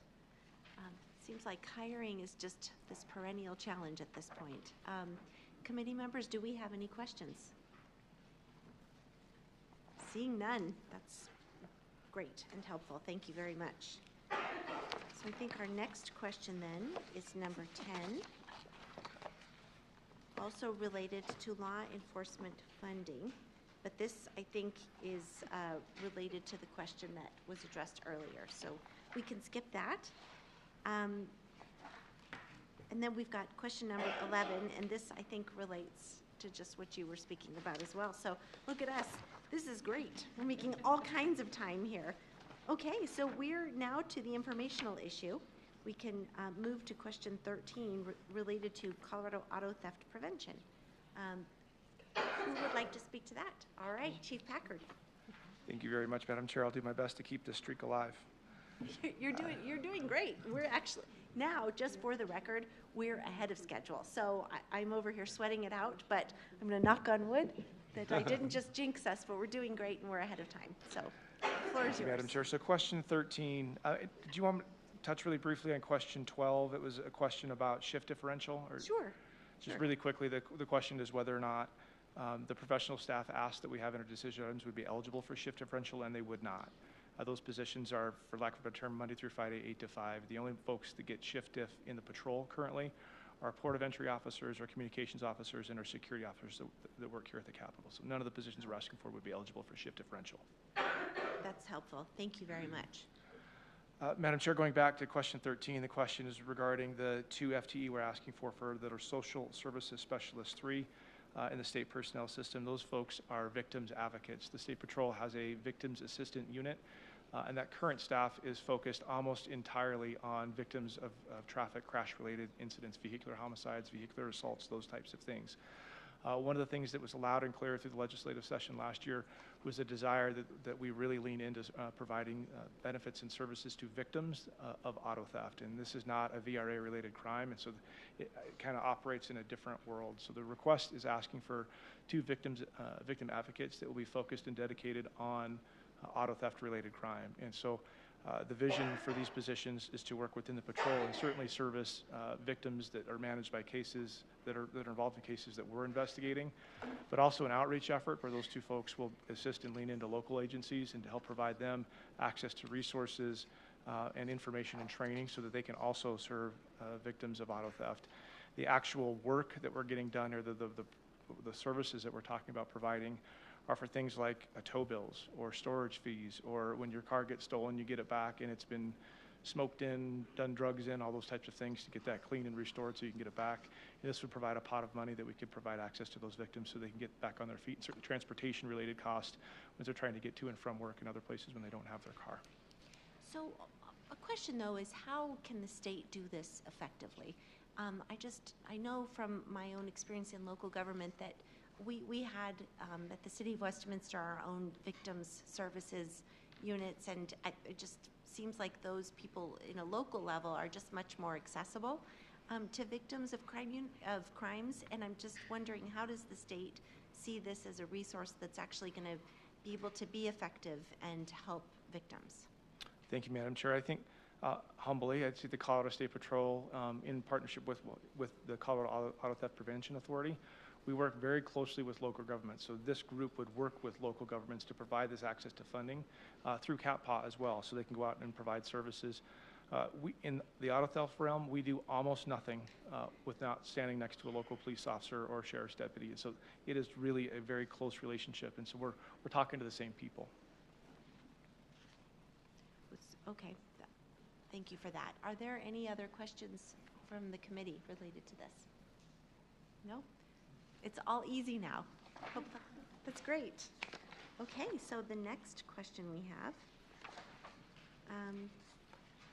So we can go to question number 14 related to funding for advertising rather than victim services. Chief Packard. Thank you, Madam Chair. So one of our strongest efforts is to prevent the auto theft from occurring. And one of the most effective tools that we can do is teach people how to make their car less desirable for auto thieves. And so there's a marketing component to this ask, again, to do education outreach through, again, advertising or going to events and talking about the simple things to help keep your cars safe. Again, this was a strong topic in the legislature last year. But included in the marketing and the conversations, it's also equipment that we can provide access to folks. For example, an ignition locking device that they can install. It's equipment that they can install in their vehicles. It makes it harder for thieves to overcome the manufacturer-equipped systems.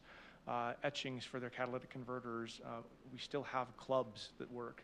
So it's to provide, to purchase, and to have that equipment so that we can provide it to folks that need that can't otherwise get those things in themselves. That's, again, a high level. There's a very detailed response in the packet, but that's at a high level of what we're working on to help people keep their cars from getting stolen. That's great. And I will say, too, to the advertising piece, we can have all the resources in the world, but if people don't know about them, then it doesn't matter. So there has to be some component of getting the word out. Definitely appreciate that. Committee, are there any questions on this? Seeing none, we can move on to the next one, which is referring to the $2.7 million general fund for grants to local law enforcement and increased anti-auto theft activities. Chief Packard. Thank you very much, Madam Chair. So a lot of the effort that we're talking about funds that are going to CAPPA and then going out to our local partners. And so law enforcement activity can certainly be a lot of different things. It could be education, it could be these things, but the bulk of the law enforcement work that's going on, these are largely multi-agency team operations that are going out and looking for stolen cars and then working at sometimes very large-scale organized crime investigations to find these prolific auto thieves out there and hold them accountable for their crimes. And so the way we do this, the State Patrol has some full-time auto theft investigators, but the majority of our partners around the state, this is an other duty as assigned, and a lot of it is done with overtime work. And so CAPPA, through their grant-making process, the grant delivery process, will fund local law enforcement with overtime dollars so they can assign detectives to come and work with state troopers and other agencies to go and work in these cases in a multi-jurisdictional effort. And that's the thing about auto theft, and this will be a common theme in some of the other questions. By its very nature, it doesn't typically stay in the city where it starts. And so people steal a car in one city, they drive it to another, and they engage in property crime. You heard Executive Director Hilke talk about how auto theft is a precursor crime for so many other things, and it crosses jurisdictions. And so it's so important that we have the ability to work with multiple agencies and move throughout the state so we can effectively combat what is very much so an organized crime. Makes sense. Senator Kirkmeyer. Thank you, Madam Chair. I think it's a great idea that everybody's working together, and I understand all that. Appreciate that crime doesn't just stay in one location. But what does the local government, what are they putting into this? I mean, why? It's not just our budget that's funding this, right? They're putting stuff out of their budget into this? Chief Packard. Yeah, thank you, Madam Chair. And Senator Kirkmeyer, yes, we're not paying, typically, these grant funds aren't paying for full-time employees. They're still providing the person, the car, the equipment, all of the other stuff. We are, CAPPA, in a lot of these instances, is strictly funding the overtime related to the operation that's happening on that day. So all of the other overhead, all of the other costs that are associated with employing a police officer are all still covered by the local government. Thank you. Executive Director Hilke. Yes, Madam Chair. Senator Kirkmeyer, I would like to elaborate on that just a little bit. Through just a recent experience, I have a new granddaughter in Grand Junction, so I get to spend some time over there. While I was over there recently, I attended one of the auto theft operations there with Grand Junction Police Department, Mesa County Sheriff's Office, and watched them conduct a day-long operation where, that I think speaks to your question, they did have people there on overtime, but they had a greater share of people there on their own time that were being funded by the county and the police department and the Colorado State Patrol, plus dispatchers that they lended to the effort. So there was probably more than an in-kind effort in that operation, and I'm sure that's taken place in most places around the state. Thank you. Excellent. Okay, seeing no additional questions on that, we can move to 16, which was a request for additional detail on the role of databases to be used for the department and explain if they are auto theft specific. Chief Packard. Thank you very much, Madam Chair. Again, in the written response that was provided, there's an exhaustive list of databases that our investigators and analysts might use in the investigation of auto theft, and I'll just highlight a few of them. First off, CCIC, which is it's a CBI managed program, and it's a database system where things like warrants for wanted people are entered into when police officers can query against CCIC to see if someone's wanted or if a car is stolen. So that is a database system that is regularly used by in fact, it's regularly used by police officers every minute of every day. That actually information that's contained in CCIC comes through to the Auto Theft Intelligence Coordination Center, which is a CAPPA-funded entity that lives within the Colorado State Patrol, and they work exclusively auto theft. And they have a database that is strictly stolen vehicles that is populated by what is entered by local law enforcement into CCIC and then comes into the attic stolen vehicle database. And so every morning I get an email from the attic that lists all of the cars that were stolen for the last couple of days, and that goes to any police officer that wants that information. So I can literally have that information up on my computer in my car. I've had it in instances where I might see a bulletin from the kayak looking for a homicide suspect. And I can say, that's funny, that's a red Cadillac that was stolen in Arvada, and I can go to that hot sheet and say, look at that. I found a Cadillac that matches that, and that can provide investigative leads. So that's happening not just for auto theft investigators, but police officers that are working the street, and they're using that information. And of course, it goes on from there. There's something called the Colorado Information Sharing Consortium, which is a consortium of law enforcement organizations that share information in their RMS system, so that if I'm looking or investigating a crime and I have a moniker or a description or something, I can query that database that goes into all the partnering and engaged law enforcement agencies. And so there's information that can help provide investigative leads. It's really a way that helps us share information and provides access to real-time, real valuable information to investigators, both on the street in the moment, but as they're working larger organized crimes. And the last one I'll highlight is within the judicial system. They'll use things like Colorado courts. What we'll see is an auto theft offender might steal a car in the 18th Judicial District on Monday, get out of jail on Monday night, and then steal another car on Tuesday in, say, the 16th Judicial or the 17th Judicial District. And so as we're working these cases, we can see, hey, there's an arrest that popped here, and we can make sure that the prosecution efforts are aligned there as well. So again, there's a lot, and all of the databases are designed to make sure, whether you're a police officer in Cortez working auto theft or when in downtown Denver, that you have access to the same information and can make real-time decisions. That's excellent. Senator Bridges. Thank you, Madam Chair. What's the lag time on that information? In other words, I've heard, and this may be old, but I've heard that example you gave where someone steals a car on Monday, is released, and then steals another car on Wednesday, that when the officer encounters that person on Wednesday, they don't have the information for what happened on Monday. Is that the case? Is that database is the cycle time on that getting shorter? And what can we do to improve that? Chief Packard.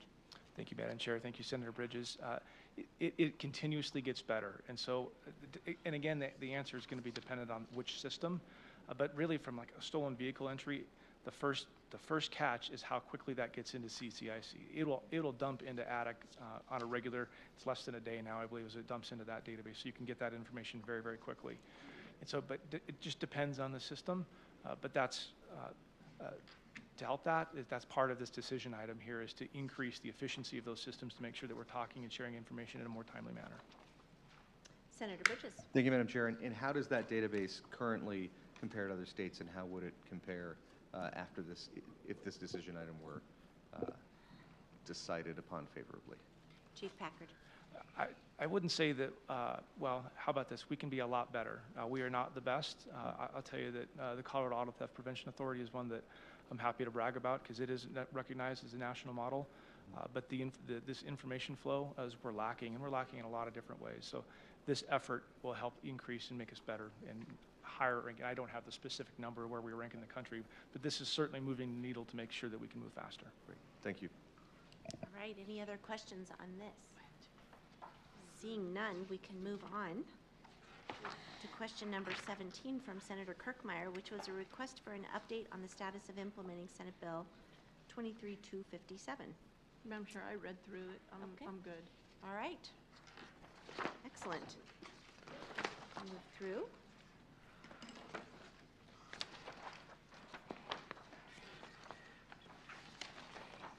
Our next question, also from Senator Kirkmeyer, number 18, and this is requesting detail on why the state would propose adding additional prosecution resources in local judicial districts. Who would like to speak to that? Chief Packard. Thank you very much, Madam Chair, and thank you, Senator Kirkmeyer, for the question. So this is an effort, this is a conversation that we've been having specifically for a couple of years now. And the conversation starts with the number of auto theft prosecutions, and one of the items of feedback that we hear from the local district attorney's offices is they're triaging cases. In fact, just recently, I was given notice that one of the counties just to the west of us here was dumping cases, not because they weren't good, it's because they didn't have the capacity to keep up and try these cases. And so one of the questions that we had, or one of the solutions that we had, one of the responses we were getting is that auto theft, because of this conversation of it being a property crime, as opposed to where there's a real victim of a violent crime, it just wasn't being prioritized within the local district attorney's offices. So the solution, we began talking with the Colorado District Attorney's Council to talk about what it would take to prioritize that. And really, it's talking about having regional DAs that can focus on this. And this also goes back to the conversation about auto theft being multi-jurisdictional.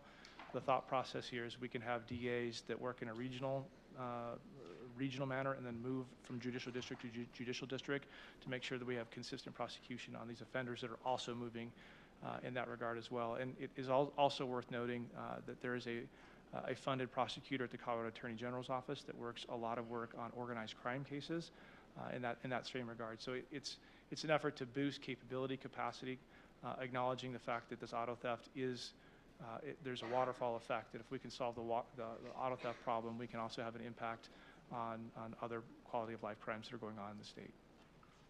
Any follow-up questions to this? No. Thank you, Chief Packard. All right. Question 19 from Senator Zenzinger. The state has an auto theft task force in place. How do these requests align with the recommendations from that task force? Chief Packard? Nope. Oh, you're getting a pass. All right. And then staff recommendation. I don't know that this was anything that you wanted to speak to. Chief Packard? Chief Packard, Chief please. Packard, okay. Sorry, let me get caught up on this one here. This is requesting updates regarding the auto theft prevention, Colorado auto theft prevention from the Department of Public Safety, just to assess if additional Colorado auto theft prevention funding is warranted, as well as details on expenditures and progress from funds previously appropriated. Thank you very much, Madam Chair. It's, again, I hate to be a broken record, but there's a detailed response in your written document here. But what I can tell you is that, and it goes to Senator Zenzinger's questions as well, is these operations there's a lot of oversight and guidance provided by CAPA, and that board within CAPA as they're sending out funds. And in the grant requirements that are provided as this fund is allocated, there's reporting requirements to make sure that we're meeting all of the goals that the task force is looking for. It's meeting all of the goals that the CAPA intended that money to be used for. And so as we're continually looking at data, we're continually making sure that we're meeting the expectations and being responsive to what the board wants, what the task force wants, and in meeting ultimately for us the governor's goal of reducing auto theft and getting us closer to being a safer state. That's great. Senator Bridges? Thank you, Madam Chair. I guess to put it more bluntly, would giving more money to CAPA mean fewer cars stolen in Colorado? Chief Packard. Madam Chair, thank you. And Senator Bridges, yes, and I can prove it. I think you look at the efforts that we did just with Senate Bill 257. You look at how we're doing, and this is a conversation we had last year as well, increasing capacity, increasing connectivity. We can prove, the data shows that we are driving auto theft down when we work better together and more efficiently. Thank you. Great. That's really good. Excellent. All right. Are there any other questions related to this topic on our agenda? No? Okay. Madam Chair, it looks like we're going to the one-time funding questions. We are. Again, we'll play some musical chairs. I'll invite Director Kevin Klein to come back up to talk about the Urgent Incident Response Fund. Excellent. And we're doing great on time. We are ahead of schedule, which is amazing. That just rarely happens. So anyway, Director Klein, welcome back. All right, I'll do my best to keep you on schedule. It's good. Just for question 21, the additional information, I'll just say that an example of what we're dealing with is yesterday we had 276 migrants arrive in Denver. We have we've seen over 30,000. We've got 3,400 in shelters right now. And so the problem is substantial, and until we get some movement at the federal level, unfortunately this federal problem has been pushed onto the states and locals. In particular, at Denver, New York, Chicago, and Boston are the big ones that are receiving a lot of migrants. As of December 6th, we had spent only $75,341 in the Urgent Response Fund. However, we have encumbered over $500,000 in there, and we expect that we just extended the Denver shelter operations contract, and that will consume the rest of that fund. So that will, the remainder will, I said before the end of the fiscal year in my response. That's probably before the end of the calendar year. Director Klein, on this, I don't know if you'll know the answer to this, but it seems like, of course, it's municipalities that are bearing the primary responsibility for this situation. In other states, are they also assisting with the costs of migrants in their various municipalities, or is Colorado unique to be stepping up and putting state money towards these efforts? Madam Chair, Colorado is not unique. The states that are experiencing this yeah, the impacts of the southwest border migrant influx. They're all experiencing state costs. Texas is experiencing costs to ship them to Colorado, right? And the state of Texas is paying for that. Other states, Massachusetts is a right to shelter state that applies statewide. So the impact in Boston is being felt by all the residents in Massachusetts as far as how they fund that. So I think that we are not unique in that, that it is, given the scope of what we're seeing, it is very difficult for any one municipality to bear that burden on their own. One of the bigger challenges that we're seeing nationwide, but in Colorado is a good example of that, is it's very difficult to get other communities to engage. Other communities are experiencing some influx, but Denver's got the direct line from El Paso to Union Station. We've got the direct line from Texas to wherever they want to deliver in the metro area. So it is, Denver is kind of the center of gravity of that. And it, we're seeing it in other communities like Carbondale is a good example, and they've asked for assistance from DOLA to provide some, resources for sheltering. We're providing, contract services and other things that we can do, but it is a substantial problem, and many states are experiencing it. Are there any questions from the committee? Senator Kirkmeyer.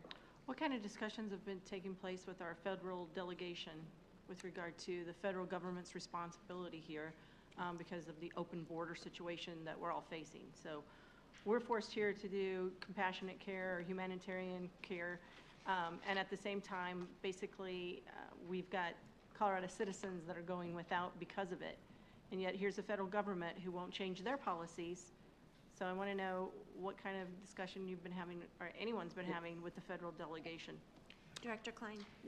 Madam Chair, Senator Kirkmeyer, that is a good question. I can tell you that we've been actively engaged with the congressional delegation and the administration, and we've been pushing hard for not only additional federal funding to come in, but also for immigration reform.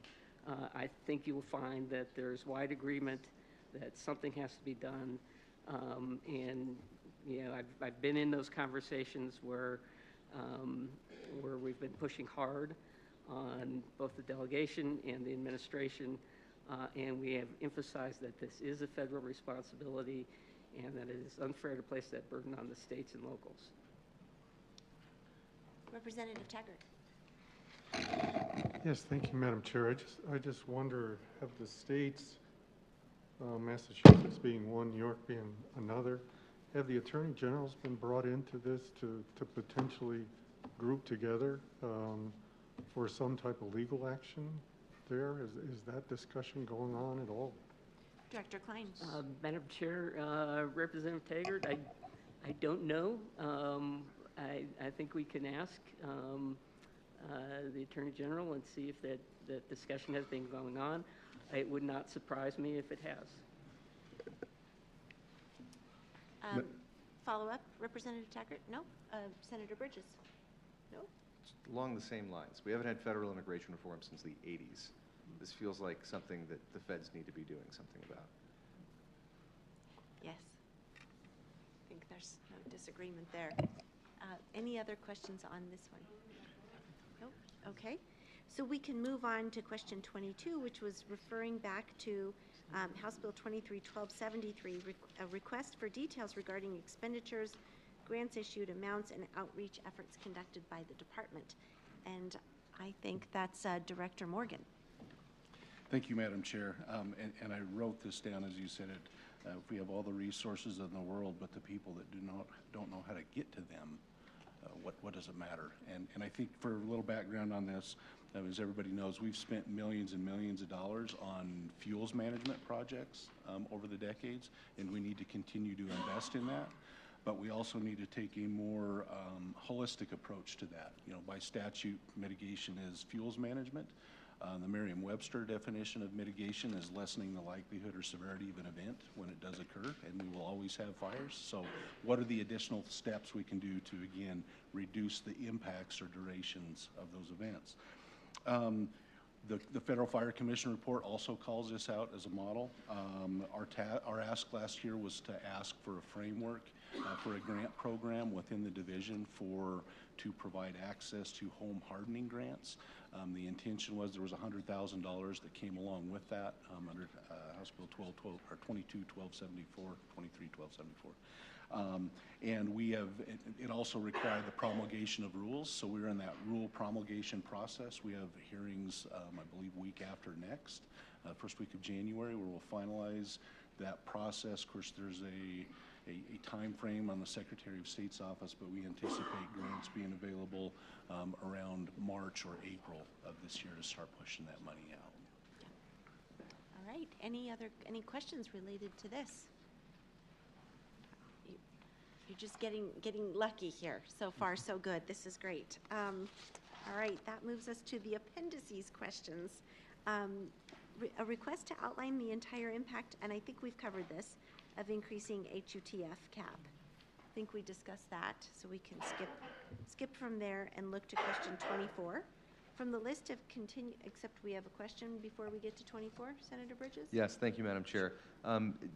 It's useful to have these costs here, but I'd love to have them in context. So in other words, what is that reduction to counties relative to how much counties would be getting otherwise? If it's a $1 million hit to $100,000 billion, it's less impactful than if it's a $1 million hit to $1.2 million. Mm-hmm. Yep. Chief Packard, perhaps you can comment on this.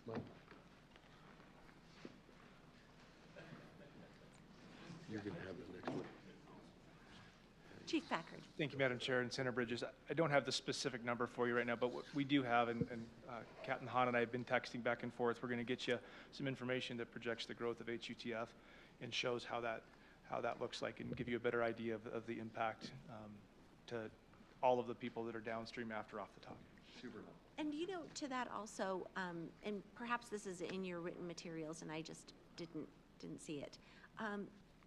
It'd be interesting, just maybe, or you can speak to it, how you partner with local communities. HUTF, I know those are transportation dollars. I know local communities depend on them, but it's, the way I read your request was, it is to support our state troopers who keep all of our roads safe, and that is one of the principal functions of the HUTF, is to fund and pay our state troopers. So maybe talk about the ways that you enhance public safety in our local communities, both counties and cities. Thank you very much for that, Madam Chair. And I'll start really on the traditional HUTF funded work. And so much of what we've been doing for the last several years is trying to partner with other policing agencies to do joint operations from a traffic safety perspective to find those areas that are high incidence of crashes, high incidence of dangerous, aggressive driving, and whether that be in a city, in some other place, or in a traditional state highway sense, we'll go there with multiple agencies. And quite frequently, particularly when you get out of the urban center, you'll see troopers in cities that are helping with city police officers doing these traffic-related funding. It's also important to note that the Colorado State Patrol has primary jurisdiction for any traffic-related incident on any unincorporated road in the state. So regardless if it's a state highway or a county road in Baca County, if someone crashes or there's a traffic issue, it's a trooper that's responding to go handle that incident. So truly, almost nothing that a trooper is involved in this day and age, it doesn't involve partnering with a local law enforcement agency, and that is we help each other out all over the place. And I say rural Colorado, but today we are working here in Denver with the Denver Police Department. That happens on a daily basis as well. And another question too, can you speak broadly for the committee just to kind of talk about what the purpose of HUTF is? And you probably don't have the statute memorized, but I bet you have a better idea off the top of your head than I do. Thank you, Madam Chair. And generally speaking, and really CDOT, this is their bailiwick. CDOT it's for the preservation and the maintenance and the safety of the state's transportation infrastructure.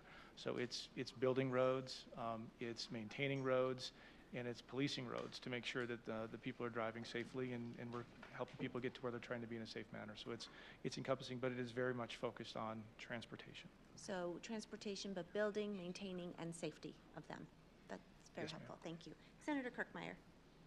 Yeah, I just want to make a comment here with regard to the HUTF and the funding and how it goes to counties and the state patrol. I mean, I don't think anyone doesn't think that the state patrol and counties and municipalities, but it's really more between counties and state patrol are really working together on a lot of things together. But I will tell you, over the course of my years being a county commissioner, that the state patrol reduced the number of people that they had in our area and in the region, and I think they condensed their regions. And it required then a lot of counties, especially, at least I know in mine, that we had to increase the amount of funding that went towards a traffic division that we normally don't have. Sheriff's office are usually, their prime responsibility is the county jail. It's not necessarily traffic because that is supposed to be state patrol's job. But because of the reduction of things going on throughout, with the state patrol over the number of years, counties have had to step up and put more funding in. So it's not just an easy thing to say, we're going to come in here and take more off the top.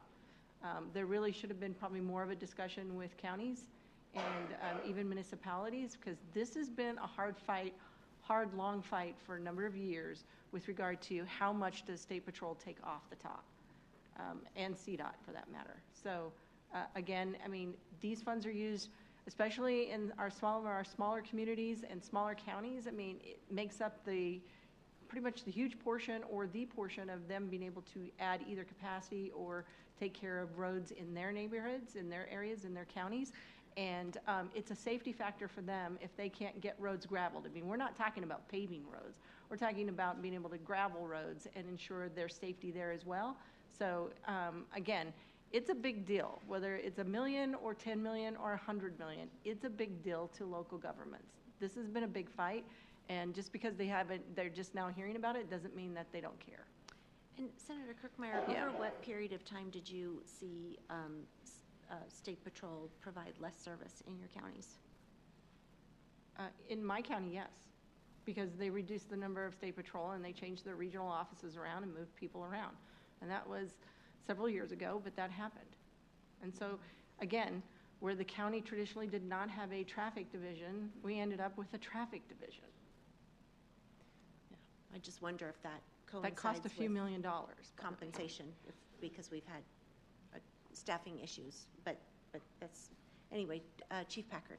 Thank you, Madam Chair. And Senator Kirkmeyer, I will certainly say that our footprint has been smaller and has over time, but particularly we haven't, from a field troop office, we've not condensed. We have troop offices in we've moved in some instances from Evans to Greeley, for example, but our footprint in Sterling has been there for years and years. We did move one office in Lyman, but we're back there. But staffing has certainly fluctuated, and the demands of the patrol has changed, and keeping up with vehicle mile traveled and those types of things has been impactful as well. And certainly recognize and know, for example, in Weld County, that they've taken a big chunk in helping with traffic safety in those efforts as well. But there hasn't been an intentional withdrawal from parts of the state. I just wanted to make sure that's important as well. Okay. Any other comments on this particular item? Seeing none. All right. Thank you, Chief Packard. We've got question number 24 from Representative Taggart. This is from the list of continuously appropriated cash funds in B2, and he is saying, you did it. You did it.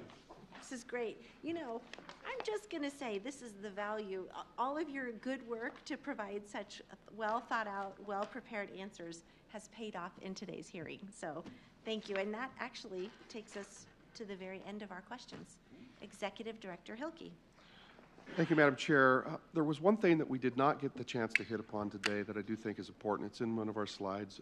I'll have Joel put it up because it is one of our top 5 budget requests. It's R5, and it talks about a product called COTAC.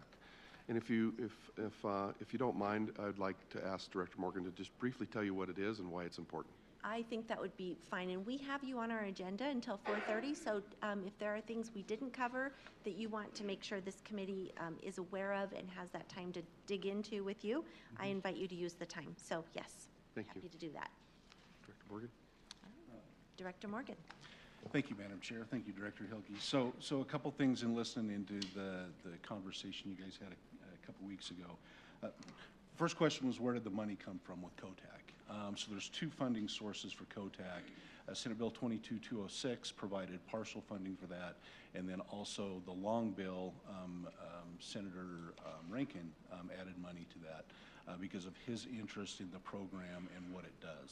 So what it is this is really about, well, I guess let me back up real quick. One of the questions was, why didn't we ask for the money up front? This was a proof of concept investment of which we've proved the value to, and now we are operationalizing this COTAC program. Now, specifically what 2 COTAC is, and I'm going to keep it very high level.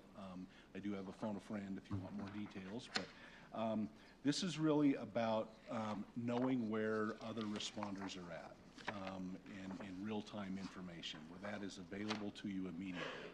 Now, obviously, everybody in here understands that in fire conditions specifically for us, under those smoke, we can't see what the fire is doing. We can't see what how it's behaving. We can't see where the resources are. However, people can now see that real-time information through this COTAC application to know exactly what's going on. We have the intelligence for the multi-mission aircraft, et cetera. We know everybody where they are by name. We can direct them to areas we need them to do tactical types of operations, or sometimes even more importantly, we can evacuate them from situations where they can't see what's about to happen to them. So that's the real high-level view of what it is. It's really life-saving equipment. We're really viewing it as a personal protective equipment application that we can geospatially know where people are at, which helps us in our decision-making, that really at the end of the shift that everybody goes home. There's a lot of I know some of the question was about how many agencies. I think we had 60 at the time that we produced that, 60 agencies and about 1,000 users. Director Miller from the Center of Excellence just told me that as of this morning, it's 83 agencies that are using it. So we're seeing, including our brothers and sisters at Colorado Bureau of Investigation. So it's really geospatial decision-making, knowing where people are at, so you deploy your resources more tactically effective and efficient. And then at the end of the day, the overall safety is what it's also driving that. So we have a question. Senator Bridges. Thank you, Madam Chair. Is this what we saw when we came down on the JBC visit to see the potential future Firehawk? This was ringing bells for me, too. Director Morgan. Madam Chair, Senator Byrd, thank you for the question. Absolutely. That is the information we were showing you that was in the proof of concept phase, and this is the operationalization. That's great. Cool. Thanks. That is really exciting. Representative Taggart. Madam Chair, Chief, can this also be used in search and rescue operations? Because one of the concerns, you may know, I ran a bill, which I'm going to run again, on search and rescue, and one of the major concerns was deconfliction if multiple aircraft get involved in a search and rescue. So can it be used by county sheriffs for that purpose as well? Director Morgan. Madam Chair, thank you, Representative Taggart. Great question, and absolutely. One of our pilot projects has been with Mesa County Search and Rescue. We could show you hours of footage of tracking where people were and sending them to where cell phones pinged from an emergency distress call, shortening, again, the duration of the overall event and the incident, which also reduces risks. Right. Thank you. Executive Director Hilke. Madam Chair, Representative Taggart, really the flexibility of this, and again, remember, we got this technology from the Department of Defense originally. It can be adapted to any situation where you're having multiple people, multiple resources on a scene. Also in Mesa County, as pilot project, was using it during the big country music festival out there, Country Jam. And having the PTSD from working Country Jam for more than 20 years, I can tell you it is a it is a high noise environment, and many times you can't even. It is really fun for you. It can be. It's a high noise environment, and you cannot get out on the radio. And having the ability to have that in that environment, even as small as that event might be, in a concentrated, it's 25,000 people. It can be a safety factor. So the point being that I'm trying to make is that I also saw it put to use in the Alpine Ski Championships up in Eagle County and Vail. It can be adapted to any kind of a situation where you need and want situational awareness for safety. Excellent. Director Morgan. Madam Chair, I apologize. Director Hilke made me think of something I left out that's probably one of the more critical components to the role we play in that, and that is interoperability. In that while each agency can go and kind of do their own thing, and that works very well for them locally, but when we get a Cameron Peak, when we get a East Troublesome event or Pine Gulch, if we don't have interoperability, it's great to be able to see where my folks are, but if I don't know where Director Hilke's folks are, then we're kind of eliminating them. So the interoperability is a critical component of that as well. That's great. That's very exciting. And it's nice to see that your proof of concept proved out. That's great work. We're very happy about it as well. Yes. Any other questions on this from the committee? Seeing none, thank you so much. And Executive Director Hilke, is there anything else you'd like to dive into? We do have another half hour, or everybody can get a half hour back on their calendars today. I don't want to stand in the way of giving you time back, but I am going to take advantage of your offer and ask Mike to talk about one more thing, if you don't mind. We don't mind at all. We put a lot of written information in the material about the Colorado Firefighting Air Corps Fund, CFAC as it's referred to. I'd like Mike to just give you the Reader's Digest version of that, because I know that it was an issue last year as well. And Mike, I'll just turn it over to you. Yes, Director Morgan. Thank you, Madam Chair. Thank you, Director Hilke. So I want to talk first of all about funding sources. There's a large fund balance in that account, and it fluctuates significantly through the year, which it's a very kind of unique type of an account. But I'd like to walk through what it is, why it's there, and the kind of the premise of where it was created. Although it was created prior to my arrival at the division. So. First of all, the funding sources for this account, basically it has two funding sources. One is one-time funding projects from the General Assembly on projects for us to do. So like the Firehawk helicopter programs, the dispatch center program, those types of things. The one-time aviation costs under Senate Bill 22206 were also put in that. Actually, there was some money for Director Klein at one point put in there for another account to be set up that he now has a similar type of fund for the programs that he administers. The other funding source for that is revenues we receive from billable use of our aviation assets. So while I talked a lot about aggressive initial attack and not billing the local fire chief for us providing aviation support or intelligence to them, when we go out into an extended attack, we do bill for the services we provide. That account, of course, then was, we put all of these things into this account, and the intent behind that was to fund capital replacement or replacement parts. So for example, one of the expenditures, if you look in the CFAC fund this year, you'll see we spent $1.2 million to replace the cameras on the bottom of the aircraft. And really the general concept is that we don't want to have to come back every time we have to replace a camera on an aircraft or something like that and ask for a supplemental. The additional pieces we do with that account is that we have the ability to fluctuate how we contract for our aviation resources. And I want to throw out just a real quick illustration on why those types of things are important to us.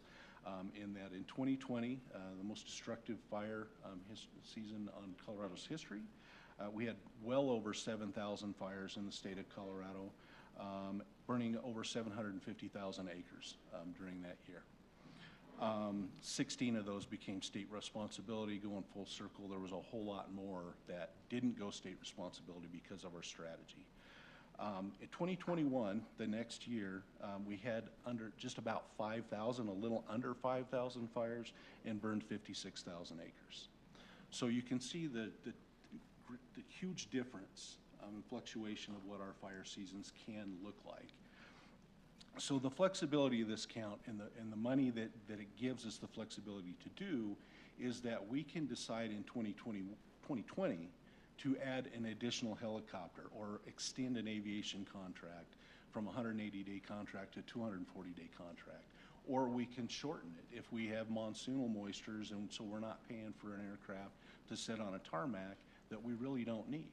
So that's the premise of how that account was kind of designed. As we were doing the report on this, there was, at the time of the report, there was about $49 million in that account. We have since made about a $16, $17 million payment on Firehawk 2.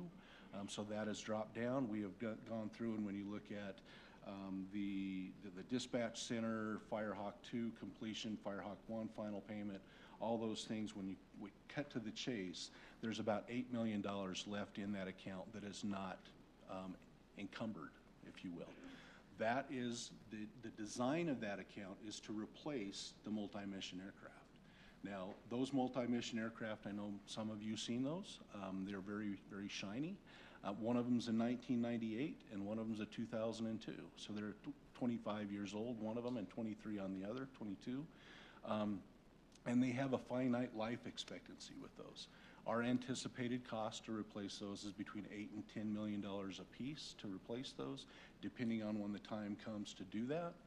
So we feel that we're probably at about a 50% life expectancy, and we're kind of on track that we have the money to replace one. Additionally, as we go into the future with the Firehawk purchases and those types of things, we will continue to generate money into those accounts to really truly have a general or a capital replacement account for these assets that that we can't expect to come back and ask for $25, $26 million aircraft replacement through the regular process. In my humble opinion, in the organization I grew up in at Colorado River Fire Rescue, we planned, when we bought a fire truck, we planned a life expectancy of that, and we started putting money in the bank because we couldn't go after a bond issue every time we needed to replace a fire truck. So that's the premise behind what we're trying to do with that money. So happy to answer any other questions if you have. We have one, Madam Vice Chair. And so those are mostly like capital type assets. That fund doesn't fund the staffing or the maintenance or like the storage, with the hangar and those types of things, right? Those are in a different line item that are funded separately. It sounds to me as if what you're describing is mostly around planning for capital assets. Director Morgan. Madam Chair and Senator Zinzinger, thank you for the question. That is correct. The lion's share of that, there was some money because it was kind of a clearinghouse thing when we got in 22-206 some money to staff the dispatch centers. That was put in there initially. The ongoing funding, and I can phone a friend if I need to, but I believe that's 100% accurate. But then the ongoing funding to staff the dispatch center is in the Wildfire Emergency Response Fund. So there's one-time money that goes in there. There's not ongoing funding for projects. The revenues we generate help us to add aviation contracts. We wouldn't, and then it also prohibits, or not prohibits, it limits our need for asking for emergency supplementals during a time of year that we're not even able to do that. So. Makes sense. Senator Bridges. Thank you, Madam Chair. And all of that sounds like exactly why in 2018 Millie Hamner and Kent Lambert passed that bill to exempt you from the reserve requirement. So it sounds like it's a lot of flexibility that means we as a JBC don't have to scrounge and find funds during times of emergency. It just makes our lives easier to let that money stay there. But it's not like it goes unused. That fund seems like it has a pretty varying balance in it. Director Morgan. Madam Chair, thank you. And Senator, I completely agree. I really think that the structure of the account is the way it needs to be. We're happy to provide as much information whenever you guys would like to see it. You know, we are very transparent, and we'll show you whatever you'd like to see. So. Excellent. Thanks. Are there any other items you'd like to call to our attention? Madam Chair, I do not see anybody of my staff back there with their hand up, eager to get up here and waste more of your time. So. Oh, come on, we're nice. Mostly. I just want to wrap up by saying we really appreciate this opportunity to speak about our department and what we do, to answer the questions, all the questions, even the ones that are tough or whatever. And if we can follow up with anything, we certainly will take those requests and do our best to make sure we provide you the most information that we possibly can. So on behalf of all the divisions in the department and the work that we do and the people that we serve that are the people that put you here as well, we just appreciate the opportunity. Thank you. Well, and on behalf of the committee, I would like to thank you all, first for making the time to be here and for your thoughtful written responses and the incredible presentation today. I think we got all the information and more. We, I think, got educated on things we didn't even know existed. So thank you for that. And also, thank you for your great work providing public safety throughout our state. I don't know that you all get thanked enough for that, but I would like to do that from the dais and just let you know that what you do every day for the people of Colorado is appreciated. So thank you. Thank you, Madam Chair. Thank you, members. We appreciate it very much. All right. Well, members, this concludes this portion of today's agenda. The next item on our agenda is a hearing for the Treasury, but that is not scheduled to begin until 4:30. And I do not see any members of the Treasury here with us. So what I will do is put the committee into recess. Let's go until, we'll do a 10-minute recess. We'll come back at 4:20, and we'll give the Treasurer's Office 10 minutes to come join us, and we'll start a little early. And with that, the Joint Budget Committee will stand in recess until 4:20.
The Joint Budget Committee will come back to order. Welcome back, everyone. All right, we ran a little bit over our break, but we're still ahead of schedule. And we are thrilled to welcome Treasurer Dave Young to the Joint Budget Committee for his hearing today. No, we are so happy. Wow. He is here. It's scattered. We are That's what we call thrilled to scattered welcome applause, Treasurer I think. Treasurer Young, we're going to yield the floor to you. Thank you, Madam Chair. I appreciate it. And thank you, committee, for your time. Today, I want to be sure you have the materials, so you should have a packet from us that also has a one-pager in it. Yes? All right, great. So I want to honor your time and make sure that we have time for questions. And I know you had questions coming out of the briefing. Just for the record, it's Dave Young, Colorado State Treasurer. And I think people know, and I'm sure you all know, that I sat in your seat many years ago. So I understand the hard work that you do and appreciate it, and thank you for that. Representative Taggart, thank you for filling in for Representative Bockenfeld. Appreciate that. And so I wanted, before we launched into the questions from the briefing, just to very quickly refer to the one-pager, just to give the context and the overview of the requests that we've done as a department. And so you can see we actually have funds that are general funded, but we also, because of the unclaimed property division, have cash funded requests as well. So you always have to keep that in mind, where the source of the money is. I know you're attuned to that. We have the FTE, which we're going to talk about through the questions, highlighted there, so we'll come back to that. And in separating the two divisions, the administrative general fund division below the box, and then further down the page, the unclaimed property division, which is cash funded. In addition to the FTE, you're going to see other issues, some of which are going to be covered in the questions as well. So you did a very thorough job of questioning, and but I wanted you to have the full scope of the request to have some context. Hello, Representative Sirota. So with that, I want to go ahead then and jump into the questions that were asked at the briefing. And the first one was about ARPA funds. And so, the question essentially is, were there any unexpended funds? And as of 9:30, the answer is no. Not 9:30 in the morning, September 30th. We had no unexpended one-time stimulus funds. We put in a larger request early on, which we scaled back to address some of the needs we had, and ultimately we ended up only expending $47,000 out of that request. And I might mention that the details of that are in the packet, so you can see that on page 1, but those monies, all of them were reverted back to the governor's office. And I just also want to remind the committee that we also receive a lot of money. You'll see that in our budget, but also through ARPA, there are pass-through funds. And so it makes the department budget look a lot larger than its operational side, because not only the ARPA, but lots of other funds pass through there. So I'm going to stop, make sure I've responded to the question. Committee, do we have any questions? Seeing none, the floor is yours, Treasurer Young. Very good. Thank you, Madam Chair. And so moving on to the second question, impact of the partnership agreement. The details of this are on page 2, chart on page 3. I don't want to use a lot of time just reading charts and things, but essentially we've absorbed a lot of the costs of implementing the compensation provisions of the partnership agreement. All but 5 of our staff in the department are subject to the agreement, but the rest of the data is requested is in the packet. I do want to identify we had a little I don't know if it's a copy paste error or what happened in the packet, but if you're looking at the packet on where's my packet? Oh, I got to get over on page 2, at the very bottom of page 2, said the total fiscal impact is wrong. It's 1.9 million. That number is incorrect. It's really 11,153. Oh, okay, Yeah. that's I just little thought bit I'd, of a difference. flag that out for you there. I know you pay close attention to this, so I didn't want anybody going, what? So there's that. So let me stop on the partnership agreement, see if there's any questions on that particular item. Committee, any questions? Seeing none, back to you, Treasurer Young. All right, very good. Third question, talked about a 10% reduction or cut. I know that, and I've had conversations with many of you about the economic conditions and the possible flux of revenue. What is the forecast going to look like in March? What's happening with the economy? So I really appreciate the question. I know, having been a member, that's top of mind. And it's not theoretical. I know some of you were on the committee in 2020 where those cuts actually had to be done. $3.3 billion, 22% cut. So also we'll remind the committee that we're a team player. And when these kinds of things happen, we will be shoulder to shoulder with you. We know the work you have to do to balance the budget. So we're always willing to partner. I'm not identifying specific ones today, but I think based on our history, that we are perfectly willing to work with you. I do want to let you know, I think the Treasury Department is unique because of the intense handling of the money that we do. And so when we submit our budget requests each year, and particularly this one, it really reflects careful balancing of the department's highest needs to make sure that we're protecting the taxpayers' dollars. That's our number one job. And so one of the things that we really worry about is the fact that, and you'll see this play out in our budget requests around FTE, is that we lack redundancy in a lot of areas. And where that gets to be difficult is when you have turnover or just simply somebody's out on sick leave or something like that. These positions become very difficult to work through because you're not just an accountant, you're a specific accountant that does specific kind of things. And the lack of redundancy puts pressure on the entire team to pick up slack where they may not have training. And so what we think on the budget cuts is probably going to be furloughs or vacancies of critical positions. And, we're happy to have that conversation with you if we get to that point. But I just want to make the point that we're lean, and whenever we make cuts, it's going to have some real impact on our ability to deliver on our mission. So I'll stop there, see if that's I think that's good. No questions. Back to you, Treasurer Young. okay.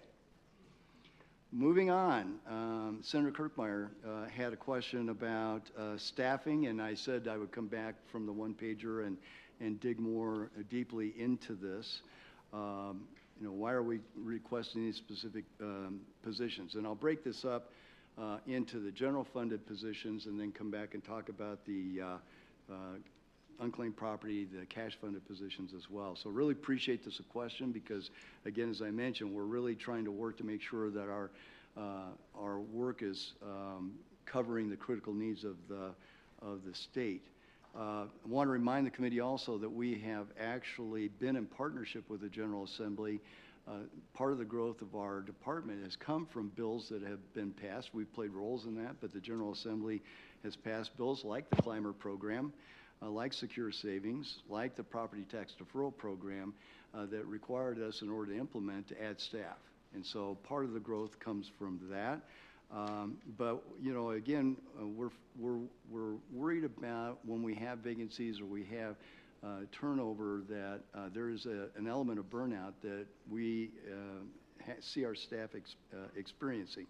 And so we want to be sure that we can retain our staff if there's vacancies that we can attract. And so we put a lot of burden on our teams. We're trying to make sure that we don't continue to do that. Coming out of the 2020 session was difficult, and we've worked through it, but we want to be sure we're on a more solid pathway. So let me start with the 2 FTE for the Unclaimed Property Division. Again, a little reminder, this is all cash funded. Where does the cash come from? We actually utilize the cash from unclaimed property. And so we're spending some money from unclaimed property, and this is why we are very incremental in making requests, because we know that this is not tax revenue, and the mission of unclaimed property is actually to try to get as much unclaimed property back to people as possible. So we only make requests that we think are going to have a positive impact on our ability to deliver on that mission of returning that. So we've requested a deputy director, which is really a program management 3 position, and a fraud analyst. And really in the case of the deputy director, it's because of exponential growth in this, and I guess it's a success story for the, I don't have to guess, it is a success story for the department, in just tremendous growth of claims being returned, but it has put a lot of load on especially the director of the program, and we think that this deputy director will allow the director to actually supervise more effectively. The director often takes the most difficult and the largest claims to work through, but when there's no support system for her, then she's spread too thin, and we think that this will actually result in more claims getting returned to people. We'll talk a little bit more about that when we get to the R2 questions as well. Same with the fraud analyst, so there's growth factor there for the fraud analyst, but I'll talk a little bit more about that when we get deeper into that. Let me switch over to the general fund side of the equation, the administrative side. And I talked about property tax deferral program. You're aware that we came in the special session, asked through a bill for a position just for this season in order to staff up. But we believe that position needs to be funded more than just this year. And so we're really operating in a high level of uncertainty with that program. Just as background, remember, it used to be just seniors and active military that could defer property taxes, but through legislation over several sessions, the General Assembly said, no, we want to expand that to all eligible property taxpayers. We did a study. It said that that number could go from the 400 we had years ago up to as much as 35,000, which is a pretty big jump. We don't think it's going to jump to 35,000 this next property tax season, but we don't know. And the good news was we actually had a little experience the current year because we were able to launch before all those assessed valuations were completed. We launched in January, and we actually doubled the number of people who were applying. What we learned is that there's still a lot of information that people don't understand about property tax, whether it be the homestead exemption program or the deferral program. And because we have automated this, now people go in an automated way, they select the wrong program. They wanted homestead exemption, but they select the deferral program. They get all the way down to certifying the loan through property tax deferral and then go, wait a minute, we didn't want that. We wanted homestead exemption. There's no technology to unwind that. That's really a manual process that you have to engage in. And we work very closely with the county treasurers, the assessors, and the clerk and recorders across the state.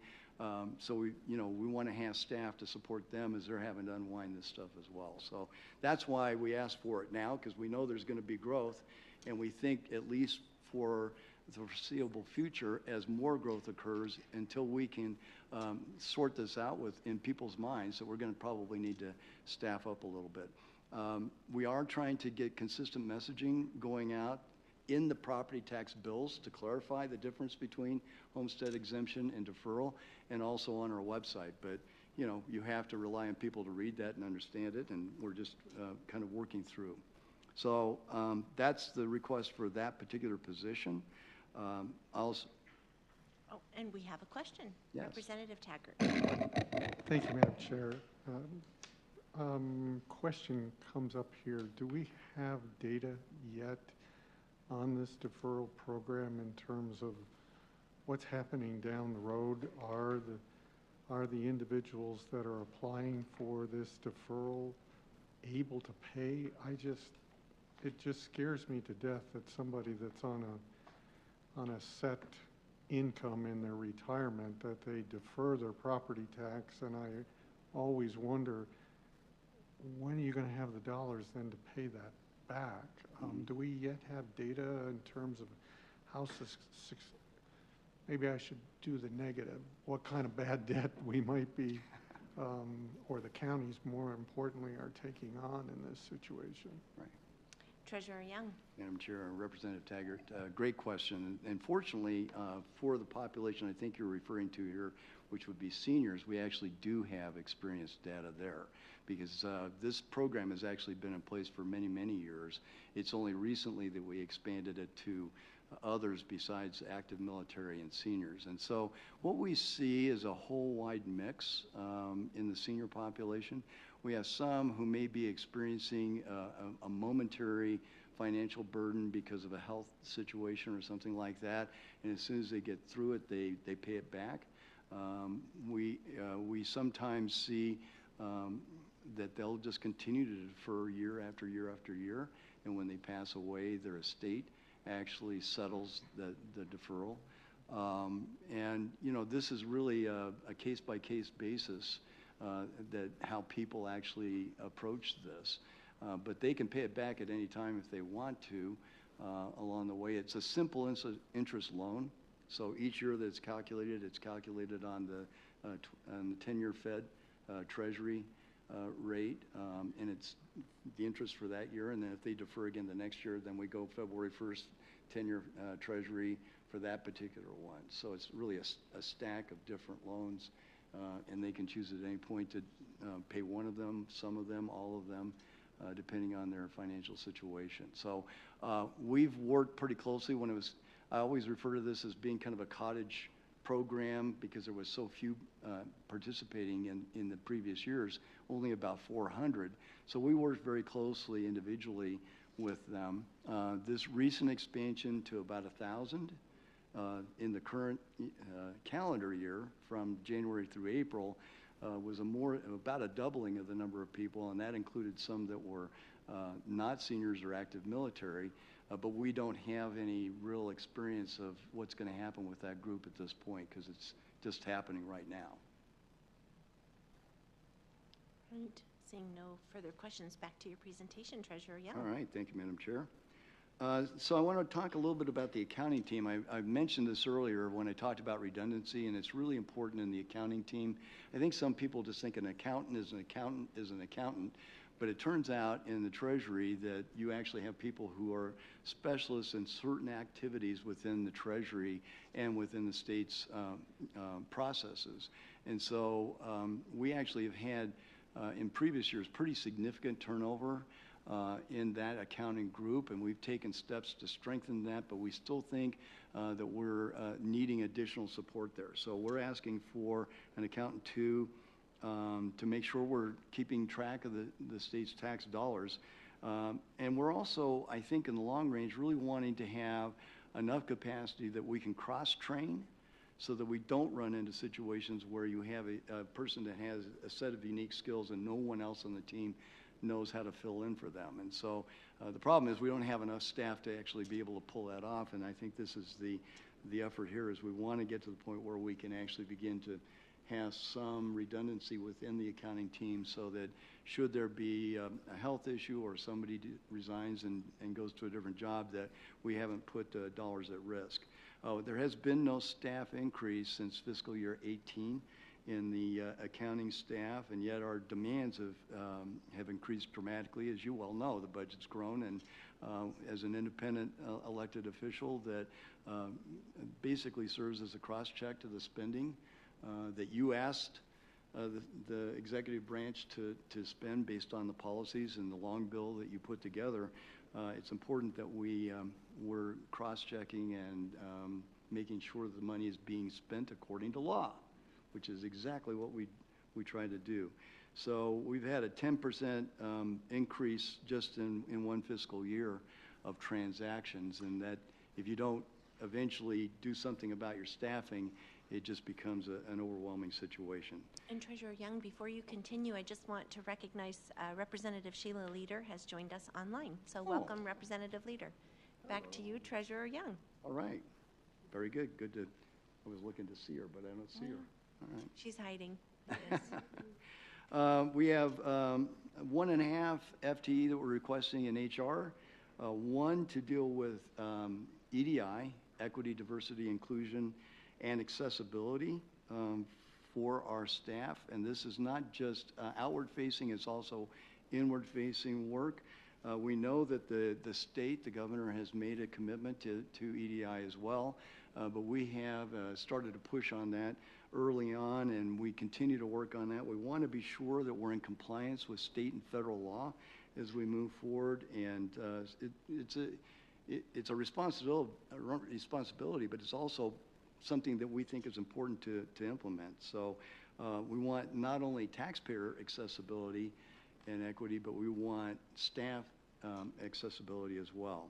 And so that's the 1 FTE. The other 0.5 FTE is a specialist that's really going to focus in on timekeeping, particularly Cronus.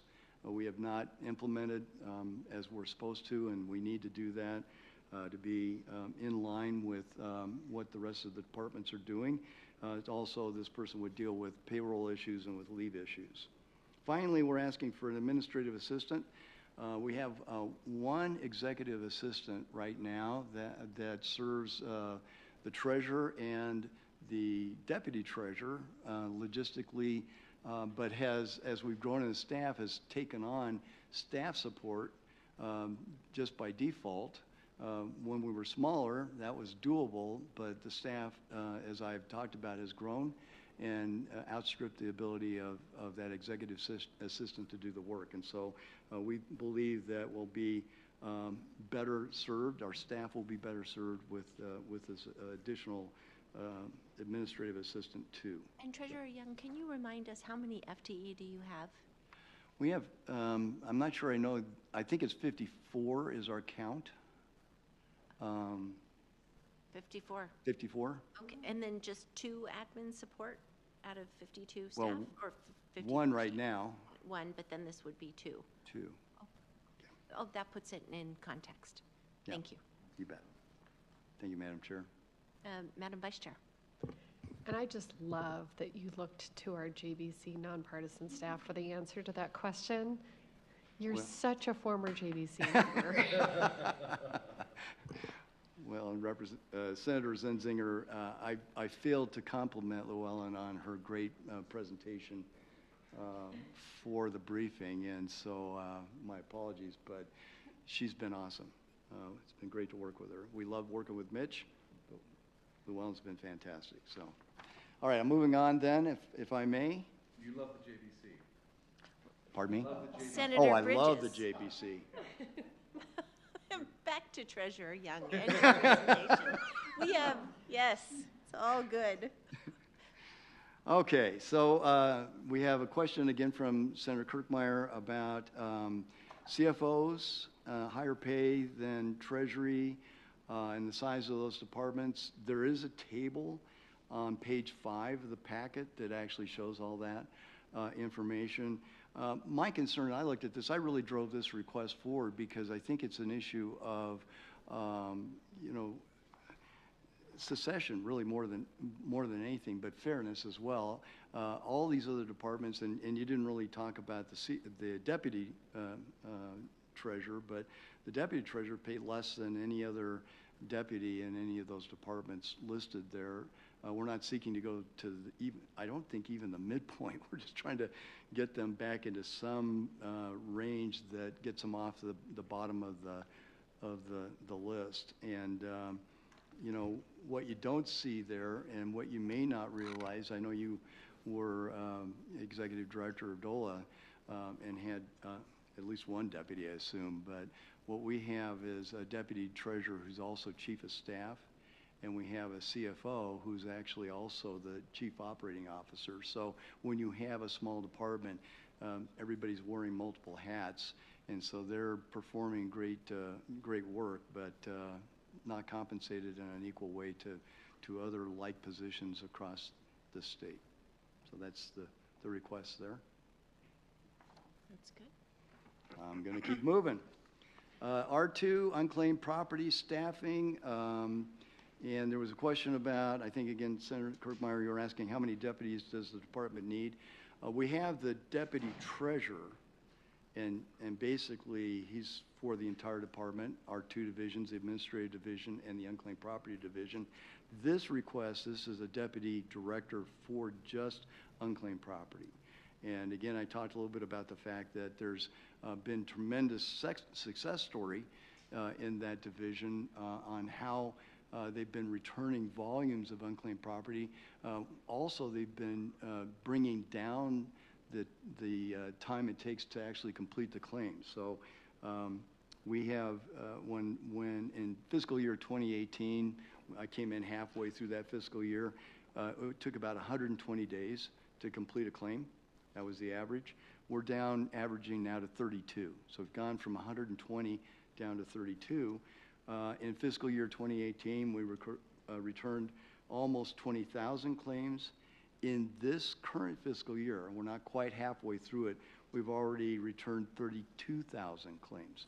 So the volume of claims going out and the speed with which we're doing that is dramatic. And again, I say that's a success story, but it puts tremendous pressure on the staff, and we believe that this deputy will be able to really facilitate that trend. I don't want to see it drop off. I don't want to see it a cliff effect. I want to see it continue to do that. That's our mission.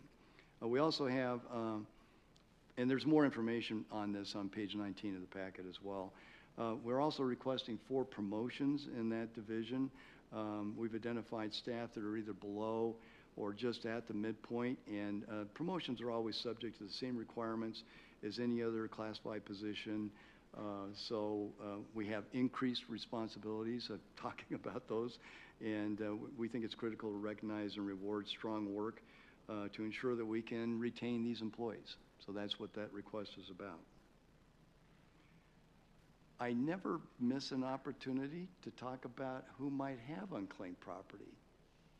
It's a show and tell moment in time for the committee.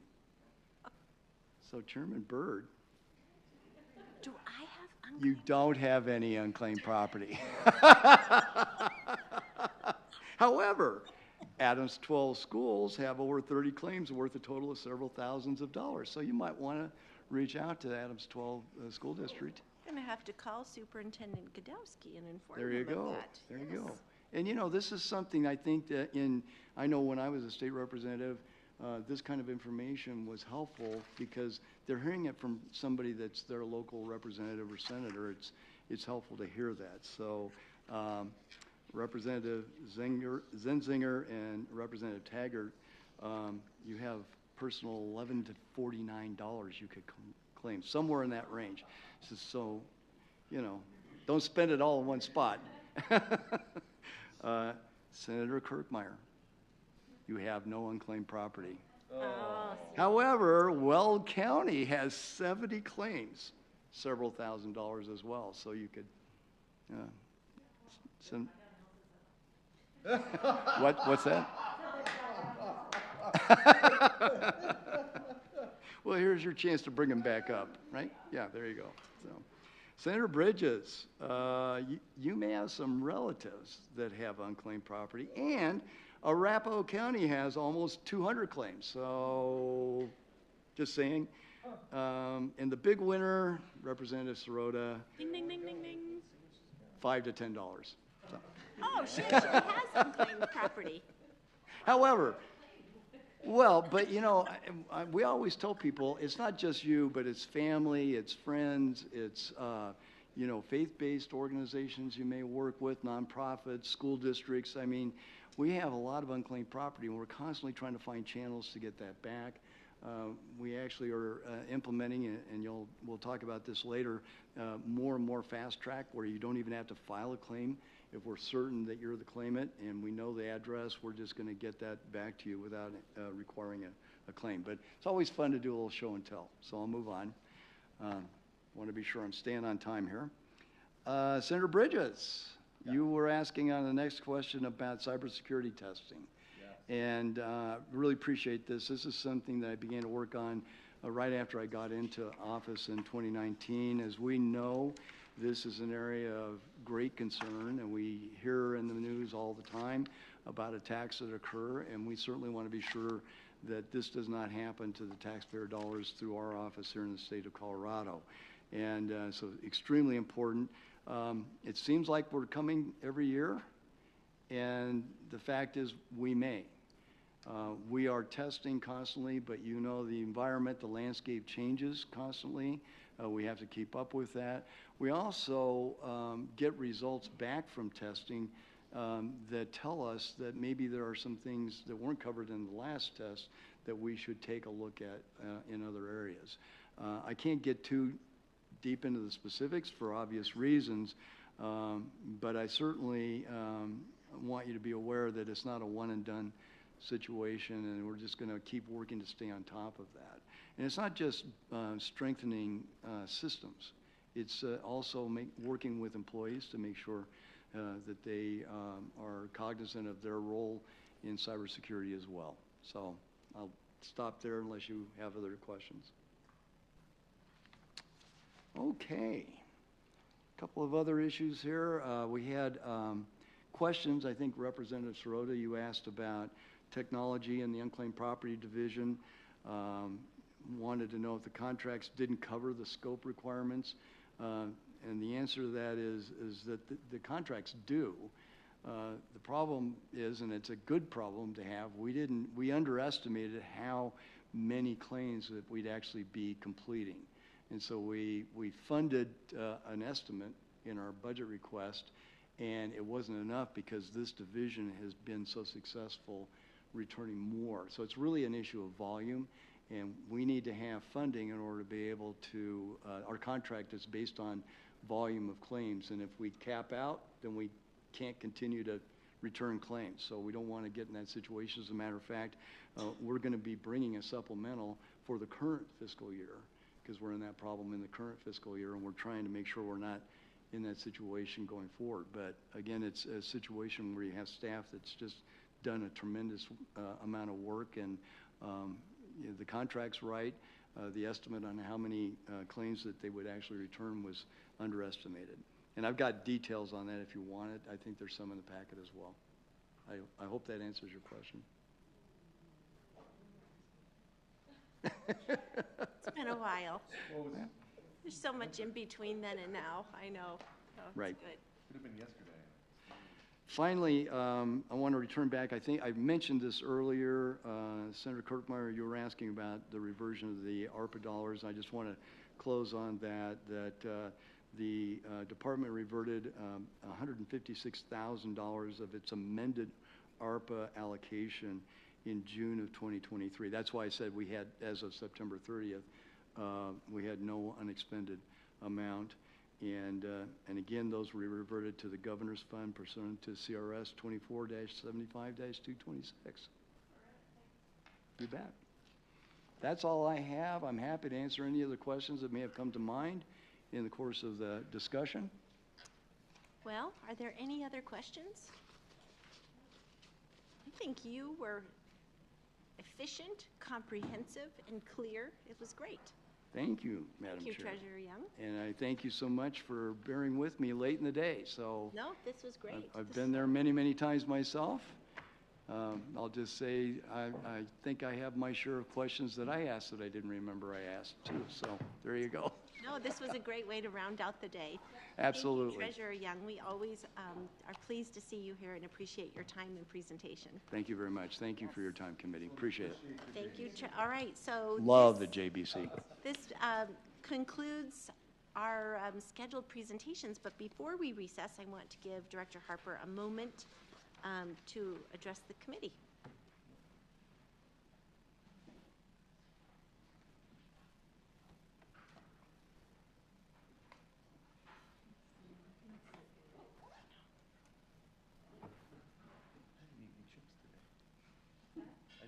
All right, Director Harper. Thank you, Madam Chair. Craig Harper, Joint Budget Committee staff. Just an update. I find this is the easiest way to get all of you. Ideally, we would have had your binders for Monday ready for you. We still have not received the hearing responses from the courts within judicial, so we don't have them for you yet. And rather than asking the administrative team to stay late for an undetermined amount of time, I'm going to go out on a limb and guess that you have enough reading material for tomorrow, given the day that you have ahead of you tomorrow. Don't tell judicial.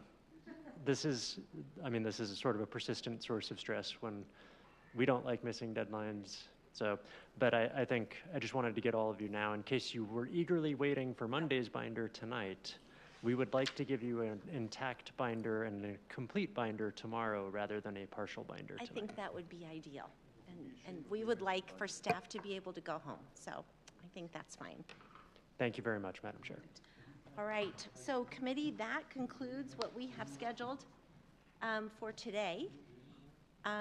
We will reconvene bright and early tomorrow, 9 a.m., and we have a hearing for the Department of Human Services scheduled all day tomorrow.